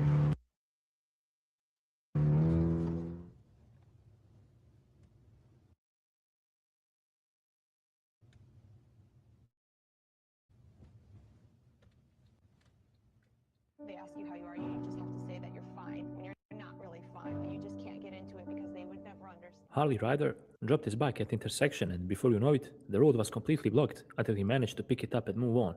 But that wasn't all. He even jump scared the driver as he purposely rode way too close to him.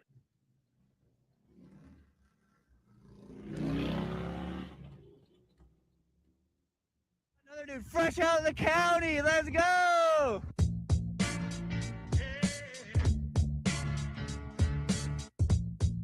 Biker was riding around with a group of his friends when all of a sudden he came across a guy who just got out of a jail, fresh, and he asked the biker to take him down home.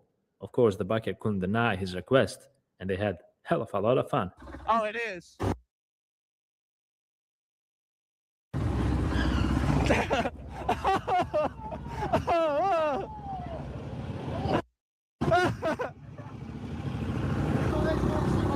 I got you. We out of X Games mode. That was cool. I was scared my brother. He failed though. This shit feels very illegal. Oh, it is. No, right here. Right here? Right here. Alright, bet. Good look. Hell yeah. Alright, bro. My nigga. Take it easy. Good luck. What? Hey, what's that shit again? Paul so hard. Like ball so hard, but Paul. Paul so hard. Like Paul so hard. Paul so hard. Yeah. Alright, take it easy. I'm out here doing charity work right now.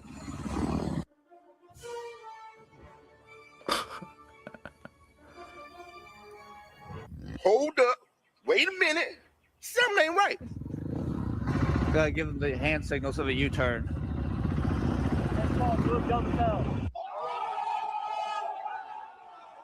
What? I'm giving them the hand signals. There are trails in this forest, especially made for bikers, and they know it. However, this time around, when they came to ride over there, homeless people took over the area and inhabited it. Oh, well, then we can ride through. Huh?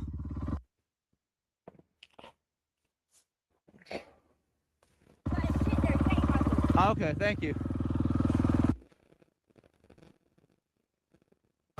Like, do they own the property now?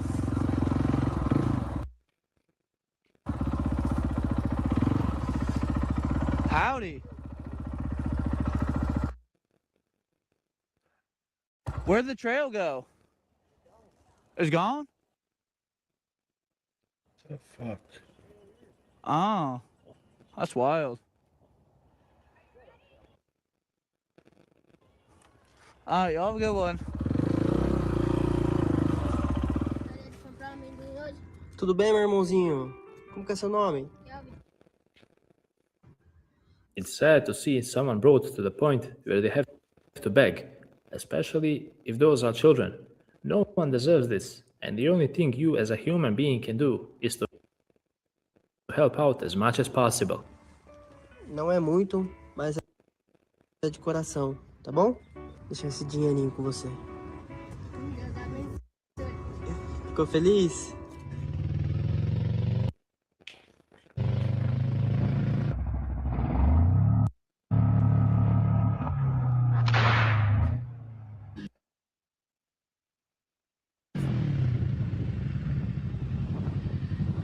Attends, cerf, là.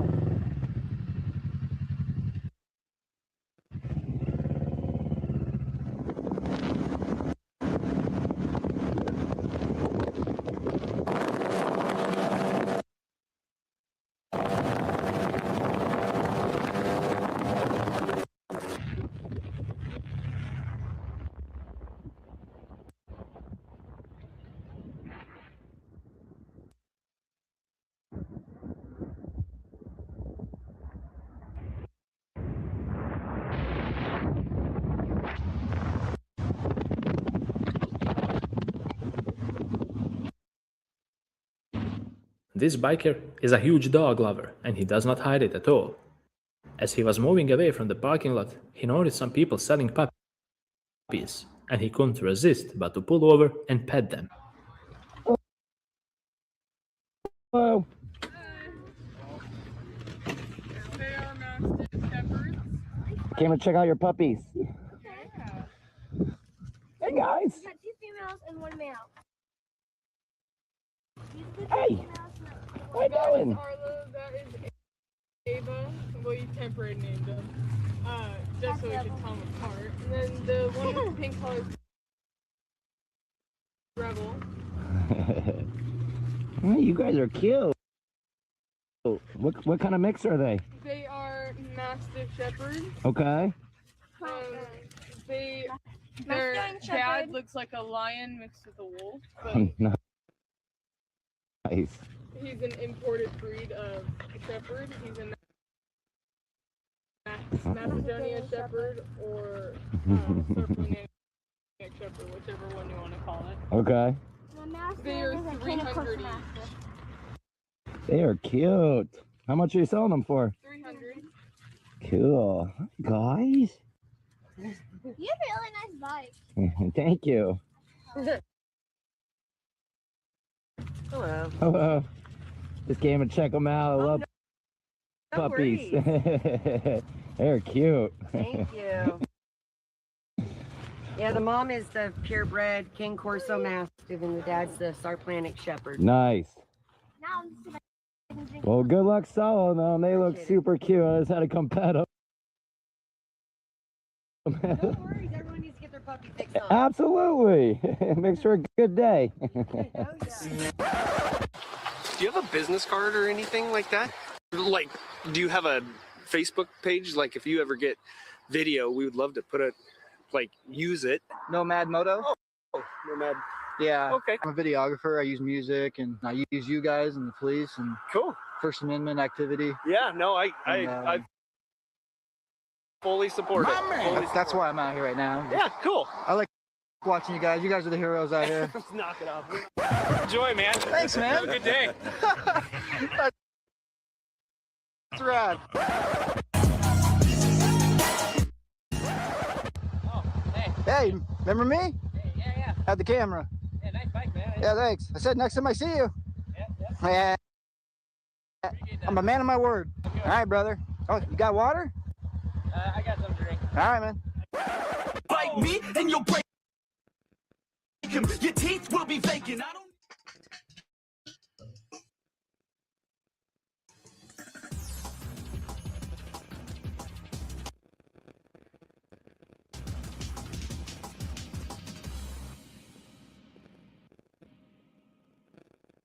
In this situation here, I want you to pay close attention at a cyclist that's about to appear.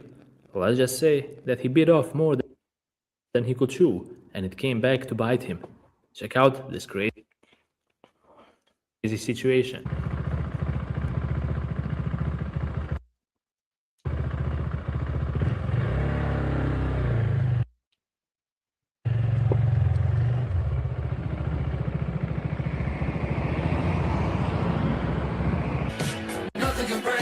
Nothing can break me down.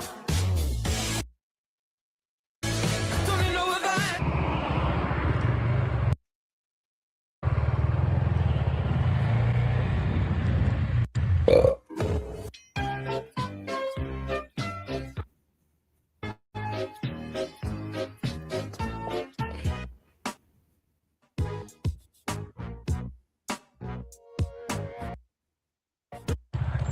Hey.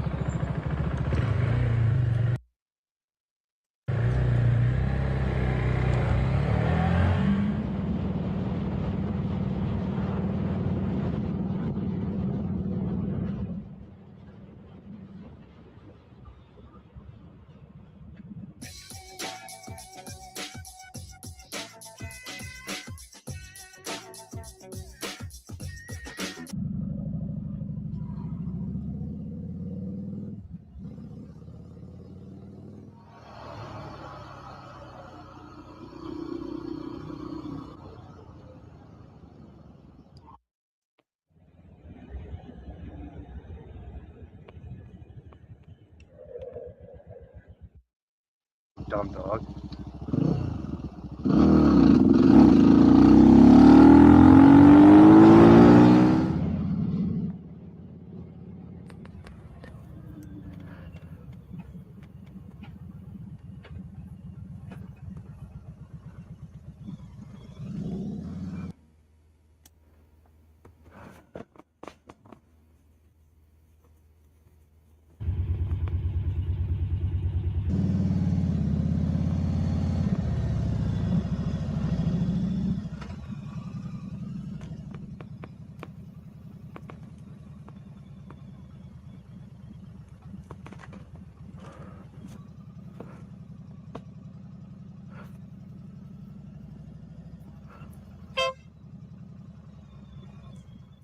There was a large turtle in the middle of the road, and this biker just had to stop and do something about it.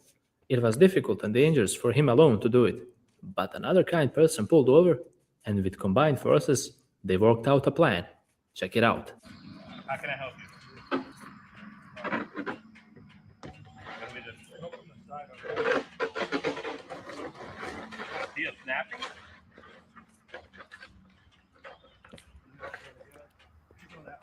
Shit, he's heavy.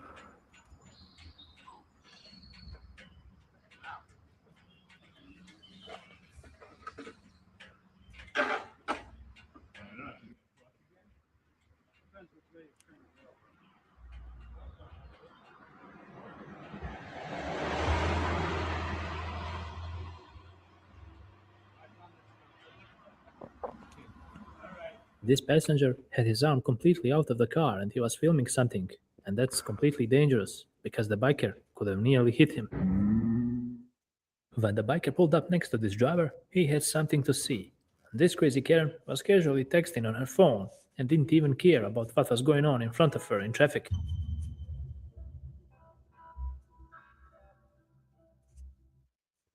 Biker was on his way to the gas station to grab some gas, and there was a huge line of vehicles already there.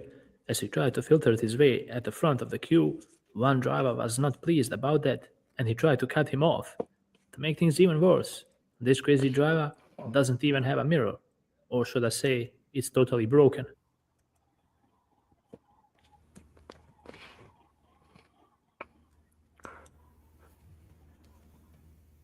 In this video, the biker lost control of his bike as he tried to take the corner at a high rate of speed, and that resulted in him crashing. Luckily, he was wearing his full gear, including the helmet, and that prevented him from suffering some serious injuries. Right, तो मजा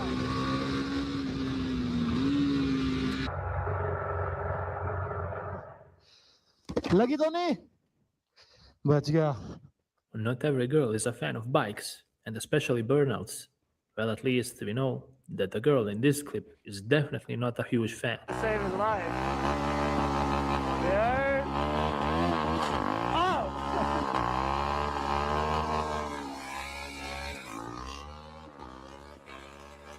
She's not a fan. She's looking away. Now I'm gonna tell those brothers.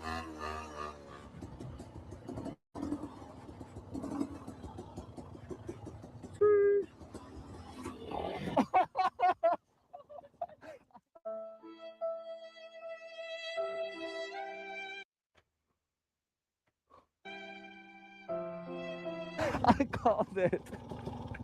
You good? Taxi driver was obviously not looking while merging onto the road, and even though the biker had a green light, the taxi driver still hit him.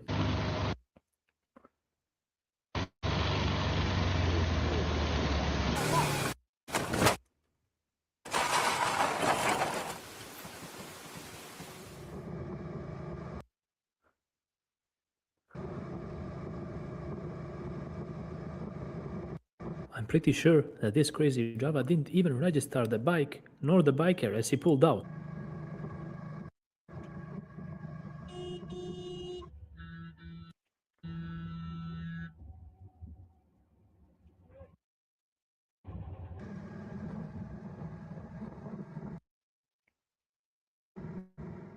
Biker took a left turn, but he was in too high a gear and the engine cut out right in the middle of the corner.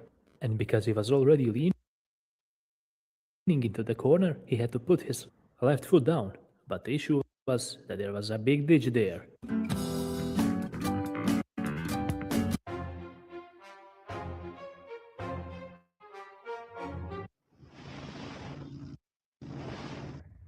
Our biker didn't notice that his saddlebags fell off mid-ride, but luckily he had a buddy with him who noticed and signaled it to him. They both pulled over and made things right before the bike or the biker got damaged. Good? Oh, what the? You're not. You're not. You're not. When did that happen? I don't know. You passed me and I...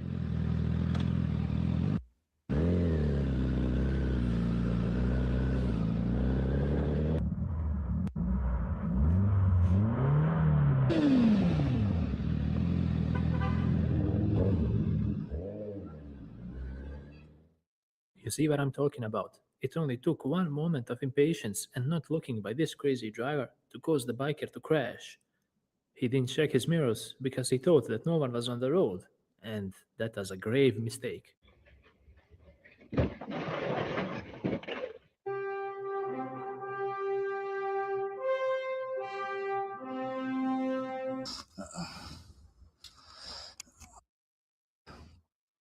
I think that the biker who crashed was way too much focused on the biker in front of him instead of the road, and before you know it, he ended up crashing.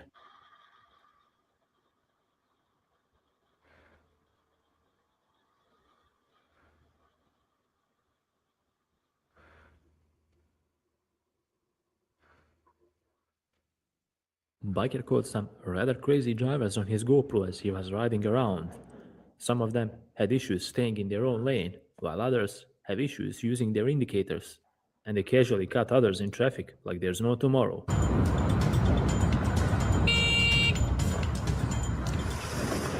Ay, Dios mío. Qué cagas,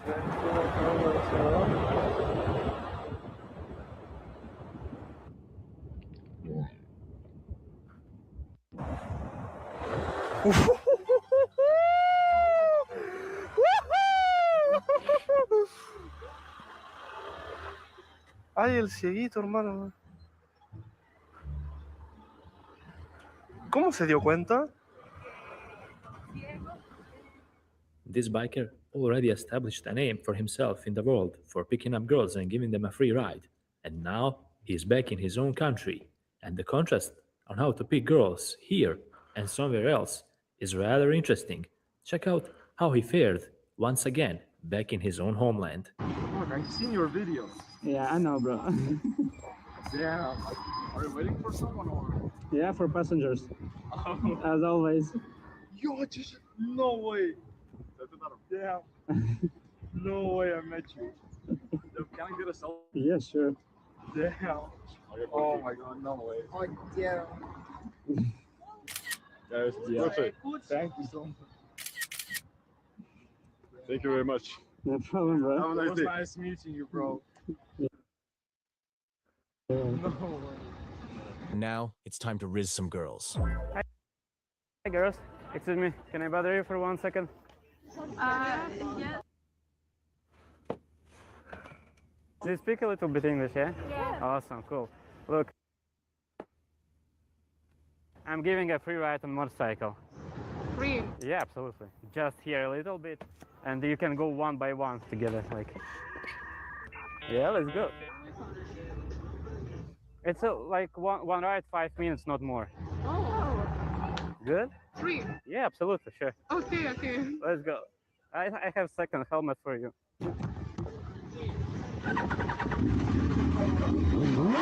Что ты делаешь?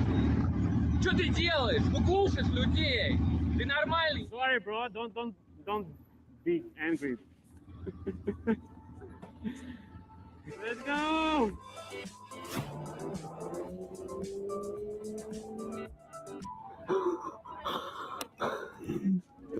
Can you share your emotions? So cool, I literally loved it. I don't know if I want to. I'm scared. I'll go as well, like slow, and then. So please, yeah, sure. Slow and steady, T. Slow and steady. And it's your first ride too, right? Yes. Wow, nice. Girls are naturally drawn to bikers, and especially this biker and his bike. Maybe it's because bike somehow symbolizes danger and the unknown, and girls definitely like that. Thank you. Thank you. No problem, girls. Okay, bye. Thank you, bye. For what? No, do you want? Why? Just Really? That's awesome. Thank you so much. okay. What I gonna do is this. No, I don't know. It's just present for you. Then comparing his homeland to other different countries to where he's been, picking up girls in his own homeland is way easier. In most of the cases, as you can see, the girls approach them on their own. Yeah, you're professional in this thing. Yeah, I just see that you in your this and It's okay. look like cool because sport bike and you. With Thank you so much. Yeah, sure. We can do together photo as well. Tell me your name. Hero. Hero? You can find my Instagram or TikTok, whatever. Like this hero, or like I just make a skin because I don't have I'm not from this place. All right. So I Where, just where you come from? Belarus. All right. Awesome. Yeah. Maybe you wanna ride? No. It's like five minutes. You can talk. Money? No. It's free. Yeah. Yeah. I'm giving free rides. Because I'm with my ex and maybe he will nervous about this, but I wanna ride, to be honest. You can ask him if he don't mind. I just can tell him that I will not here for 5 minutes. All right, let's go. Okay. Yeah. All right. Nice to meet you. Yeah. He's nervous. I Bye-bye. see. I see. You can go. Yeah. All right. Bye. Bye. He's nervous. The same situation is again with these two girls. They appear to be naturally drawn to this biker due to his bike and what he's wearing in contrast. Of course, they started talking to him, and before you know it, they are in for a ride as well. Yeah, let's go for a ride. I have second helmet. There and go back. Are you a good rider? Yeah. Okay, you can try. Okay.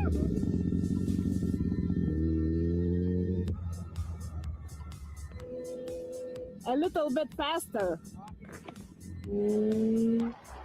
How did you enjoy this? Oh, I liked it a lot.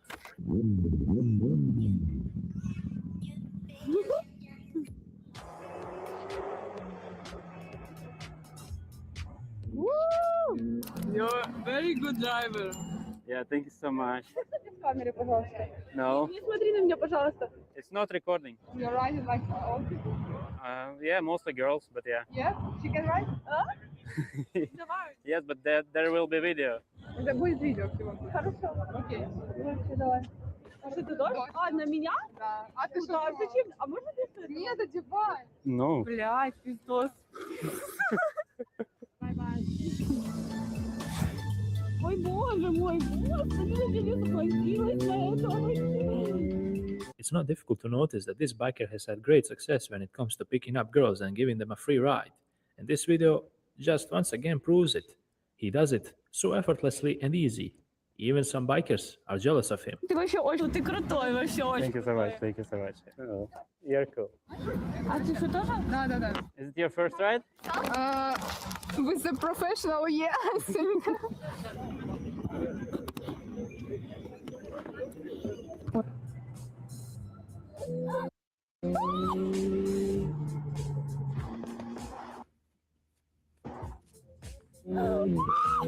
Yeah, it was awesome. Thank you very much. No problem, no problem. You're awesome. Not too late, bro. Let's go. My mom is ready. Я боюсь. А у меня мобайла не короче. А как за can you? Okay.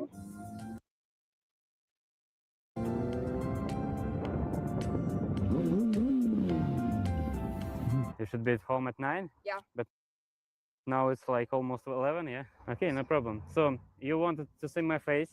Yeah. But then you should kiss me. Give me a kiss. No. No? Why? No. It's good exchange. No. Why not? No. Okay, I will show you. Just for one moment, wait.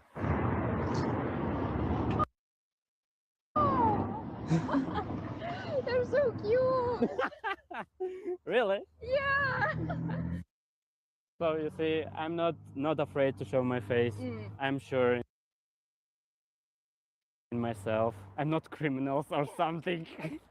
I'm just making content, and it's like my life. I just don't want to show my face to like everyone. Like This driver tried to merge onto the road, but he chose a completely wrong way to do it properly. Instead of looking both ways, he went full crazy mode out onto the road, and of course, an accident was bound to happen.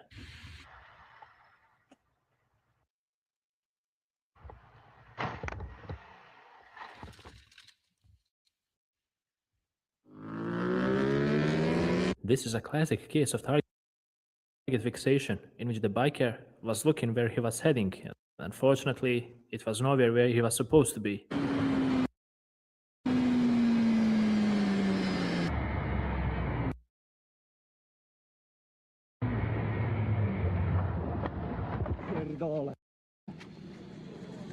There was a little glip in the front of the lens on the GoPro. I didn't know that I picked up a bug when This has got to be one of the scariest crashes I've seen so far. The biker in front crashed at a sharp corner, and he was inches away from going under the trailer.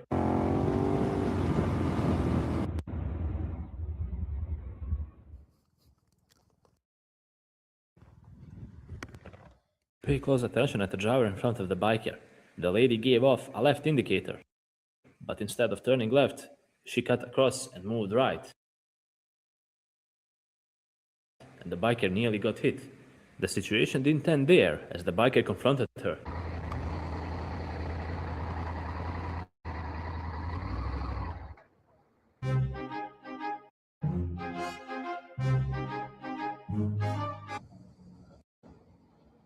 What the f is wrong with you? You gave the indicator for left and you're going right. Yeah, but do not give indicator, go left, and then turn right. Well, then that was my mistake. I'm sorry. Yeah, pay attention.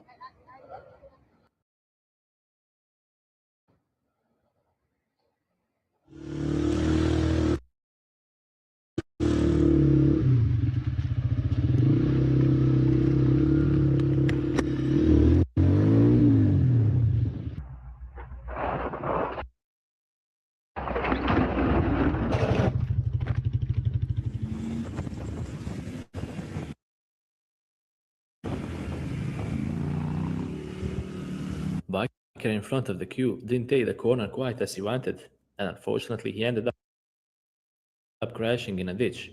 The most important thing is that he is doing just fine.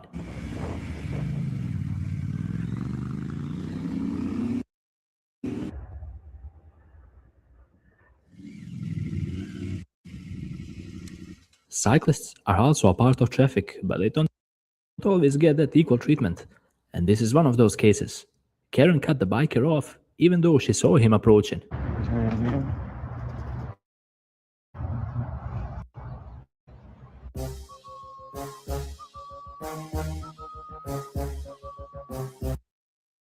Clear out here, lady. You trying to kill me?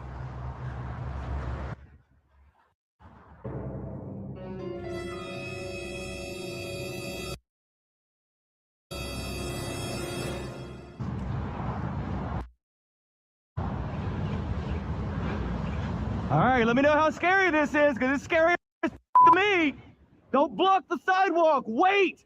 Wait. There's already people coming. Stupid bitch. Judging by the first glance, it looks like the semi-truck driver purposely swerved in and out just to block the biker, and he caused an accident.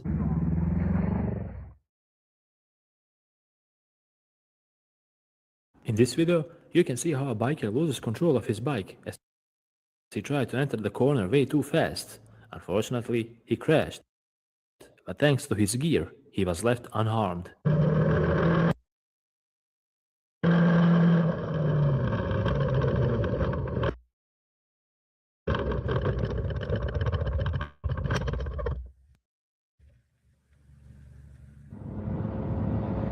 Whoa, ahora sí puedo creer, ¿no?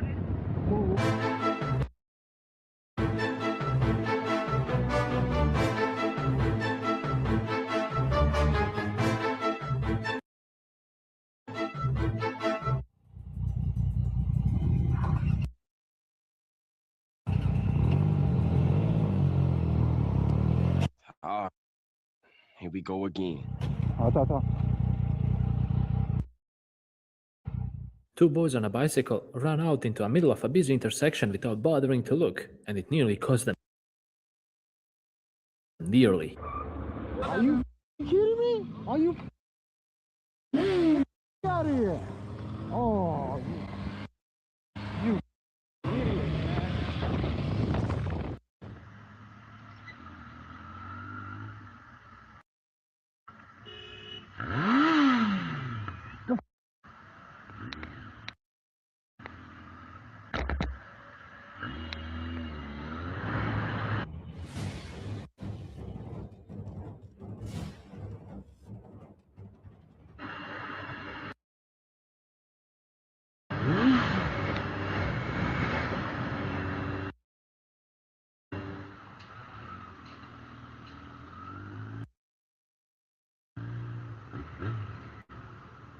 Hey!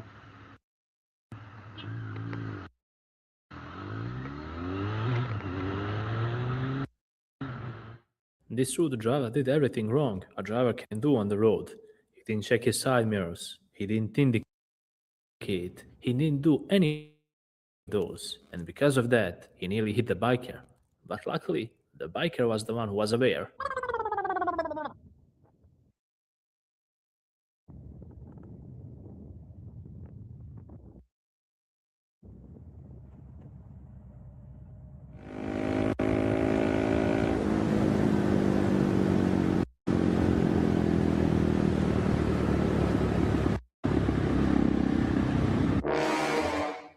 Biker was cruising around going a bit over the speed limit, and unfortunately, he didn't notice a cop at the intersection. He was a bit anxious about being pulled over or not, but in the end, the cop did pull him over. Check out what happened next. Is it not on there? Right here. License. I don't know. I'm sorry. No, it's okay. I'm just telling you because I was like, is this sweet bike? It's a KTM. Yeah, it is.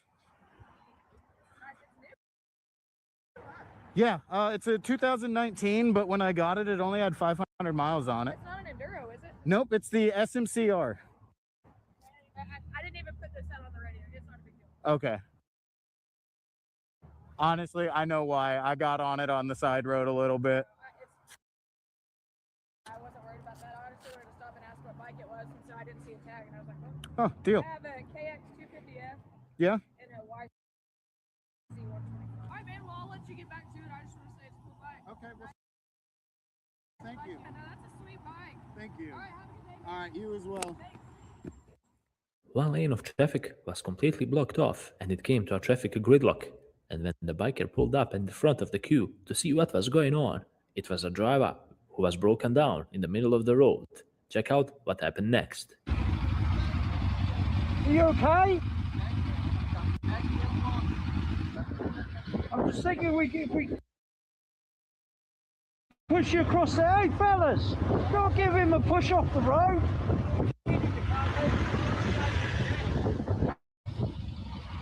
Okay.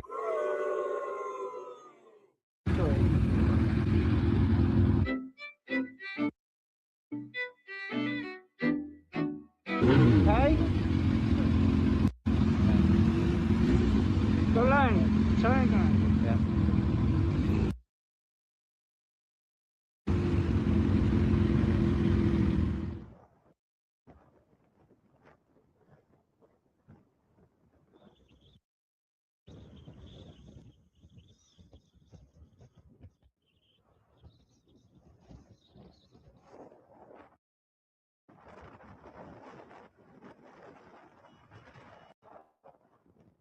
Okay.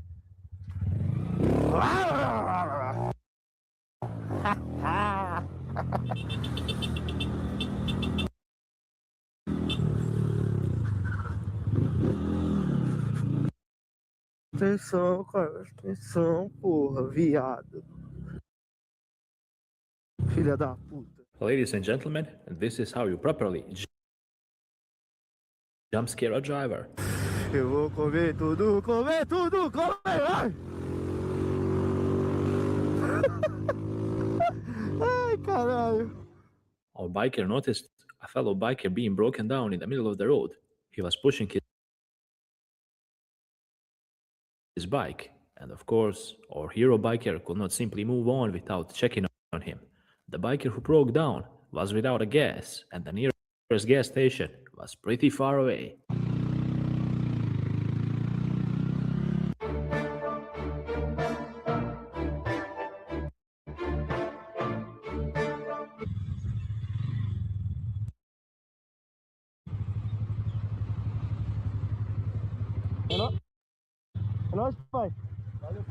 Road driver cut across the entire road, and even though it was rush hour, he didn't care.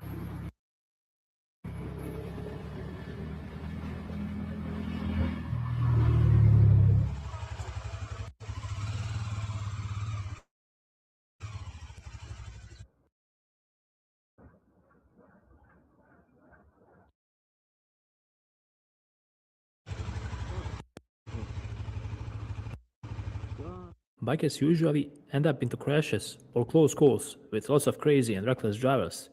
But for a biker to find some money on the road, well, that's rare. But it happened. And it happened to this biker.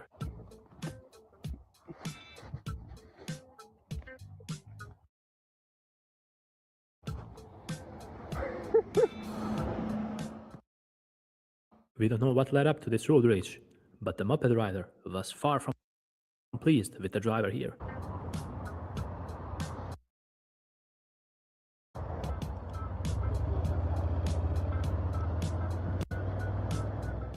Biker was in the roundabout way before this driver, but that didn't prevent him from pulling out in front of the biker and nearly causing a crash.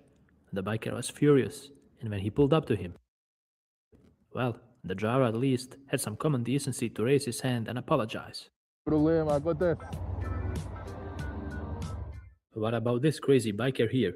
He was riding at a high rate of speed, and he dangerously took the last exit.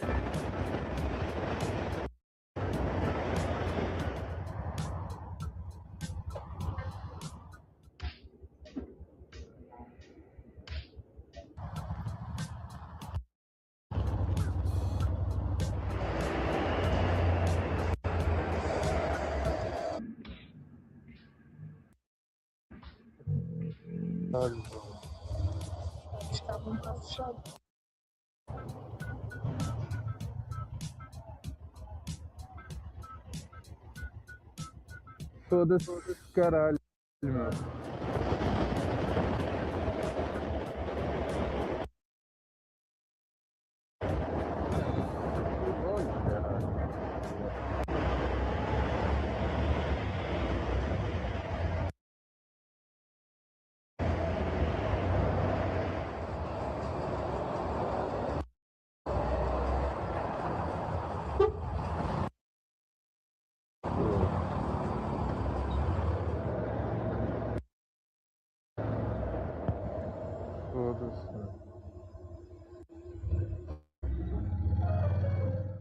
In this video, the biker caught some rather reckless and crazy drivers who cut others off in traffic without looking or using their turn signals. To make things worse, the bikers are the ones who are usually on the receiving of it all. So make sure to pay close attention, and as a driver, definitely try to learn something out of all these mistakes.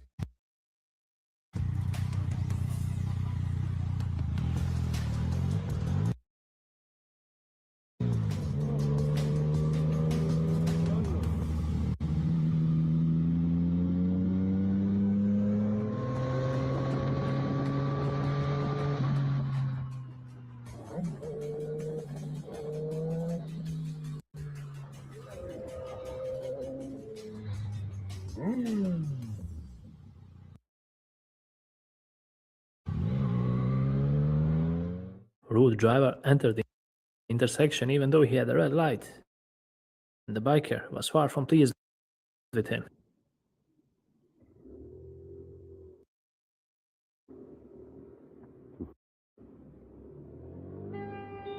The red light, you.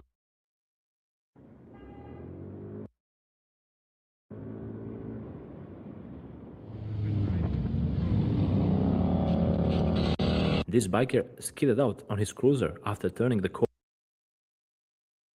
corner, and these things can happen to all of us, but luckily he was not injured.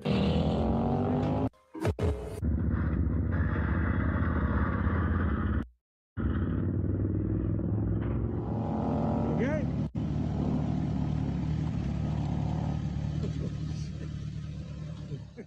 Speed bubbles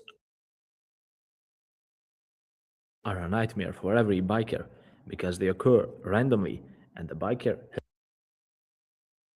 has barely any time to react whenever it happens, and in most cases they lead up to crashes, fatal ones of course. Luckily this time around, the biker somehow managed to regain his cool and stay on his bike.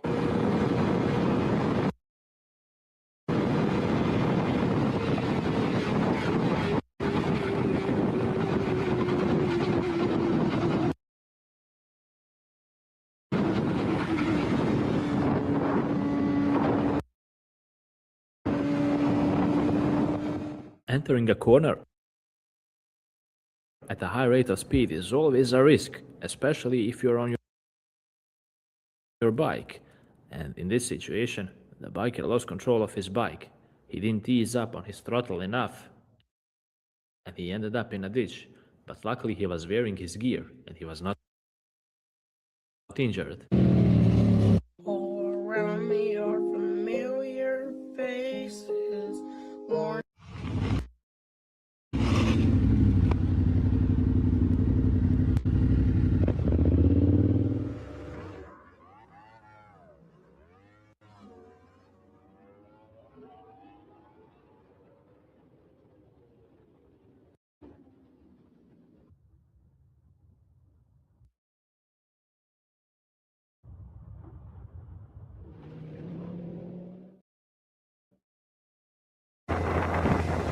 It was at this moment that he knew.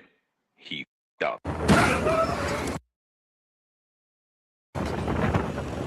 There's a reason we constantly say that you should keep a safe distance between you and other vehicles. Unfortunately, in this situation, it came to a chain crash, and the poor truck driver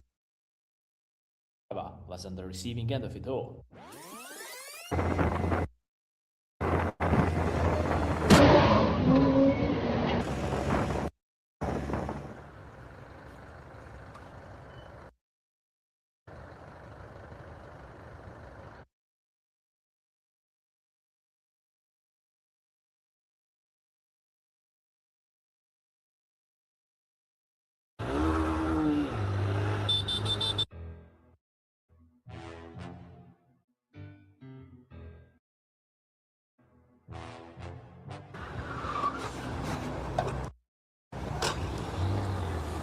Paizão, eu acho que não aconteceu nada, mas encosta ali no posto ali pra você ver.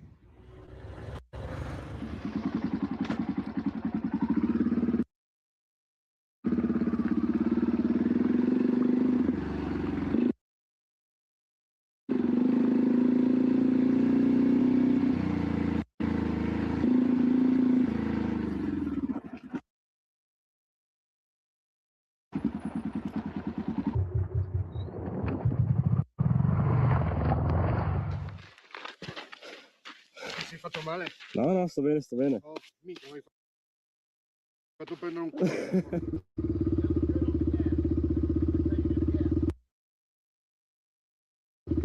This biker definitely bit off more than he could chew. He was riding around his private property, and unfortunately, it ended really bad for him.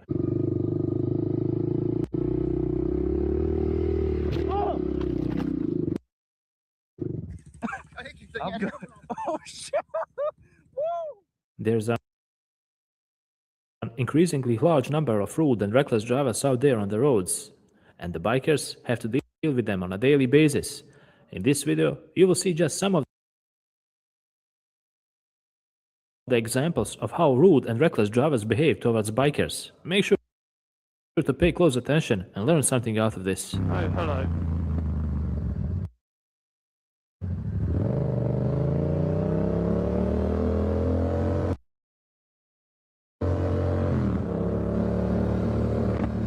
Interesting maneuver.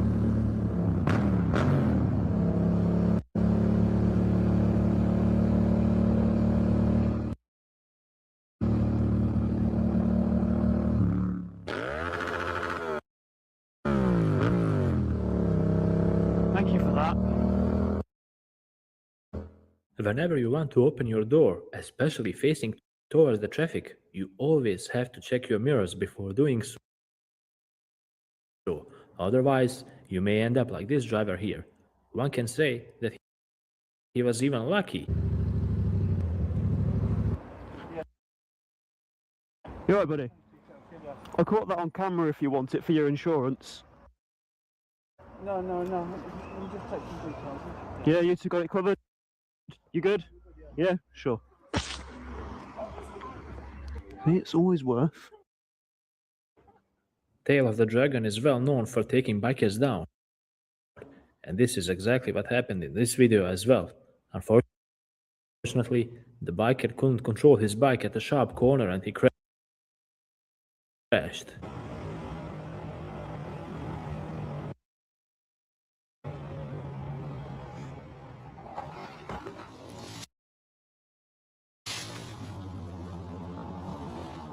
This biker is a professional when it comes to teasing people in traffic, and you'll see why shortly.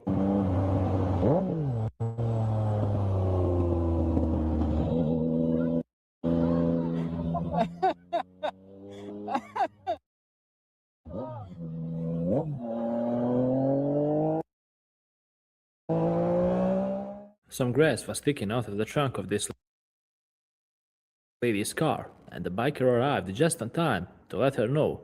But not only that, he even did her one better.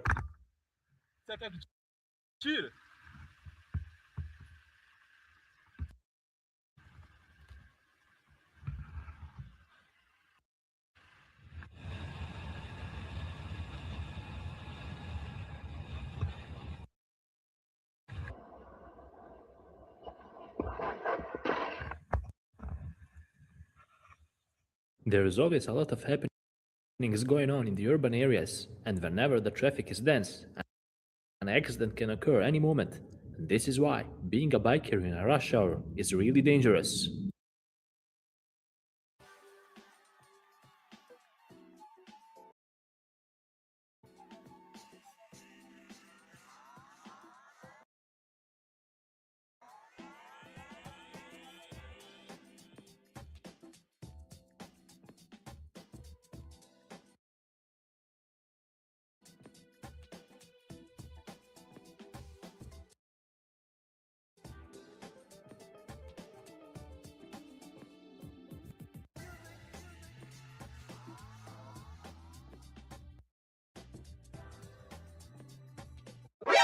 NANI?!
Well, what do we have here, if it isn't a police officer breaking the law?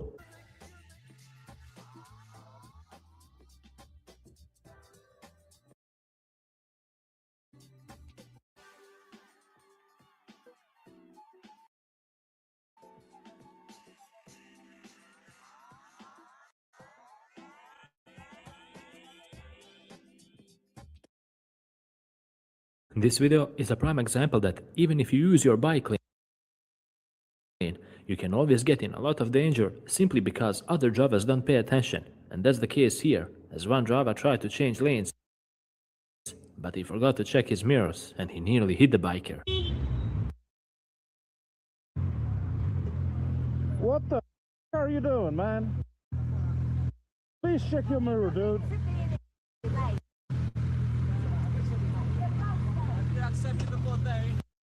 No, you apologize. It's okay, man. Just be careful, yeah?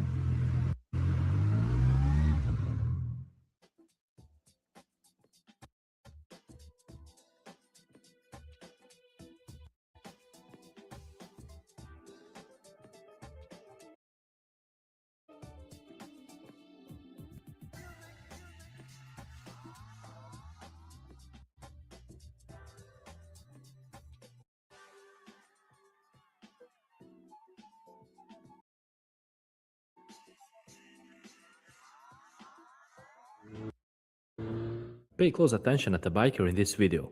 He was provoking a driver the entire time because he wanted to race the driver. Even though the driver was simply trying to mind his own business, the biker would simply not let it slide. And this is what happened to him.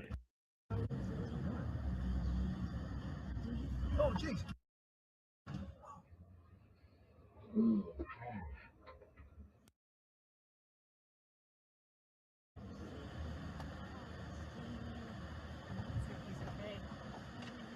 Put your flash up there. So go for the flashes.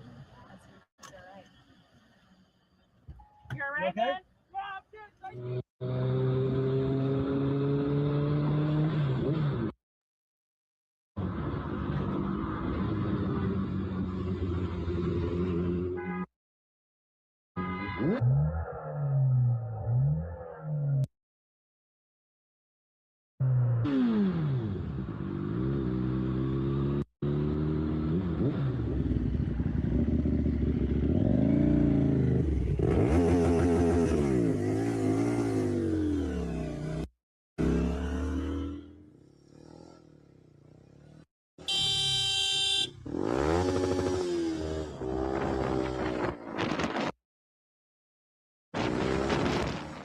biker was just minding his own business and enjoying a view on a nice sunny day, but the driver in front of him didn't have the proper brake lights, and the biker, well, he nearly rear-ended him because of that.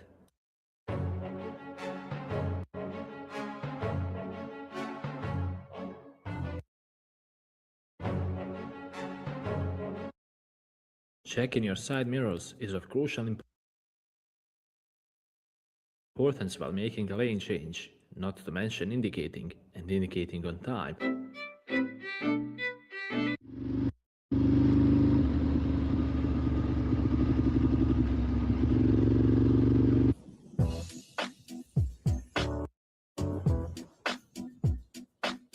Hey, yo, G.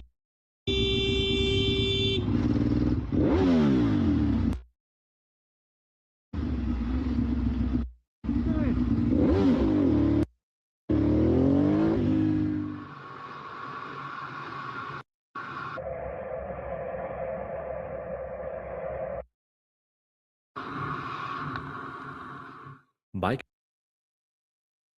were already on the road, and that gave them the right of way, compared to the driver who was at the parking lot as he was trying to merge onto the road. But he didn't care at all.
Riding on a road that's covered with mud is really dangerous and sketchy for bikers. Of course, a crash was to be expected, and even though the biker suffered some minor injuries, he still managed to get back home, even with bent handlebars.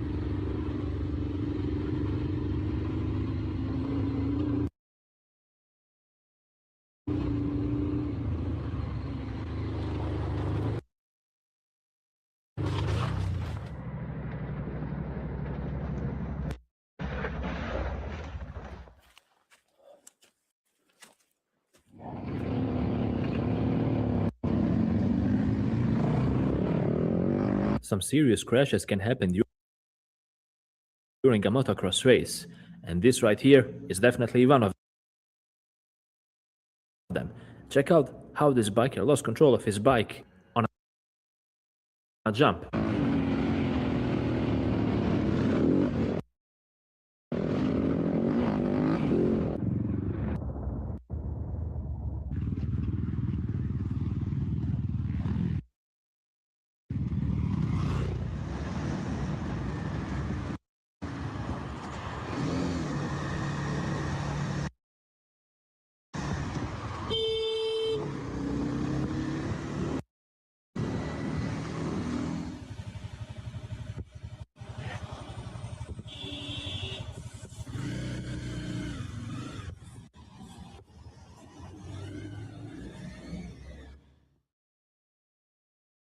Reckless driver didn't care about parked vehicles that were on his side, and regardless of that, he still pulled out onto the road, even though his view was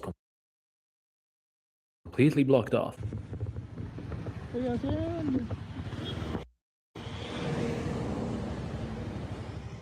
Always make sure to look both ways before pulling out onto the road. Don't behave like this driver in a van. Driver made a wide turn. a really wide turn. He ended up in the opposite lane completely, but luckily, the biker was parked a bit back. From the looks of it, we have a crazy road rage situation at our hands, but the biker didn't want to stick around for too long, since he didn't want to get involved in unnecessary trouble.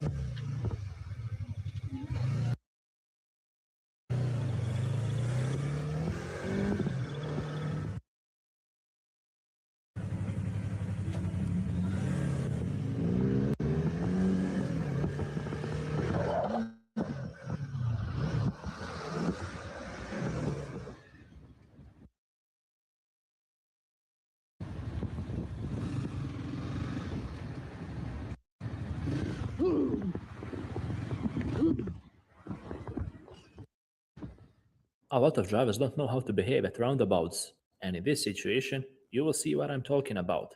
Even though the biker was already in the roundabout, these drivers still pulled out in front of him.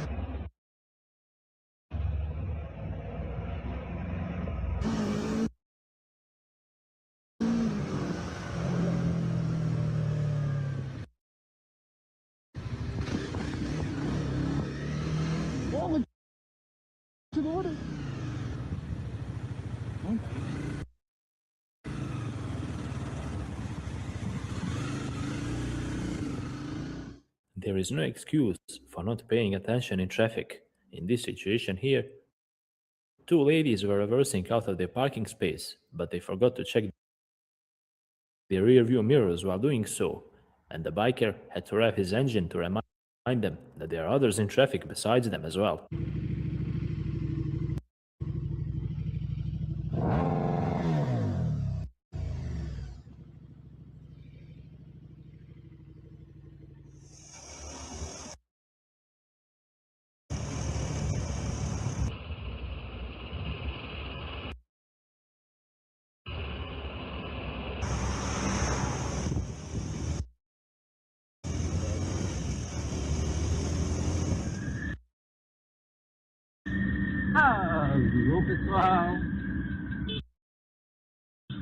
This biker was delivering food, and let's just say that he got a bit unlucky while he was doing his job.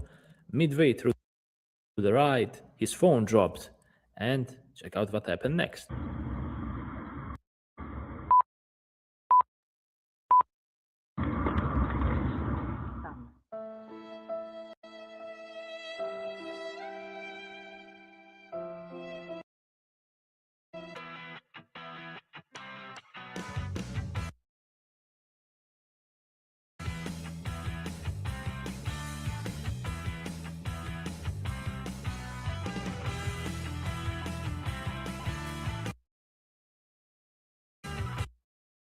When bikers get bored, they resort to all kinds of shenanigans.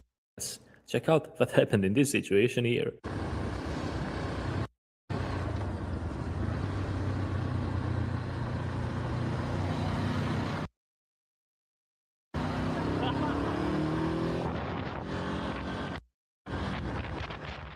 Biker was just chilling at a red light and waiting to move on, when all of a sudden, this little fella approached the biker and he wanted to take a picture. Of course, the biker allowed him, and they made friends with each other. As long as you show me the picture afterwards.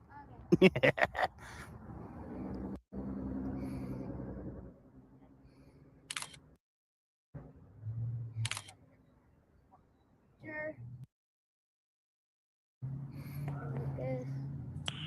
Nice. Nice. It looks good, little man. Hey, it's always give you props on asking first, too. Yeah? If you want to get your adrenaline going, this is the right sports for you.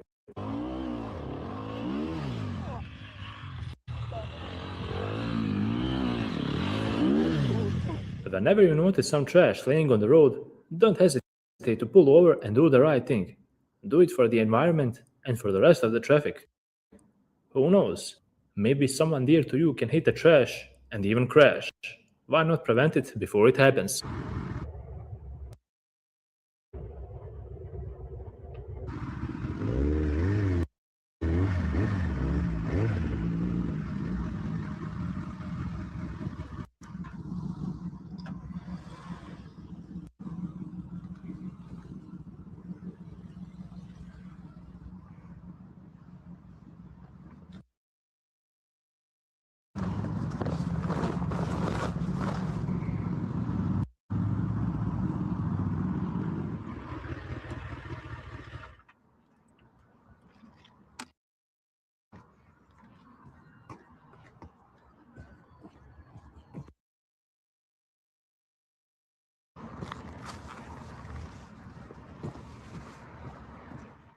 Biker was a little fatigued at this point, and his confidence wasn't super high either. Unfortunately, he made a mistake, but in the end, everything was okay.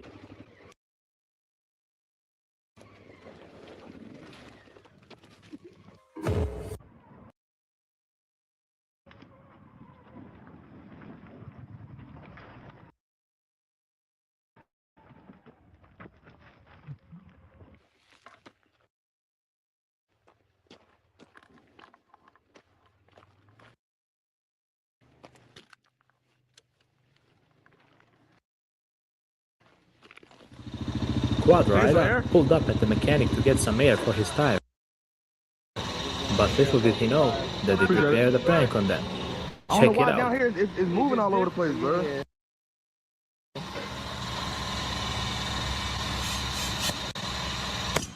Oh!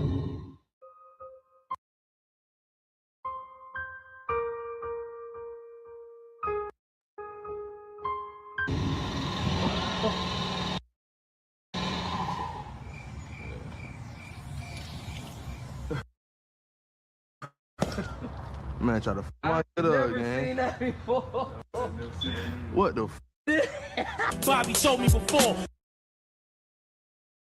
Keep the heat by the side of the door, ready for military war. Numerous cats. You got that on camera? No, I ain't break nothing. Y'all broke it. Who did? Who did? Who did? Who said that? Who said that? Y'all did. Let me ask him. Who No. Y'all know it messed No. up. Y'all trying to fix it. Oh, it's fake? Y'all funny. I want finna trip, right? Yeah, we all watched it. He said, bam. Nah, that bitch straight? Yeah. I ain't even seen that.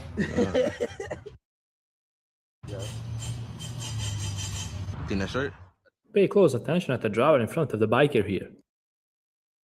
Let's just say that he got a bit confused and made a totally wrong move.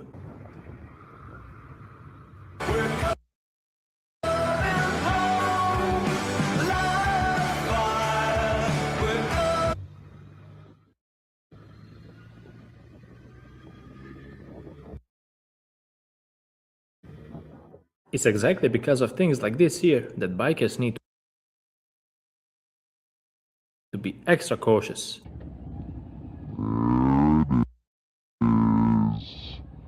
There it is. I saw you coming. It's all right.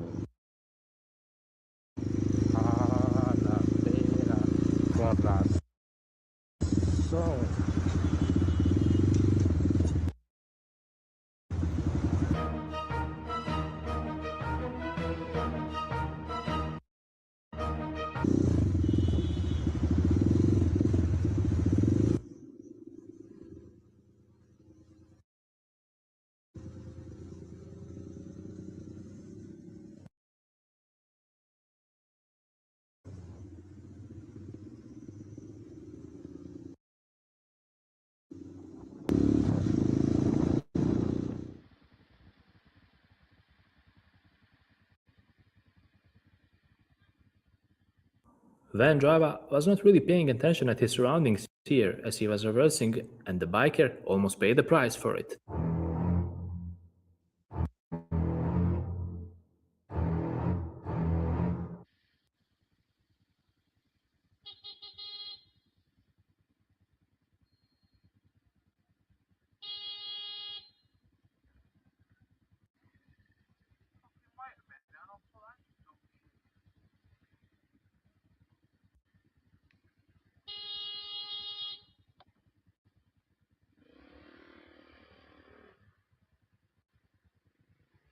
Maybe wait and I'll move.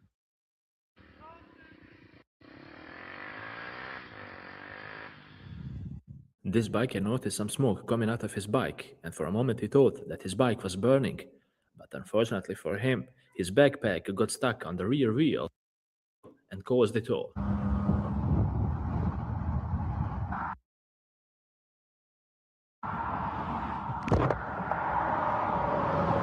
Oh my God.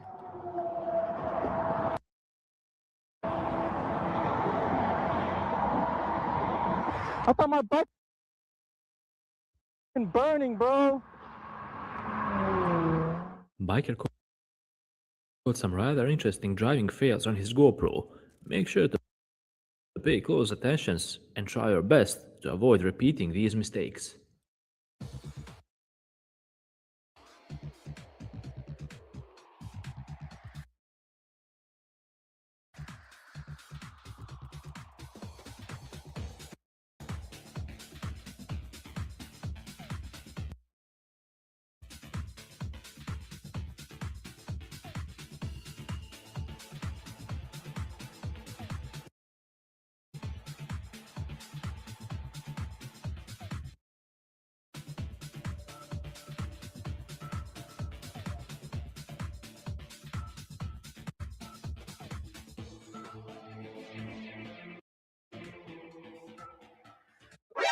NANI?!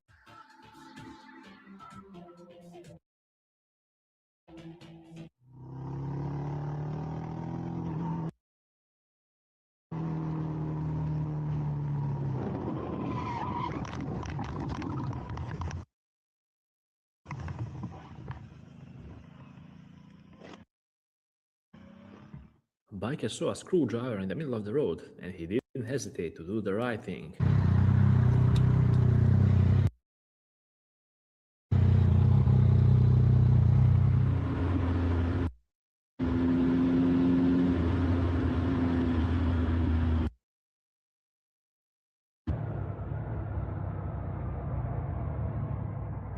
Good!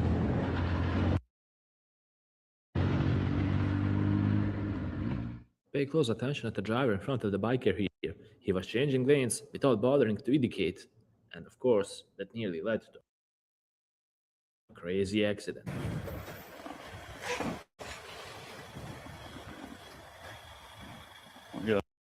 Giờ nghỉ mà.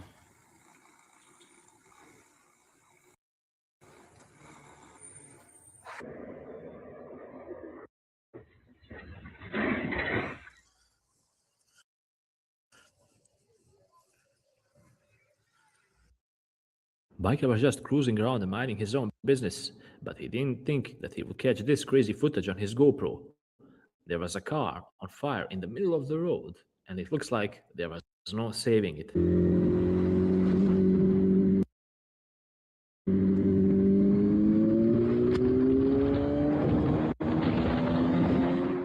There was a little slump that scratched the biker's boot, and it only took her one split second to lower her gaze at her boot. And once she raised her head again, she was right at the corner, and she had barely any time to react.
careless driver pulled out right in front of the biker without bothering to look first if it's safe.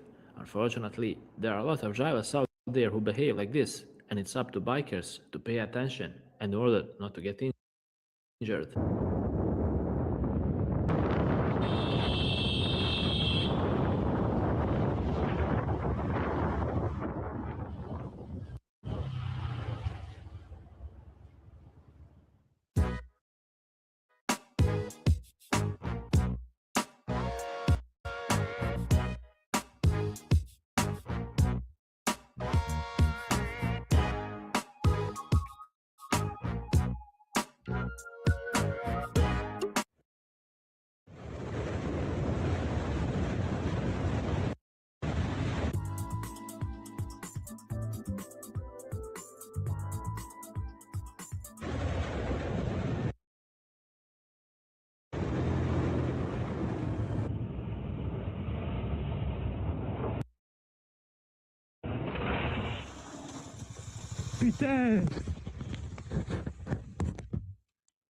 This biker got nearly hit by a crazy driver who changed lanes without bothering to look at her mirrors nor indicate. But the biker made sure to pull up and speak his mind.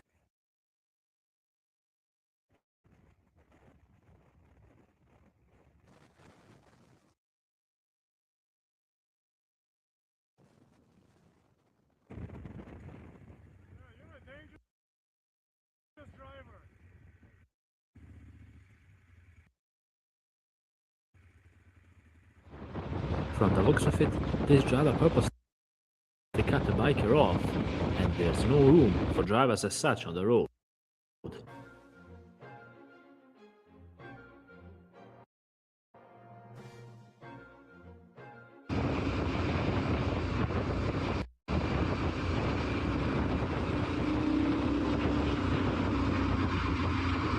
Pay close attention at the driver on the biker's left side. Driver is swerving all over the place, and that's immediately a sign that you need to keep your distance. However, his swerving was not the only problem here. Check out what happened next. Tire over there. It's over in my lane earlier too. I got plastic just about ready to come off his car. Yeah, he's all over the road. Yeah, pray for that. Look at that. Oh my God.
There are a lot of police vehicles out there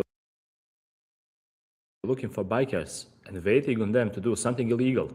You need to be really careful if you're on two wheels because you can get pulled over for speeding, popping a wheelie, swerving on the road, and improper tag placement. Check out what happened exactly in this situation.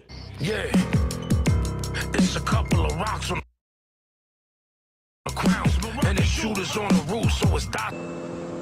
They snitching us out.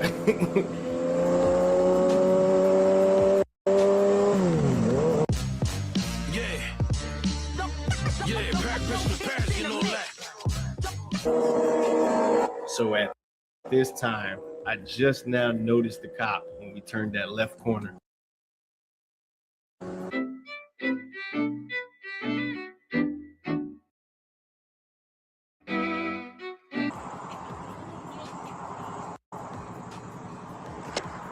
here, man.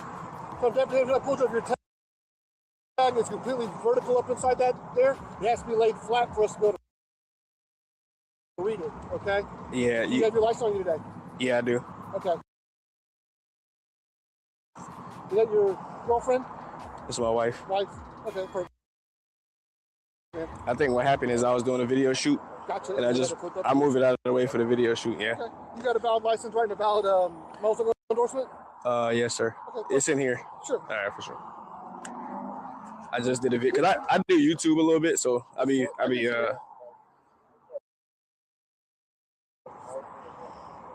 can you pull it out for the wall for me real quick, man? There you go. You have your gun on you today? I see you have a concealed permit? I don't have it on me, no, it's in my truck. Okay, perfect. You have any registration for the vehicle? And just like that, my Insta360 camera just turned off. It was too hot in the sun. So what we're looking at now is the footage from my wife's Hero 7 camera on her helmet. And I mean, the cops was pretty cool for the most part, you know. I mean, they were real cordial, real professional. I did get a warning for my tag. You know what I'm saying? They let me slide for the tag, and I was able to flip it back out legally and get it ready to roll. I did get a citation though for my registration, because for some reason I thought I had my registration in the back, and I was thinking about my previous bike where I put it back there. I got this bike real fast. I traded the other one in, and I was so hyped and happy that I never got a chance to put the registration back there. I thought I did, but in my head I'm like, yep, it's back there, but nope, that was the wrong bike. So so they was real cool, man. He said if I can prove that I got my registration, they'll go ahead and throw it out for me. So we're in the process of working on that now, you know, sending in all our documents. Always wear your helmet, regardless of where you are going. In this video, you will see how a rock came flying and straight into the biker's face. It's a good thing that he had his visor on.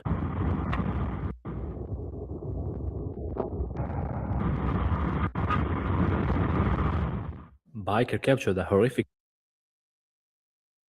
moment of a fire breaking out and spreading really fast. The police was already on the scene, and they were waiting for the firefighters.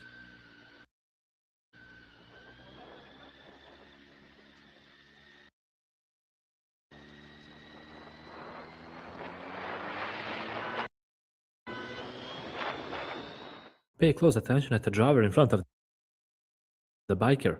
He purposely moved over a solid line just to cut the biker off. Filha da puta!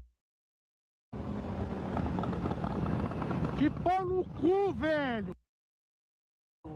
If you're a biker and you're about to approach a roundabout, always keep in mind that a lot of drivers nowadays completely ignore the rules and don't know how to behave at one.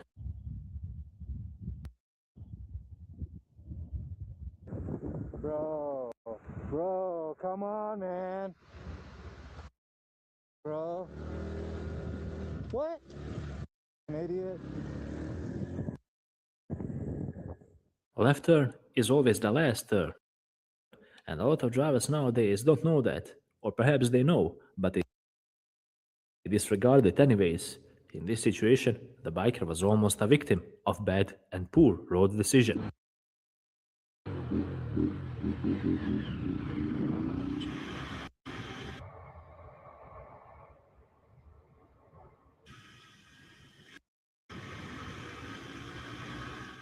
Pickup truck driver was not bothered by the rest of the traffic, it will appear. He didn't check his side mirrors before changing lanes, and as a result, the poor biker paid the price.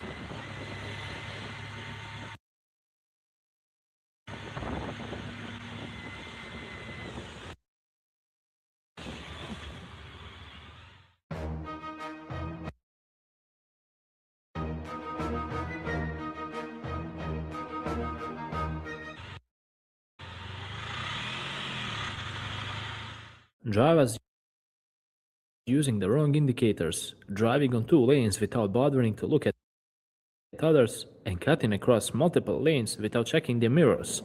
All of this happened in a matter of a minute or so.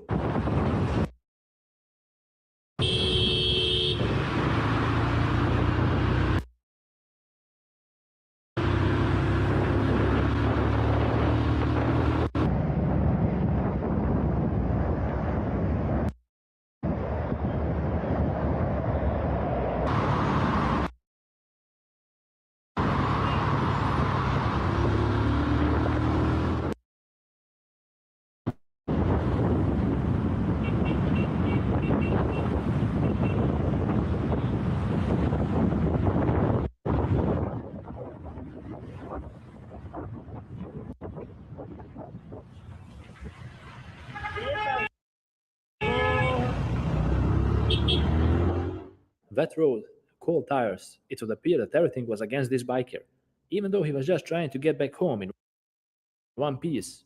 That didn't happen. Stick around for this encounter and make sure to write me your opinion about this unfortunate turn of events.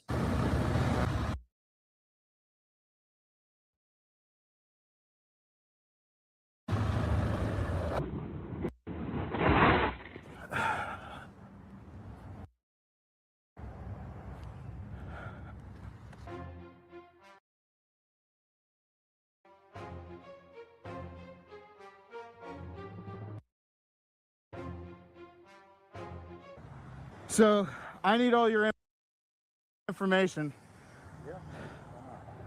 Can you just pull into here? I got to work. I need to. No, you're not going to work. We're calling the cops. You're not going anywhere, bro. You're not going anywhere. You're not going anywhere, dude. I'm not sure. I'm at the Animal Emergency Center. Some guy just pulled across traffic and he's trying to leave. And he made me dump my bike. I'm not sure. My adrenaline's going crazy. He pulled across 2 lanes of traffic at a red light. My name is undisclosed. Dude, my bike is...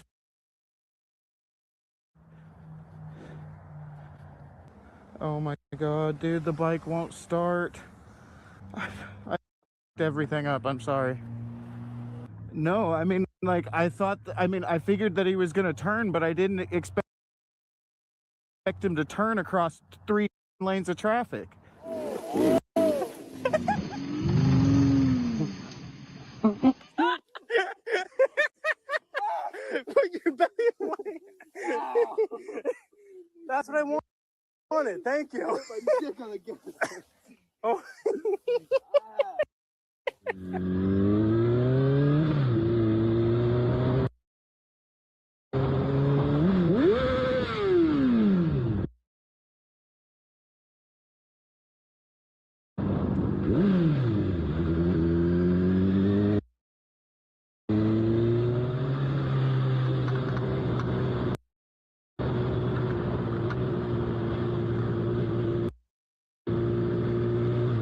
Look at this champion right here. Even though the biker had a green light, this guy didn't care at all. He simply pulled out onto the road and took the risk. Unbelievable how some people act.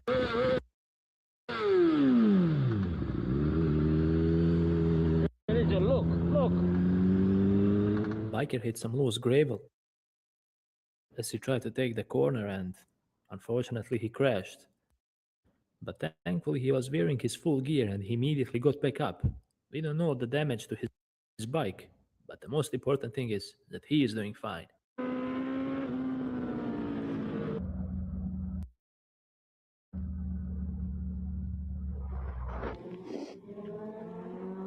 Hand down a win.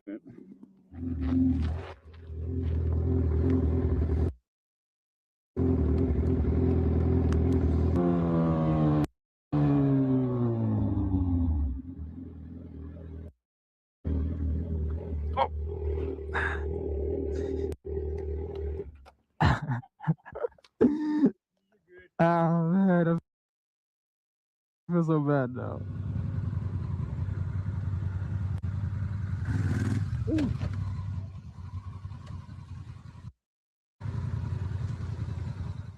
We don't know what happened in this situation for the driver to end up in such a bad spot.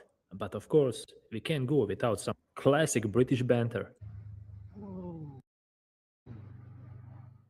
This driver decided to go past a parked vehicle and he didn't care what might be on the other side of the road. And unfortunately there was a biker there and it nearly came to a head-on collision.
This video just shows you that as a biker, you always need to be extra cautious while approaching the roundabouts.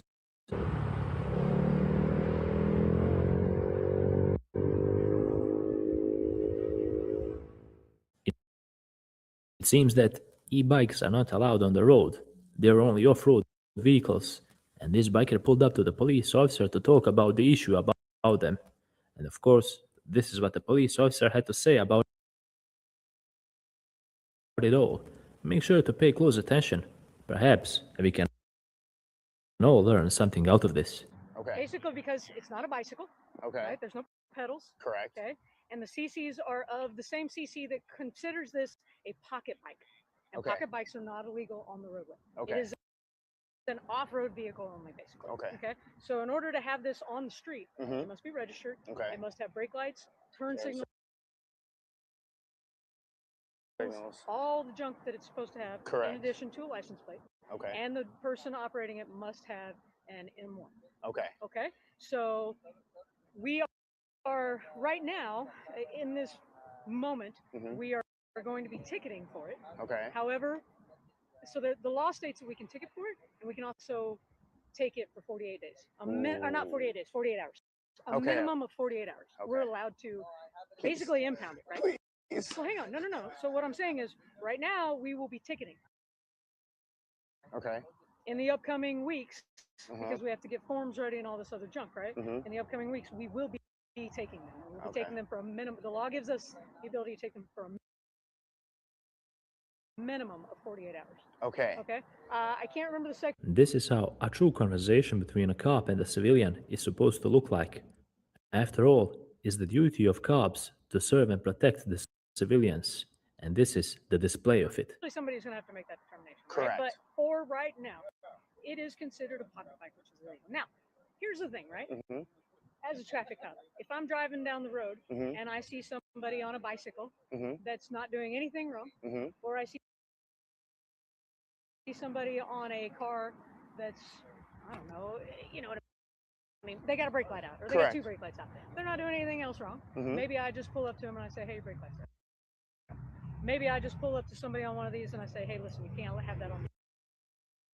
Right? Mhm. Now, when someone does something stupid on one of these, Then it's a different it's a situation. different situation, right? Correct. However, just because I am a warning person, my partner may not be in such things. You see what I'm saying? Sir? Yeah. If we're allowed to do it, we can do it, Okay. right? So you're always taking a chance once you go out. Mhm. So Okay. if you want to go over there and talk to people Okay. and say, listen, if you're Okay. going to that meetup, they're going to be there, and we're going to be there early, and we're going to be ticketing and taking whatever we can. Okay. You know what I'm saying? As people are pulling up, correct? Sure. Not even the opportunity. Okay. We're not going to give them the opportunity to get the big group unload. and go up. Driver in front purposely brake check the biker for some odd reason, even though bikers are allowed to lane split, or at least they are in California.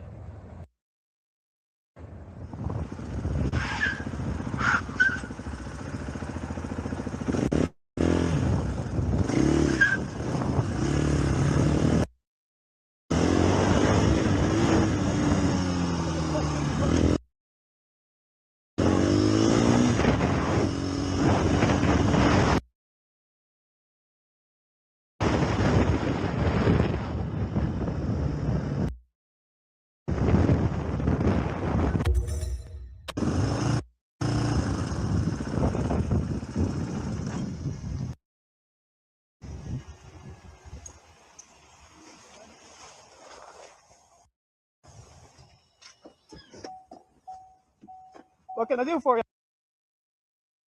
Yeah. You want to look around? You're the one that's looking around, dude. You were in a fucking red light, and then you cut in front of me. You're in the turn lane and then try to get in front of cars. There's 2 lanes merging, you dumb fuck. 2 lanes merging. One car, one car, one And car, I was one in front car. of you, and you speed up to try to get in front. Mother. See me Next time, flinch? next time I won't stop that close if you fuck around.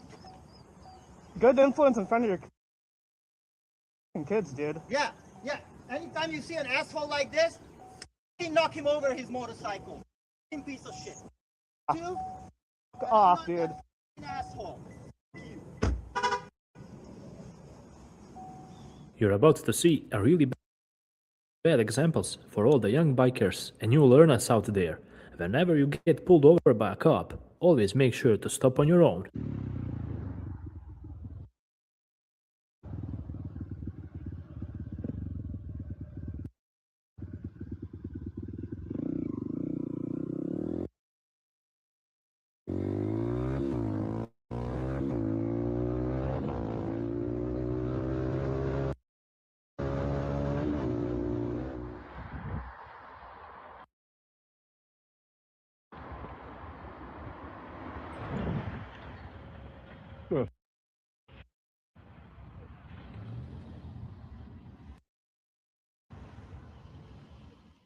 This cyclist had to deal with two crazy drivers in a short amount of time, actually in a matter of seconds or so, since both of them pulled out onto the road without bothering to look first. And both of them nearly hit them. Strike. More on Morrison's again. You're going anyway, won't you? Smug. Pay close attention at this crazy lady in front of the biker here. As soon as she was approaching the roundabout, you know we are about in for some trouble. She was in a right turn lane only, but instead of turning right, she moved left, and on top of that, she didn't even indicate.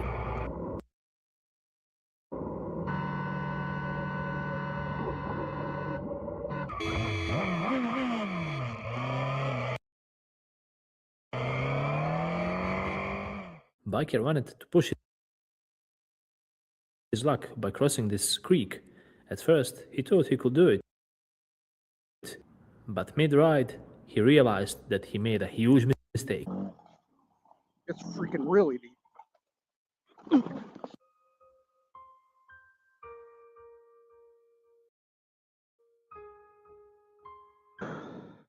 Shit. Pay close attention at your traffic lights, people.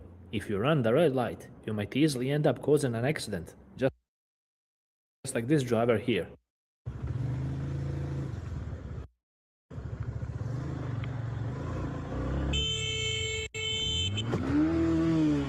Você tá louco, filho?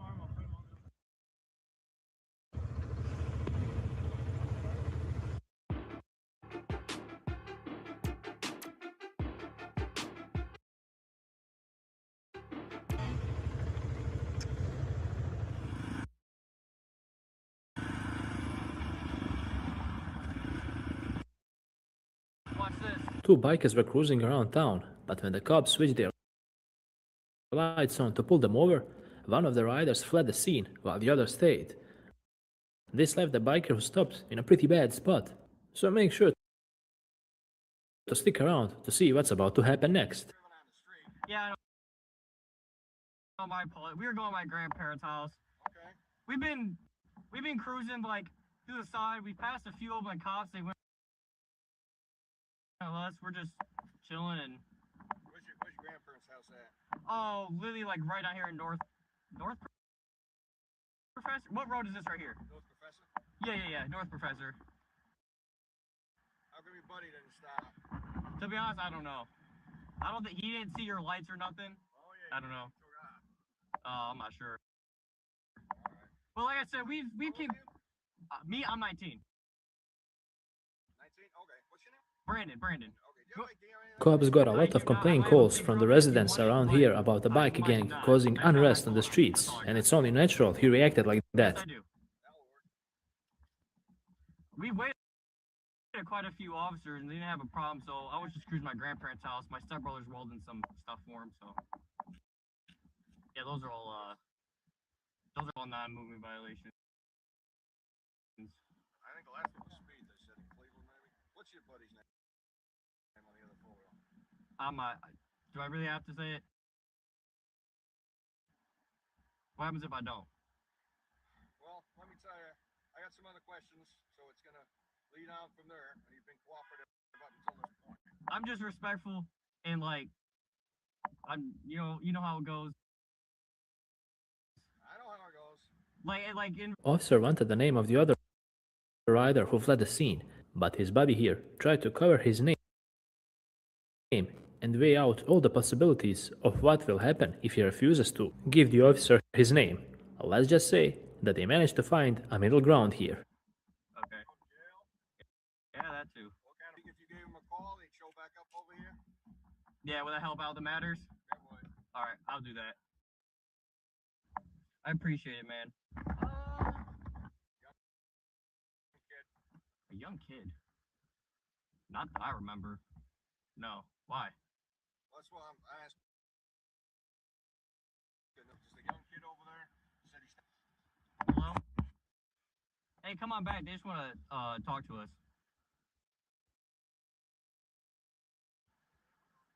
Yeah. They just want to talk to us, dude. They're not doing nothing hard. You acting stupid is what's gonna get both of us in trouble. Like, literally. You want me to give my phone to them then?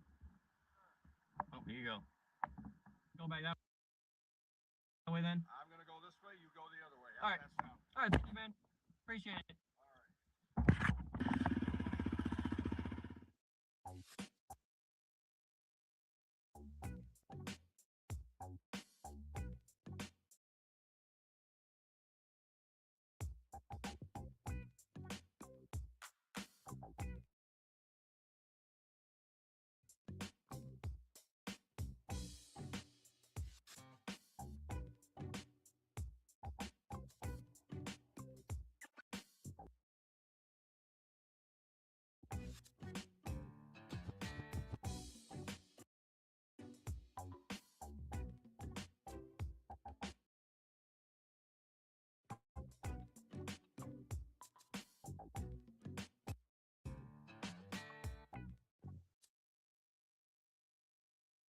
Instead of focusing on the road, this driver was paying attention elsewhere, and the biker was on the receiving end of it all as he nearly got hit.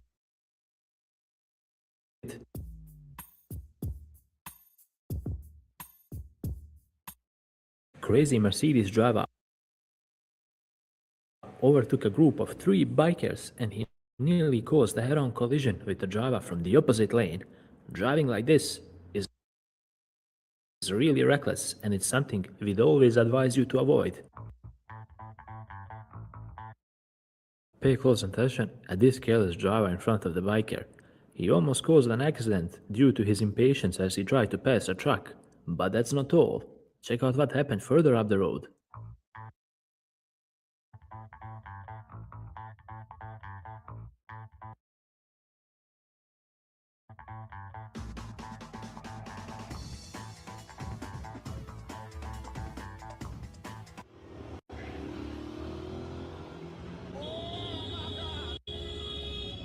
Guarda qui, cioè sei contromano, sei un'assassina sei, te lo posso dire, sei un'assassina sei. 2 biker buddies were just out to have some fun on their bikes, and unfortunately, their fun ride was cut short as one of them lost control of his bike at a corner and he ended up in a ditch. The good thing about this all is that he wasn't injured, but this could have ended really bad for him.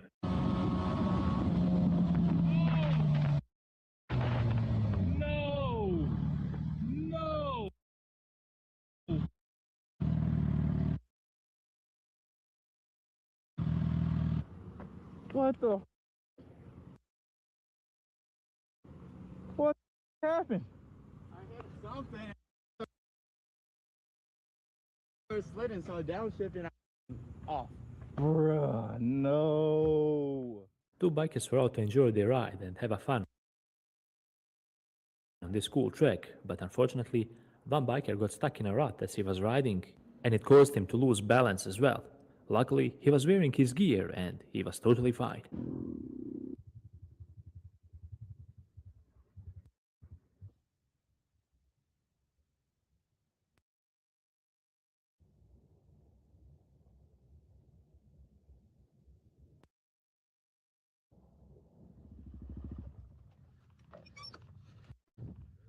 You alright? Bikers came across a lady who was in dire need of some help because she got stuck with one side of her vehicle that was completely in a ditch, and she couldn't get out of it no matter how hard she tried. When the bikers came over, they had some issues as well, and they started using rocks as a helping method. But check out how it all unfolded.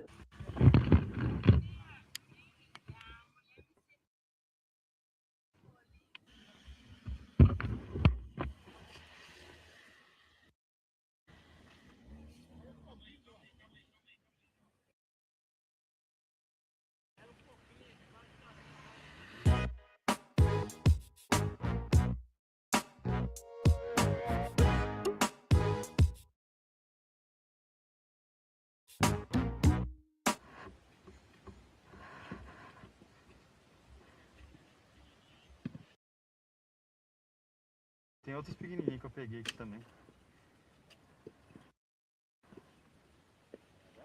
Aqui, ó.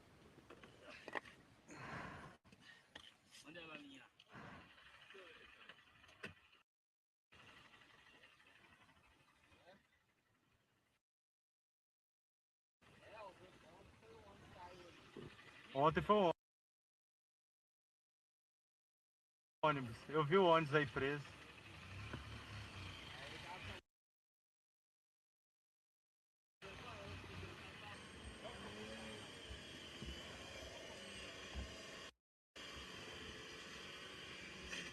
Aê. Boa.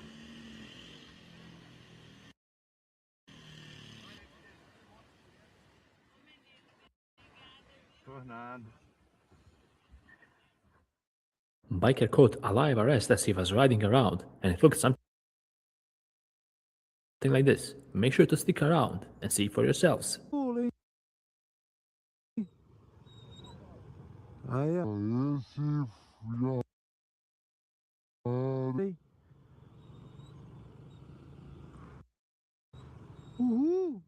Of course, once again, it had to be a BMW driver. He made an illegal left turn and almost hit the biker as well.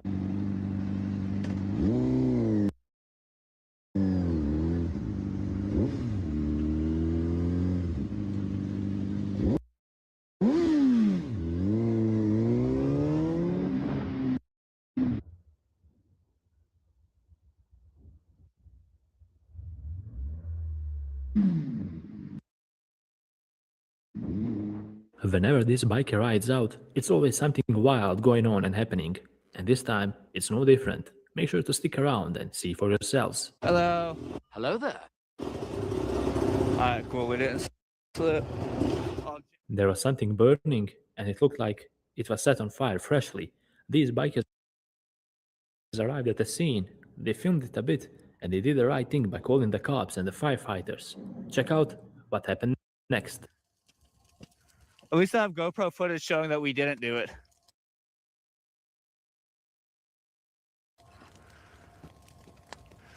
That's crazy. Why is somebody like this on fire? I saved this part. Yeah. Should we call the cops? Probably. Yeah, you got your phone? Yeah. Look at the thumbnail.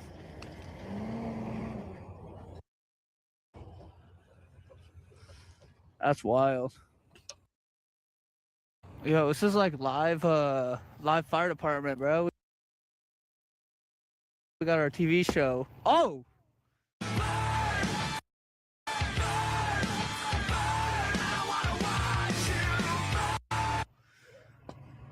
What was that? Somebody put gasoline in the bottle?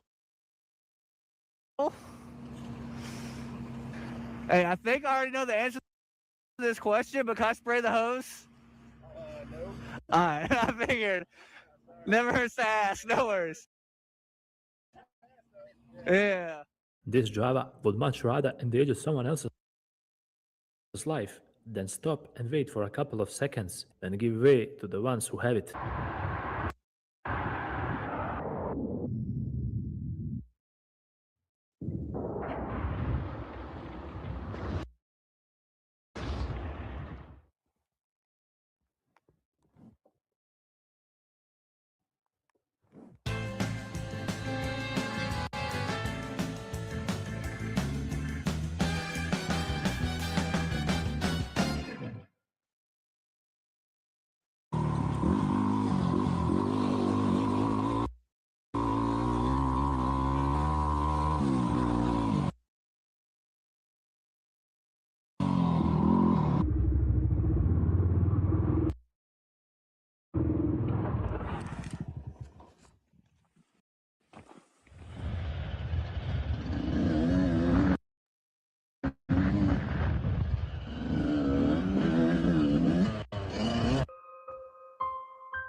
Good. Turn your gas off. I gotta turn mine off. The only thing I can say is, kids, don't try this at home. Dude, it's because you're like this. You good? Biker managed to clip the rumble strip and lost the front end of his motorcycle. Unfortunately, that caused him to crash.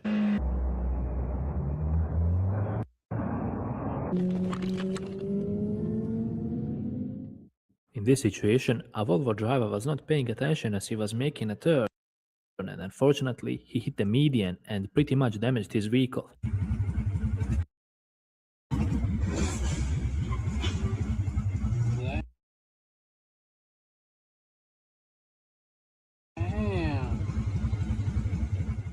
Someone behaved like a sore loser in this situation as he set a lot of booby traps for the bikers.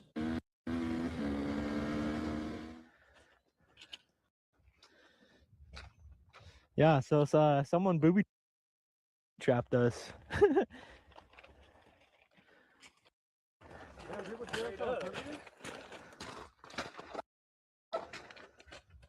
Apparently so. When did you notice that, or? Just now, it was hitting my forks. It probably scratched them.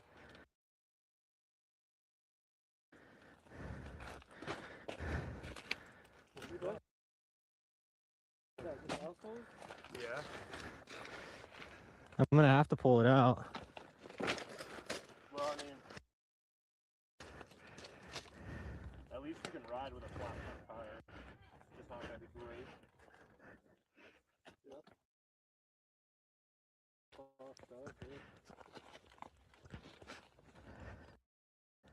You see that thing? God damn. Which one just make them? I started hearing it. Yeah.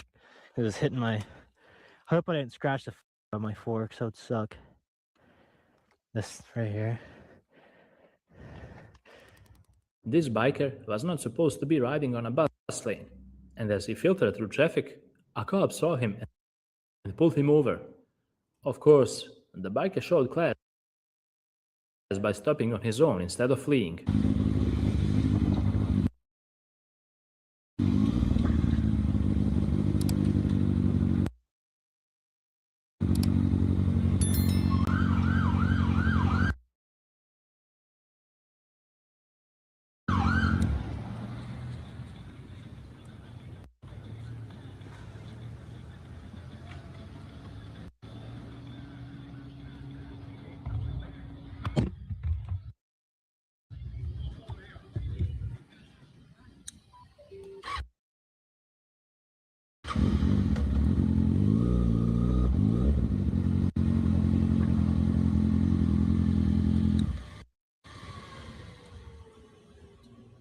You make your own lane?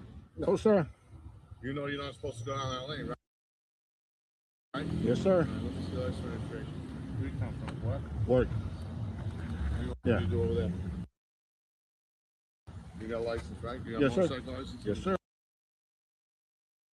That's showing it off. I'm gonna clear with Rob. Okay, thank you. Listen, don't do it again. Yes, sir. Because it causes road rage. All right? I understand. All That's right? why I stopped. All right.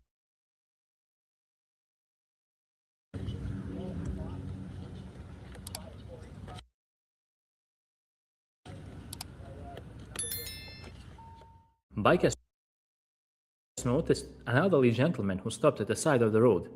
They thought he had some issues with his car, but he was just lost and didn't know where to go. Check out how these cool bikers helped him out. What's wrong? Oh, this guy can help you. I'm terrible at this area. He knows this area very well. He needs to get the bridge. Oh, you can obviously hear everything I'm saying. Where are you actually going? Show my gloves. Right, hang on. Right, Let's have a look. Have a look. Right, you want to go up this slip road? Go left, go right. Yeah. Go left. Sharp.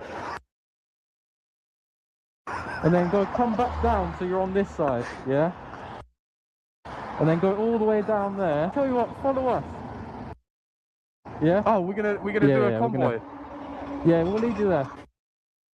Let's go. That's a better idea. This is mad. I hope you don't run me over. Oh, you don't run like that when you're playing football, do you?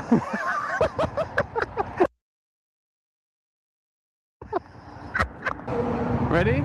Yeah, yeah.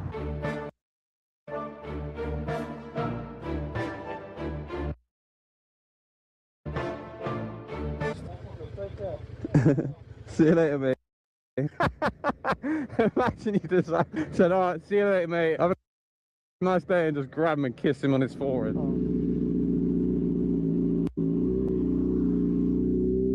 This biker didn't notice that a cop was lurking somewhere in the dark as he popped a wheelie. Unfortunately, the biker didn't notice him, but a cop did notice the biker, and he pulled him over. Check out how it all unfolded from there.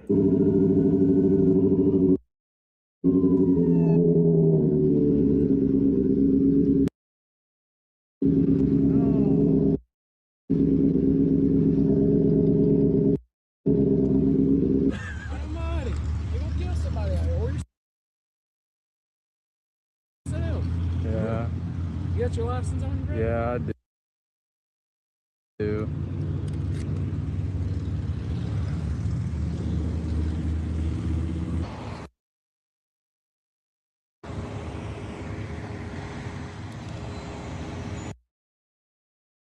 That's insurance and registration. We'll be alright if you want to talk from me, okay? Alright, man.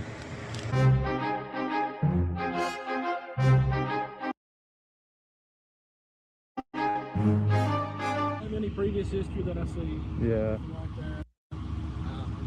I'll be honest, you could have cooked me on this bike. You did. So. Well, I don't want to get in any more trouble than I knew I was already going. This police officer asked for his license and insurance to check if the bike was legal and roadworthy. Biker admitted his mistake on the spot and said that he didn't want to be in more trouble than he already is. But I know. it's time and place for that. Yeah. This road's super busy. It's not the place for it. Yeah, I know. I'm sorry. Get yourself good. I hate to see riders get hurt, man. When they fall off, especially you got a jacket, they're kind of swimming it, so it's like I hate to see you fall, man. Yeah. There's that back for you. I'm not going to issue a ticket or nothing. Just give you a verbal warning. Thanks. I really appreciate that, man. Absolutely. Especially not on this road, man. Okay. All right. Thank you. Have a good day. Driver on the right side of the biker cut right in front of him. This guy was not bothered at all since he failed to check his side mirrors and even use his turn signals. Never drive like this guy here.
I first met Andy Dufresne.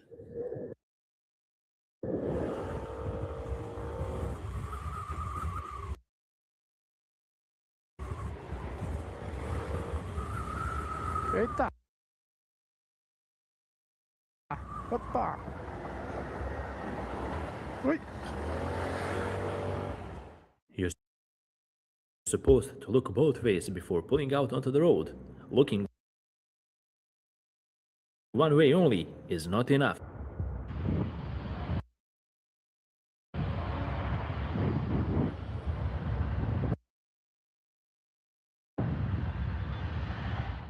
The sign clearly says no left turn. But guess to where this champion of a driver is about to go.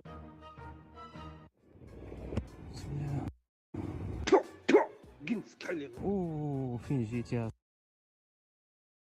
صاحبي واو كاع ما شفتو هذا. Pay close attention at this crazy driver here. He passed the biker on the inside.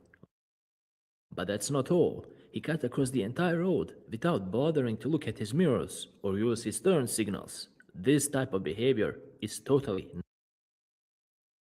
not acceptable. وين ما قريب هذا.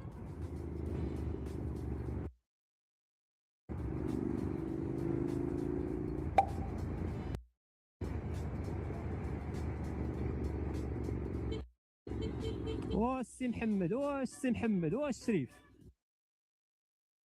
ديما خص ترد البال كتسنطر وكترد البال بحال هادو سادين هذا بغينا نزربو عليه ولكن غيدور وانت دايز علاش خدينا حنا الموتور. The driver was not looking as he was reversing out of his parking space and he almost hit the biker. On top of that, he tried to accuse the biker of being reckless.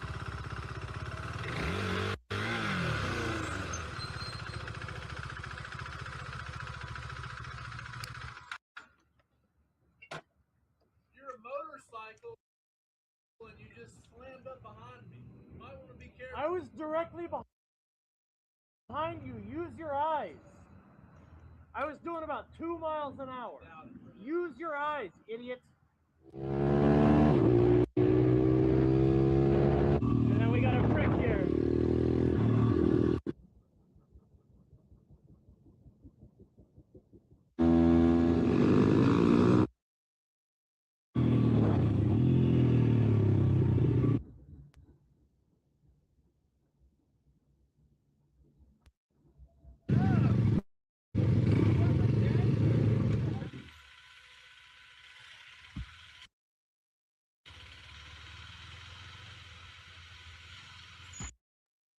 It was at this moment that he knew. He f***ed up.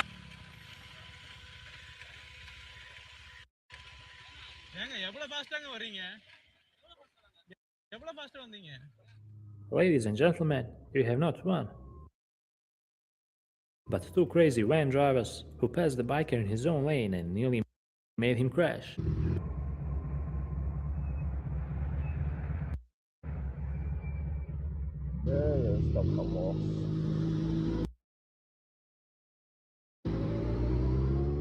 In this video, we bring you some of the clips this biker caught while riding around. You'll see a lot of mistakes, and we urge you to pay close attention and try to learn as much as possible out of them. It would really make us happy if you corrected some of your driving mistakes by simply watching.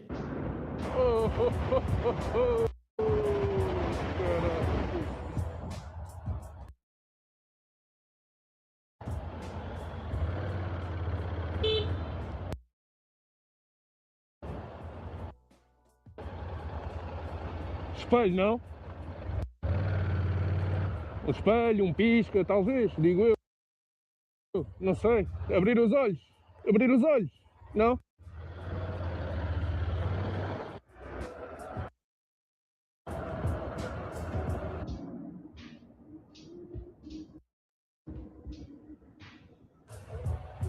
Foda-se, caralho, meu.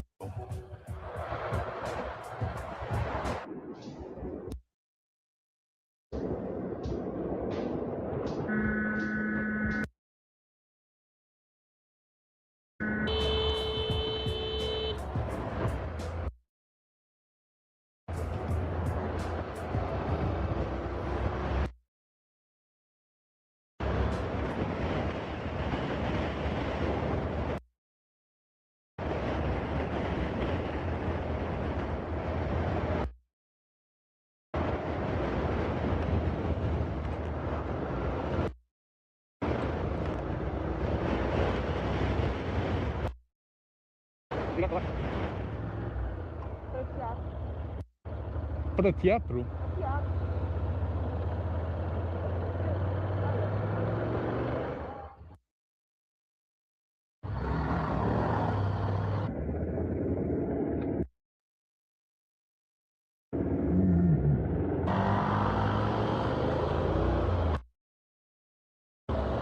When drivers don't pay attention on the road, an accident is more than likely to occur. Luckily, it didn't happen this time around, but the biker made sure to have a word with this rude driver about his poor driving display.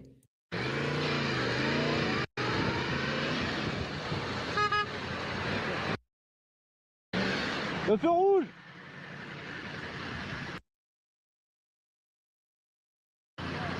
Le feu rouge! Il était rouge le feu là! Oh, faites attention! Oh merde! Je suis à moto moi! Et alors? Quoi?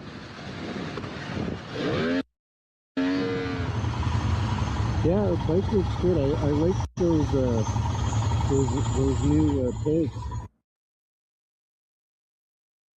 During their group ride, one biker slowed down as he tried to move across the train rails, and he dropped his bike. These things can happen to anyone, but the most important thing is that he was not injured.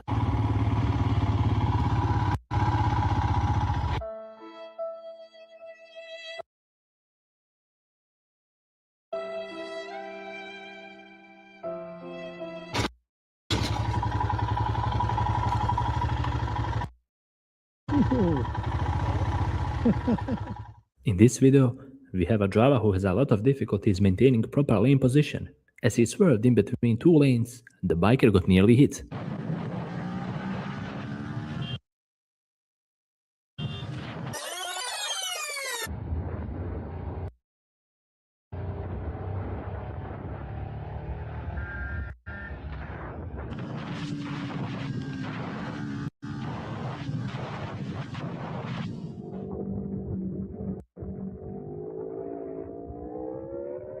You gotta pay attention at the road ahead instead of the people around you. This biker learned that lesson the hard way, as he ended up in a ditch.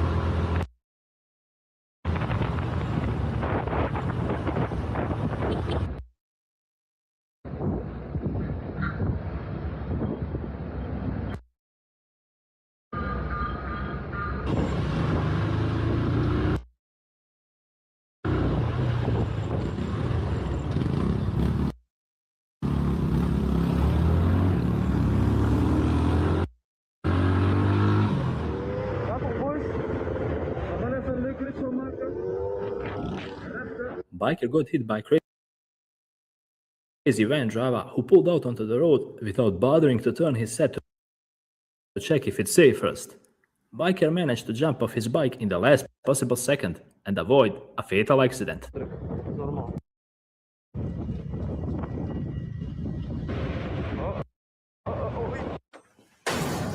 Surprise, mother.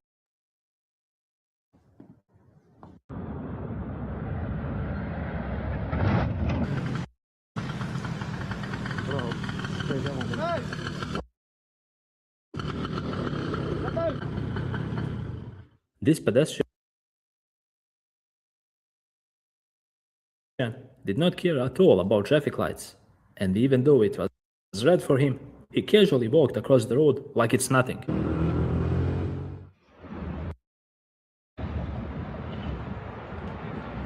Yay! Yay! You're still mostly in it.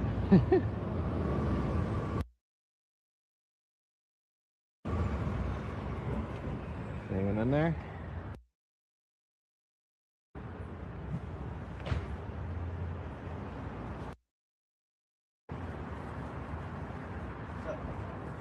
Did you? Yeah. I guess you just stop in the middle of the road? Well, if you got a parking spot for me, I'm just trying to pick up. That's Dude, your. you can go around. That's your responsibility. There's space right there. I saw spaces up here. That's an alleyway. Did you even try? Did you even try? Car, where are you going?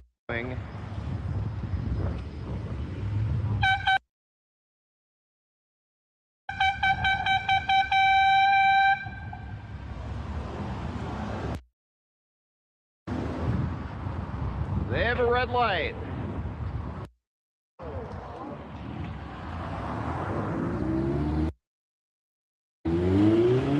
Oh!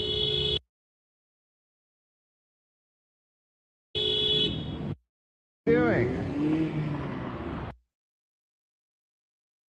Yield, how does that work? This rude driver turned his hazards on and stopped in the middle of the road. One of the misconceptions about this is that drivers think it's okay to block the road if they use them. Cyclist did not want to go around him, and he had every right to tell him to move, but the driver's reaction is pure gold. Go around. Why? I'm waiting. So? This is the road. This is the road. This is parking. There's a spot over there. Why? So? I appreciate that you're asking nicely, but that doesn't make this okay.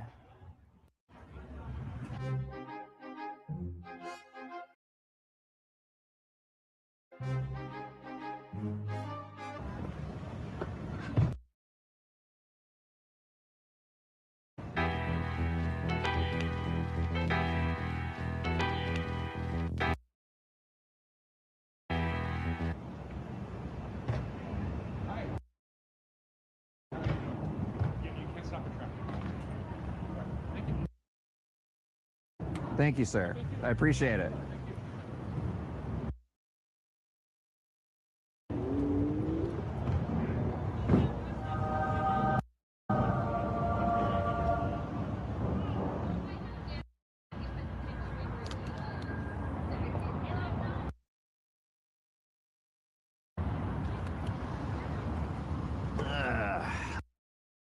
Let's see. You parked like an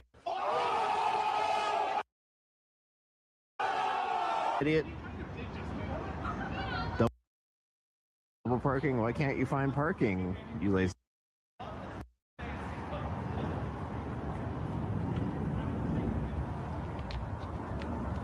Enjoy that.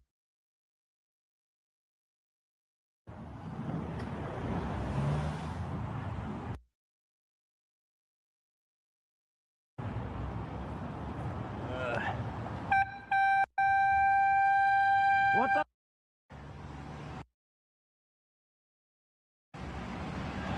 Unbelievable. This Karen stopped in the middle of the road as well. When the cyclist pulled up to her, he was in for a shock. First of all, the lady did not want to apologize at all. And second of all, she nearly ran him over as she moved away. Middle of the street.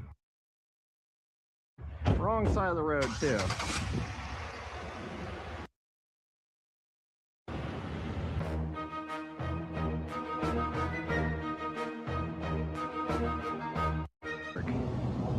So why are you flashing your brights at me?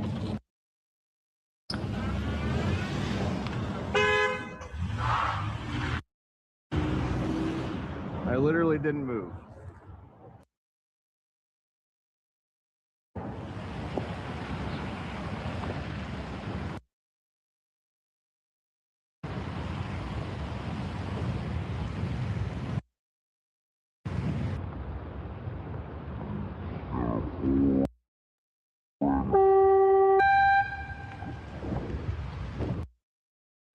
Hello, right here.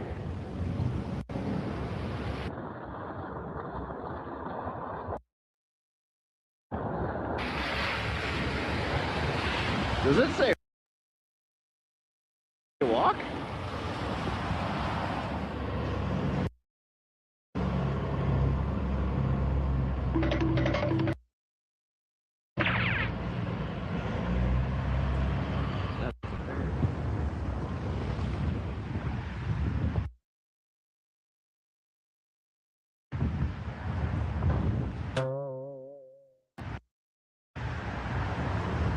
Traffic goes this way.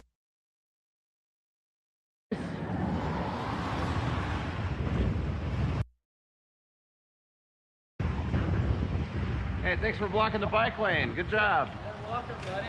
Off.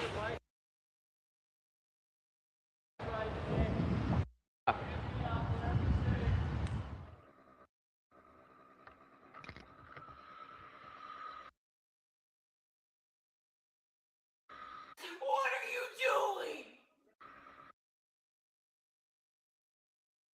Come over there.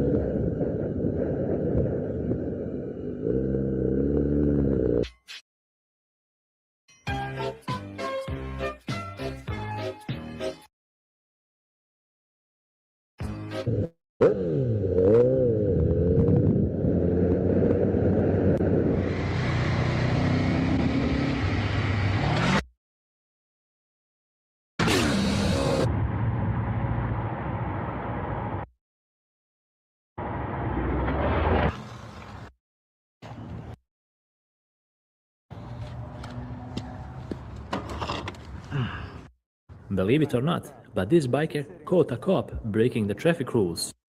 He noticed that an officer was on his phone while driving, and that's a big no-no. Hallå? Du gjorde inte kolla på telefonen?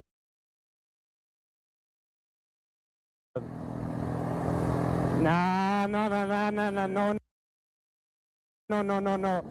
You should not be texting. Nah, bro.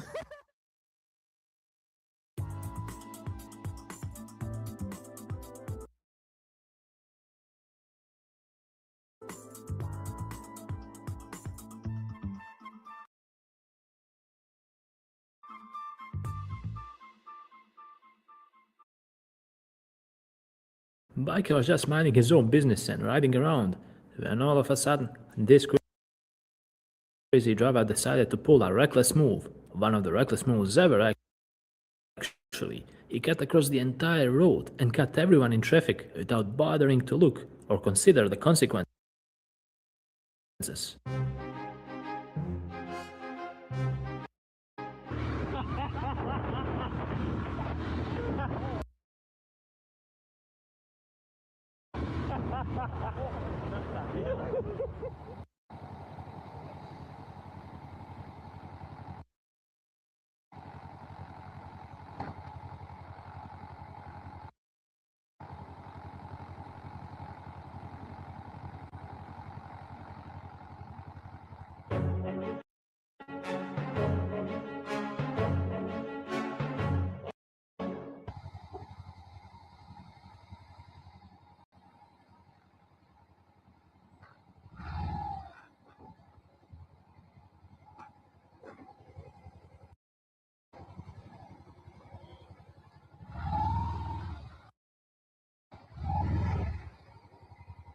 Oh.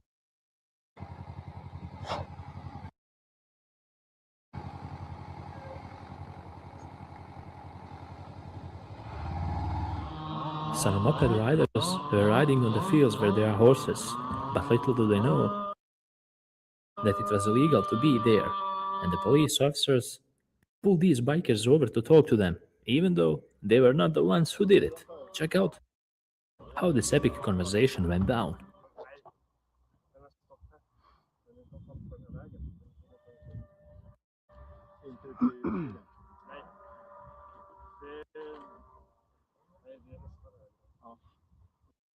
Nej, jag har koll på det, för jag tror inte de har koll på det, för de var inne och vände. Inne på hästen, när de såg oss så drog de precis in.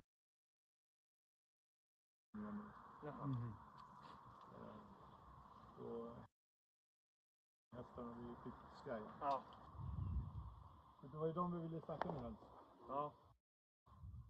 Vi ska säga till dem, tar mina. Ja, men när de är här igen, alltså det är ju mycket att de fattar nog inte vad de ställer till med hos hästarna. De tror bara att folk är sura. Det är kul för någon. Nej. Känner ni dem eller? Nej, jag har ingen aning. Måste. Ja. Men jag gör gärna den tjänsten och snacka med dem. För det ska vi. De undrar säkert er. Lyssna mer på er än på oss. Ja. Vi tar det. Bra. Vad är det här för typ av hojar då? Är det... This conversation is about to go a bit left, since the cops are not so convinced that these bikers are not connected to the moped riders who are riding on the horse fields. They're about to start checking their plate numbers, and the situation is about to get a bit intense.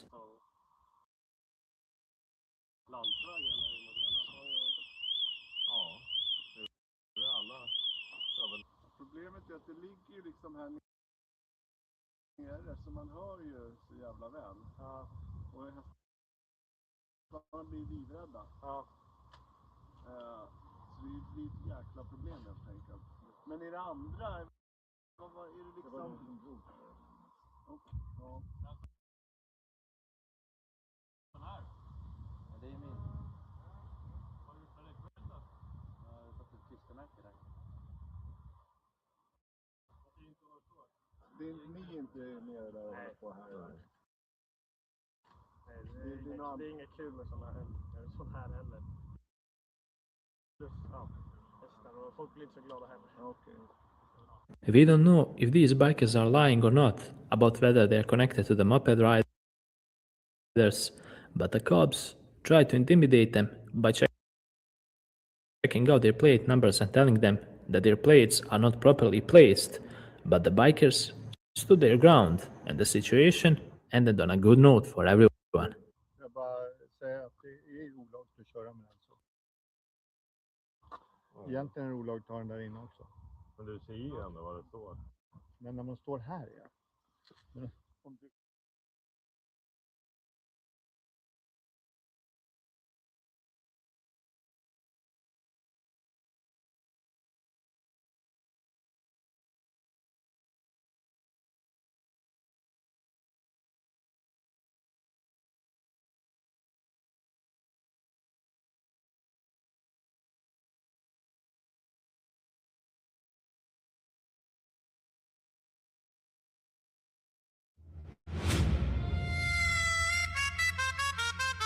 Yo, they got us plugged in like batteries in a machine.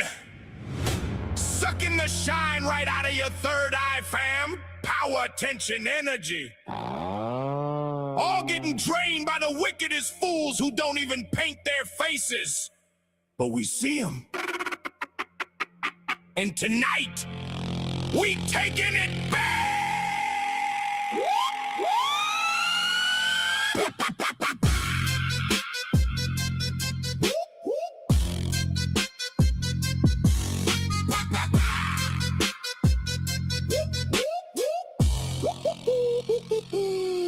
They flip the switch and burst, strap you to the grid. TV glow, paint your face ghost white while they harvest what you did. Scrolling thumbs, bleeding dagger, every lack a pint of blood. Corporate vamps in suits and ties, smoking on your butt. Attention auctioned off to the highest bidder in the game. Energy deals piling up while your soul collects dust in the frame. They feed you fear in spoonfuls, keep you hooked on the drip. Powerless puppet dancing while the strings cut to the tip. Systems of black hole carnival ringmaster laughing in the dark, turning kings into peasants with a single algorithmic spark. But I feel the Fago boiling in my veins tonight. Hatchet raised, paint dripping, time to set this shit right. Take it back, take it back. Rip the cord out of your neck, watch the whole grid crack. Take it back, take it back. Power, tension, energy, snatch it from their bitch ass side. They sight and they drain, they keep you caged and lame. But the wicked clown posse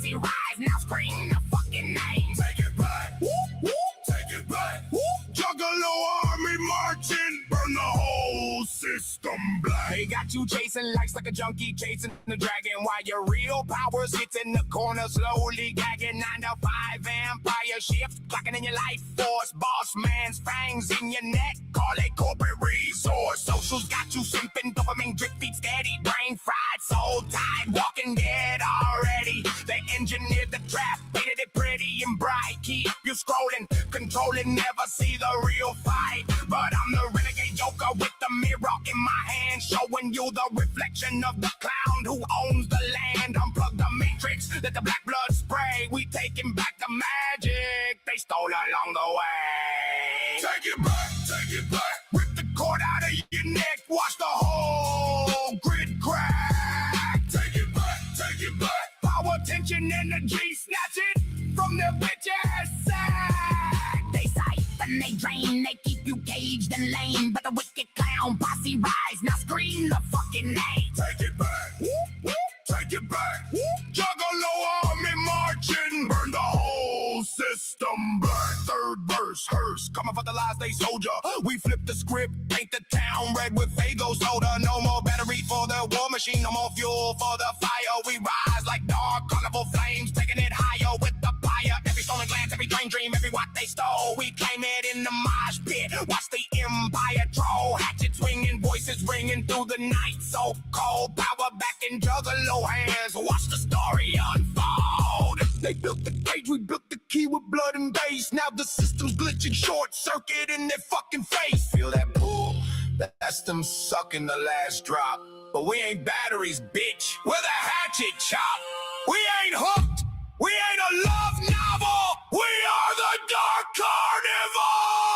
Now take it, take it, take it, take it, take it, take it, take it, take it, take it, take it, take it, take it, take it, take it, take it all back. Take it back, back, back, back, back. Take it back. Power in your fists. Attention on the real. Energy unleashed. The system's bleeding out. Watch it fade on the grease. Wicked clown love. Motherfucking take it back. Back, back, back, back, back, back, back. Take it back.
Jennings? It's time. Open number 2.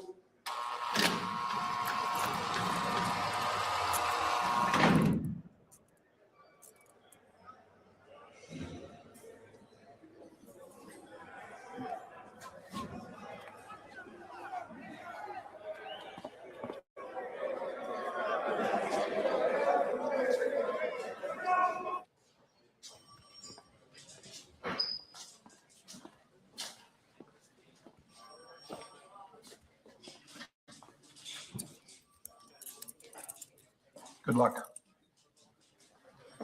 Let's sign there.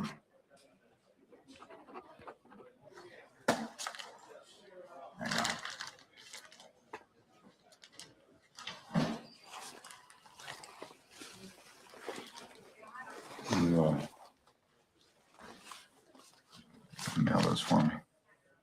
Sorry. The mail drop is for inmates only. This one come in this morning.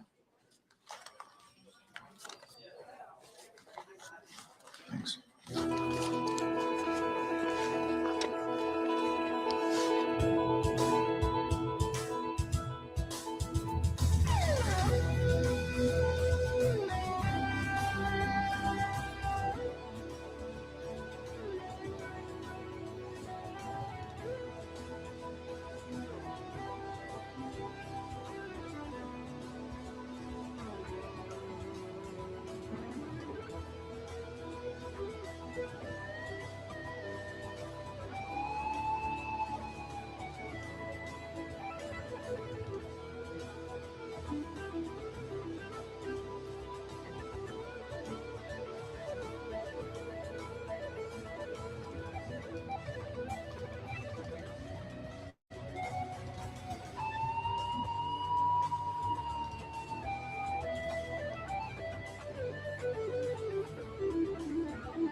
Oh, thanks. 109. You, got a razor? Scissors?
There you go. Thanks. No problem.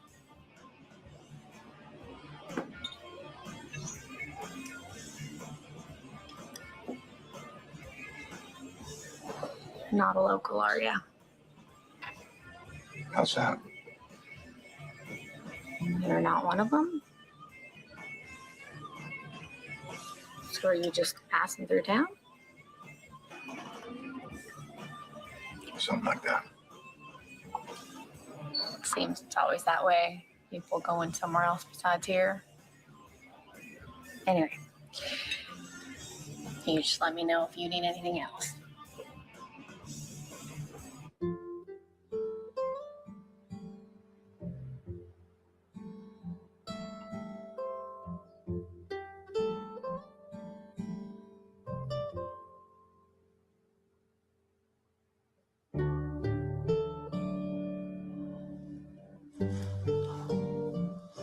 Hey there.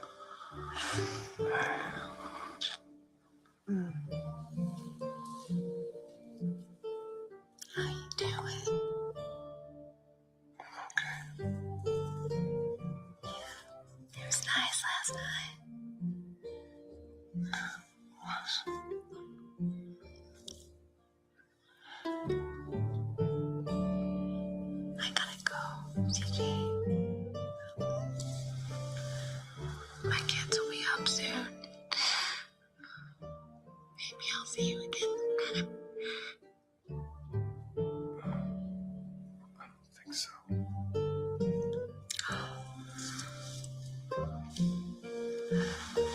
If I wear this.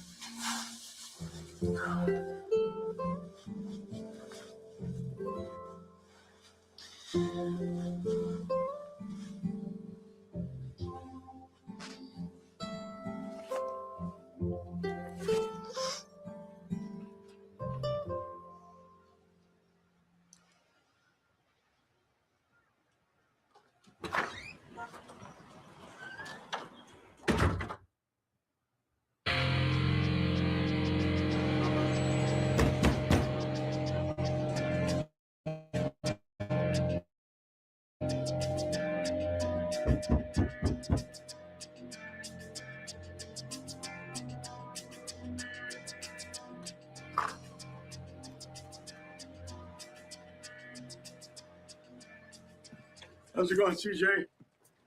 Figured you'd show up.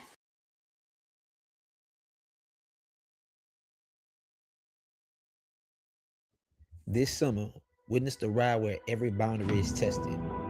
4 corners, 1 nation, 1 motorcycle, and 1 impossible question. How far will you go to discover what's on the other side of your limits?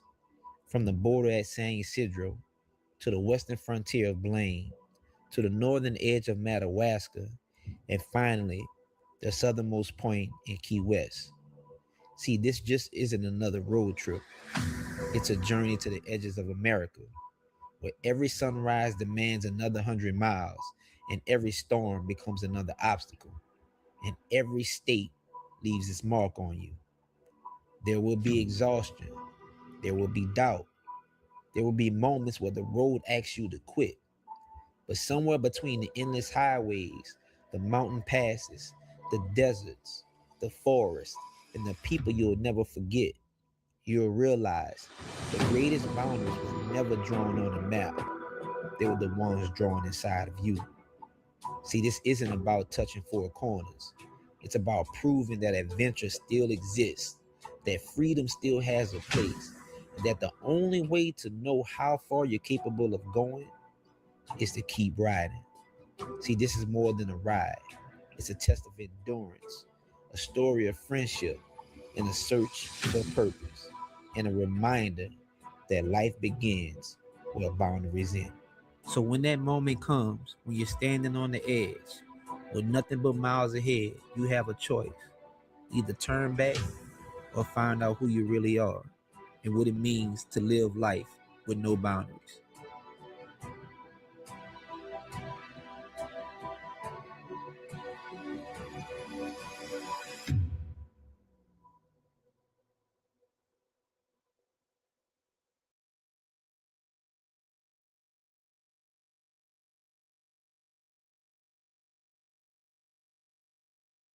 Hello everyone, welcome to Minecraft.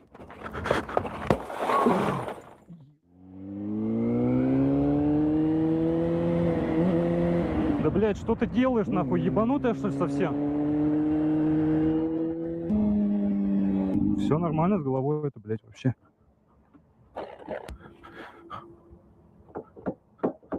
Да, что за хуйня? Ай, блядь, сука, по ноге еще въебал. Ебать, нахуй, я не хотел, блядь. It seems like she just got her driver's license recently, so she's probably not very familiar with this car yet. А нахуя ты меня подрезаешь-то? В смысле я подрезаю? Мне не видно ни хрена тебя. Ты со мной поравнялся? Да, что произошло? Конечно. Ты мне по ноге проехала, блядь, по ноге проехала. Да не. Все, я все снял, я это выложу, кому куда я уеду. Я все это выложу. Если ты сольешься. Пойдем я сфоткаю твой мотик, сфоткаю права, все документы, если ты... Да пошли, мне без разницы. Я в ГАИ, мне вот это вот все не надо. Вот фотка, номер. Там кину? Давай сейчас сервис найдем. Просто стекло заказать еще нужно нормальное. Это не за один день делается, по-любому.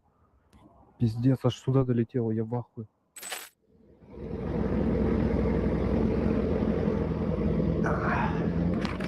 The camera rolling, got the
In Phoenix, Arizona, a driver of a white truck became enraged after these motorcyclists merging onto the highway at high speed.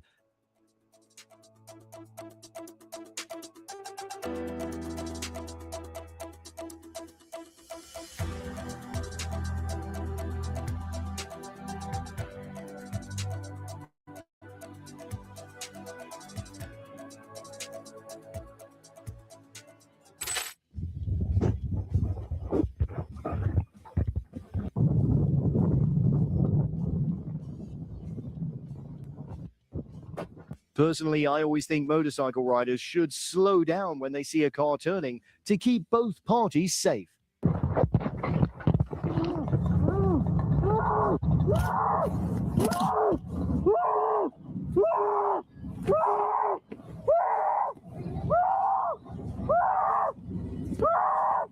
Are you okay?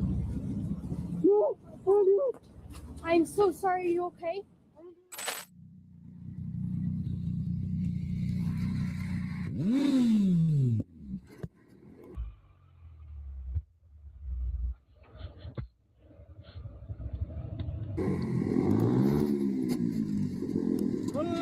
T'es sérieux de me rentrer dedans? T'es sérieux de me rentrer dedans, sale bâtard? Vas-y, on va voir les flics, tout de suite. Va te garer, putain. Va te garer.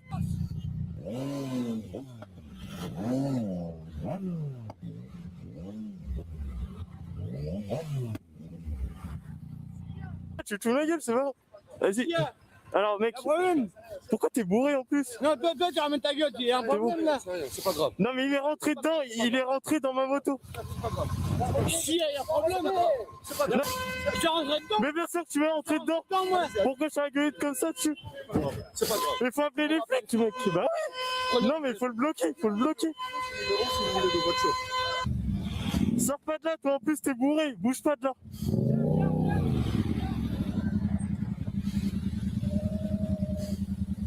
Attends, j'appelle les flics, faut le bloquer, le mec qui vient rentrer dedans. C'est bon, il t'a touché ou pas? Oui.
Yeah.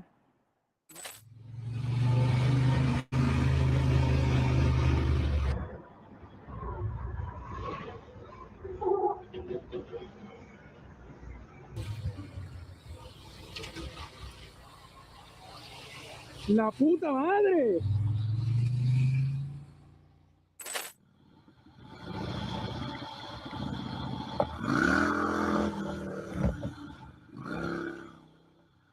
The driver clearly failed to check the mirror before changing lanes, which put the cyclist at serious risk. You just hit me. You just hit me. You didn't look. Use your mirror.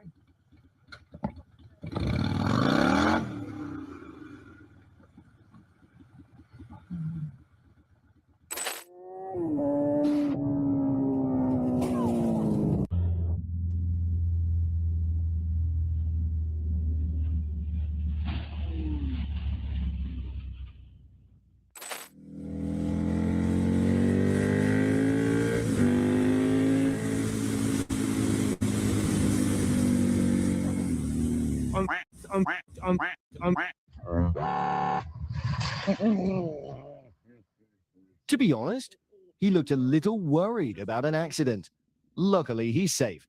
All right, I practiced for this. People are gonna come by and ask if I'm okay. I gotta get my music off. I could use your help in getting my bike up, though. Thank you very much. So on this, it's okay. Calm down. It's not gonna go anywhere. If you step to this side with me, I'm gonna grab the handlebar, and if you can grab underneath the tail, so I'll get the hard side. Okay, ready? Here we go. It's okay. I just want to get it out of the grass, but I gotta get out of gear. Excuse me. Whew.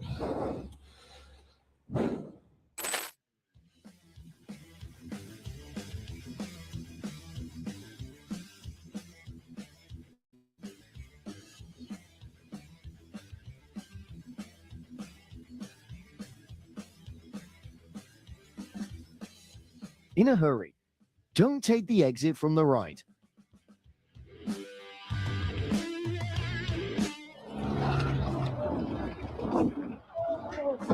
Bir anda döndünüz ya. İyi misin?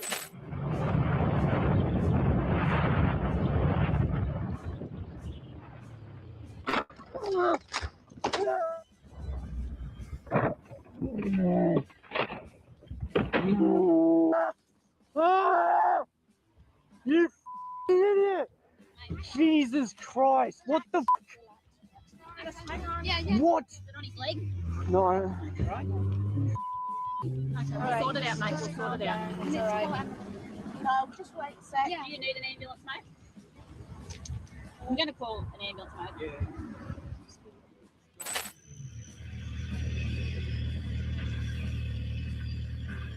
Hey!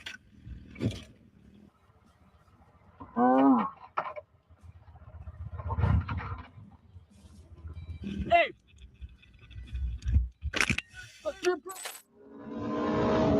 Okay. Bungsag res, okay. Bungsag res, okay. Genuine bungsag res, okay. Oh my God. Okay.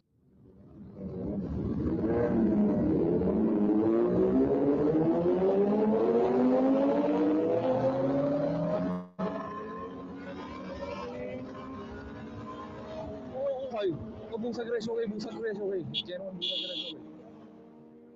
The problem lies in the lane change. It was the car driver's fault. He should have looked to the left. Imran भाई helmet उतार दो चाबी निकाल दी मैंने कर दी गाड़ी खड़ी कर दी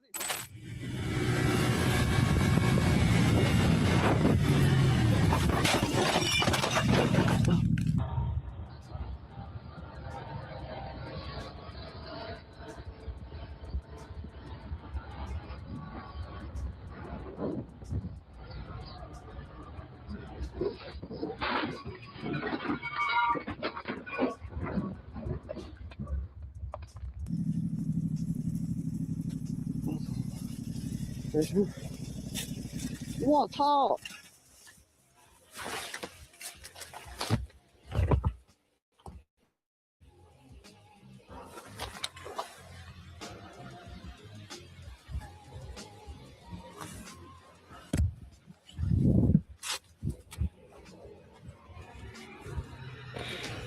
Yeah, we're gonna get ready to jump over with the coffee crew here in a few.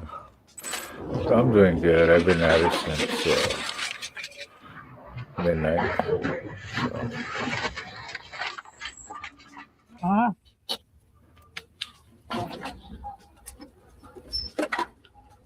Kanka iyi misin? İyiyim. Kanka bir dakika. İyi misin?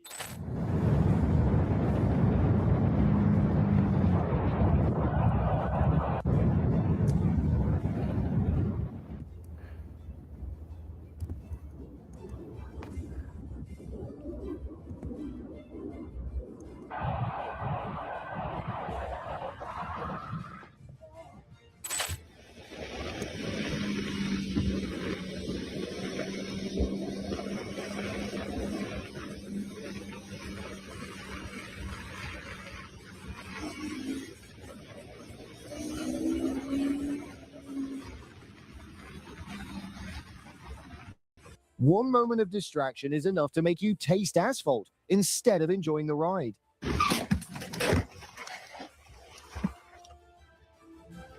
Kardeşim hiç kıpırdamıyorsun, böylece kalıyorsun. Hiç kıpırdama. Hiç kıpırdama. Sakin ol. Elini uzat abi. Bırak abi elini. Abi 112 yemeler. Nefes alabiliyor musun? Rahat mısın? Evet.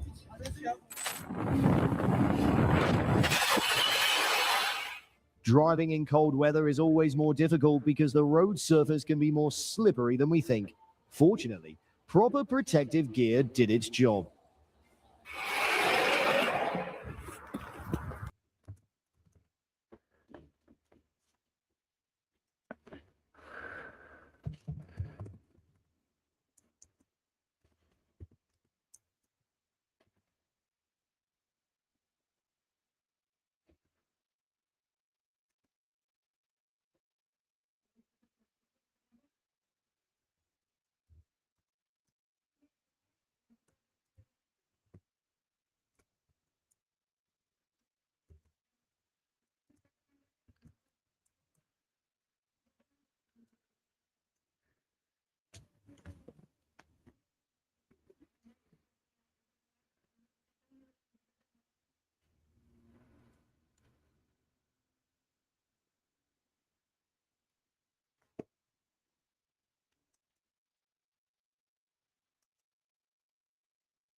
In my opinion, a small blind spot is enough to hide an approaching motorcycle.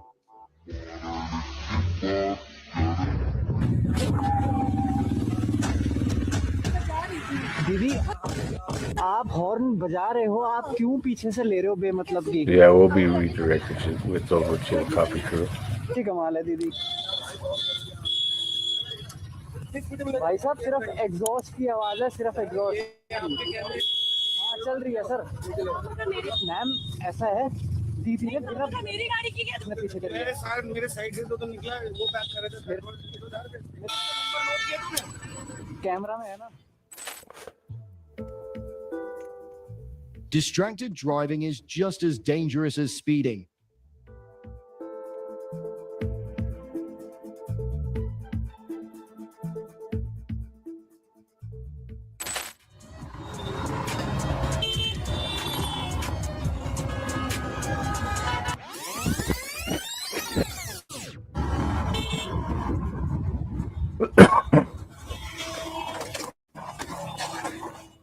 Filtering through heavy traffic is always risky because vehicles can change lanes at any time.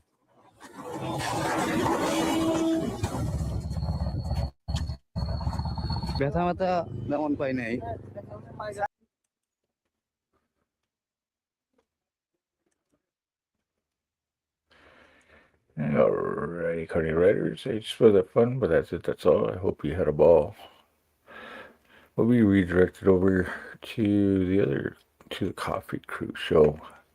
So just stay tuned, hang out, and we'll see you there.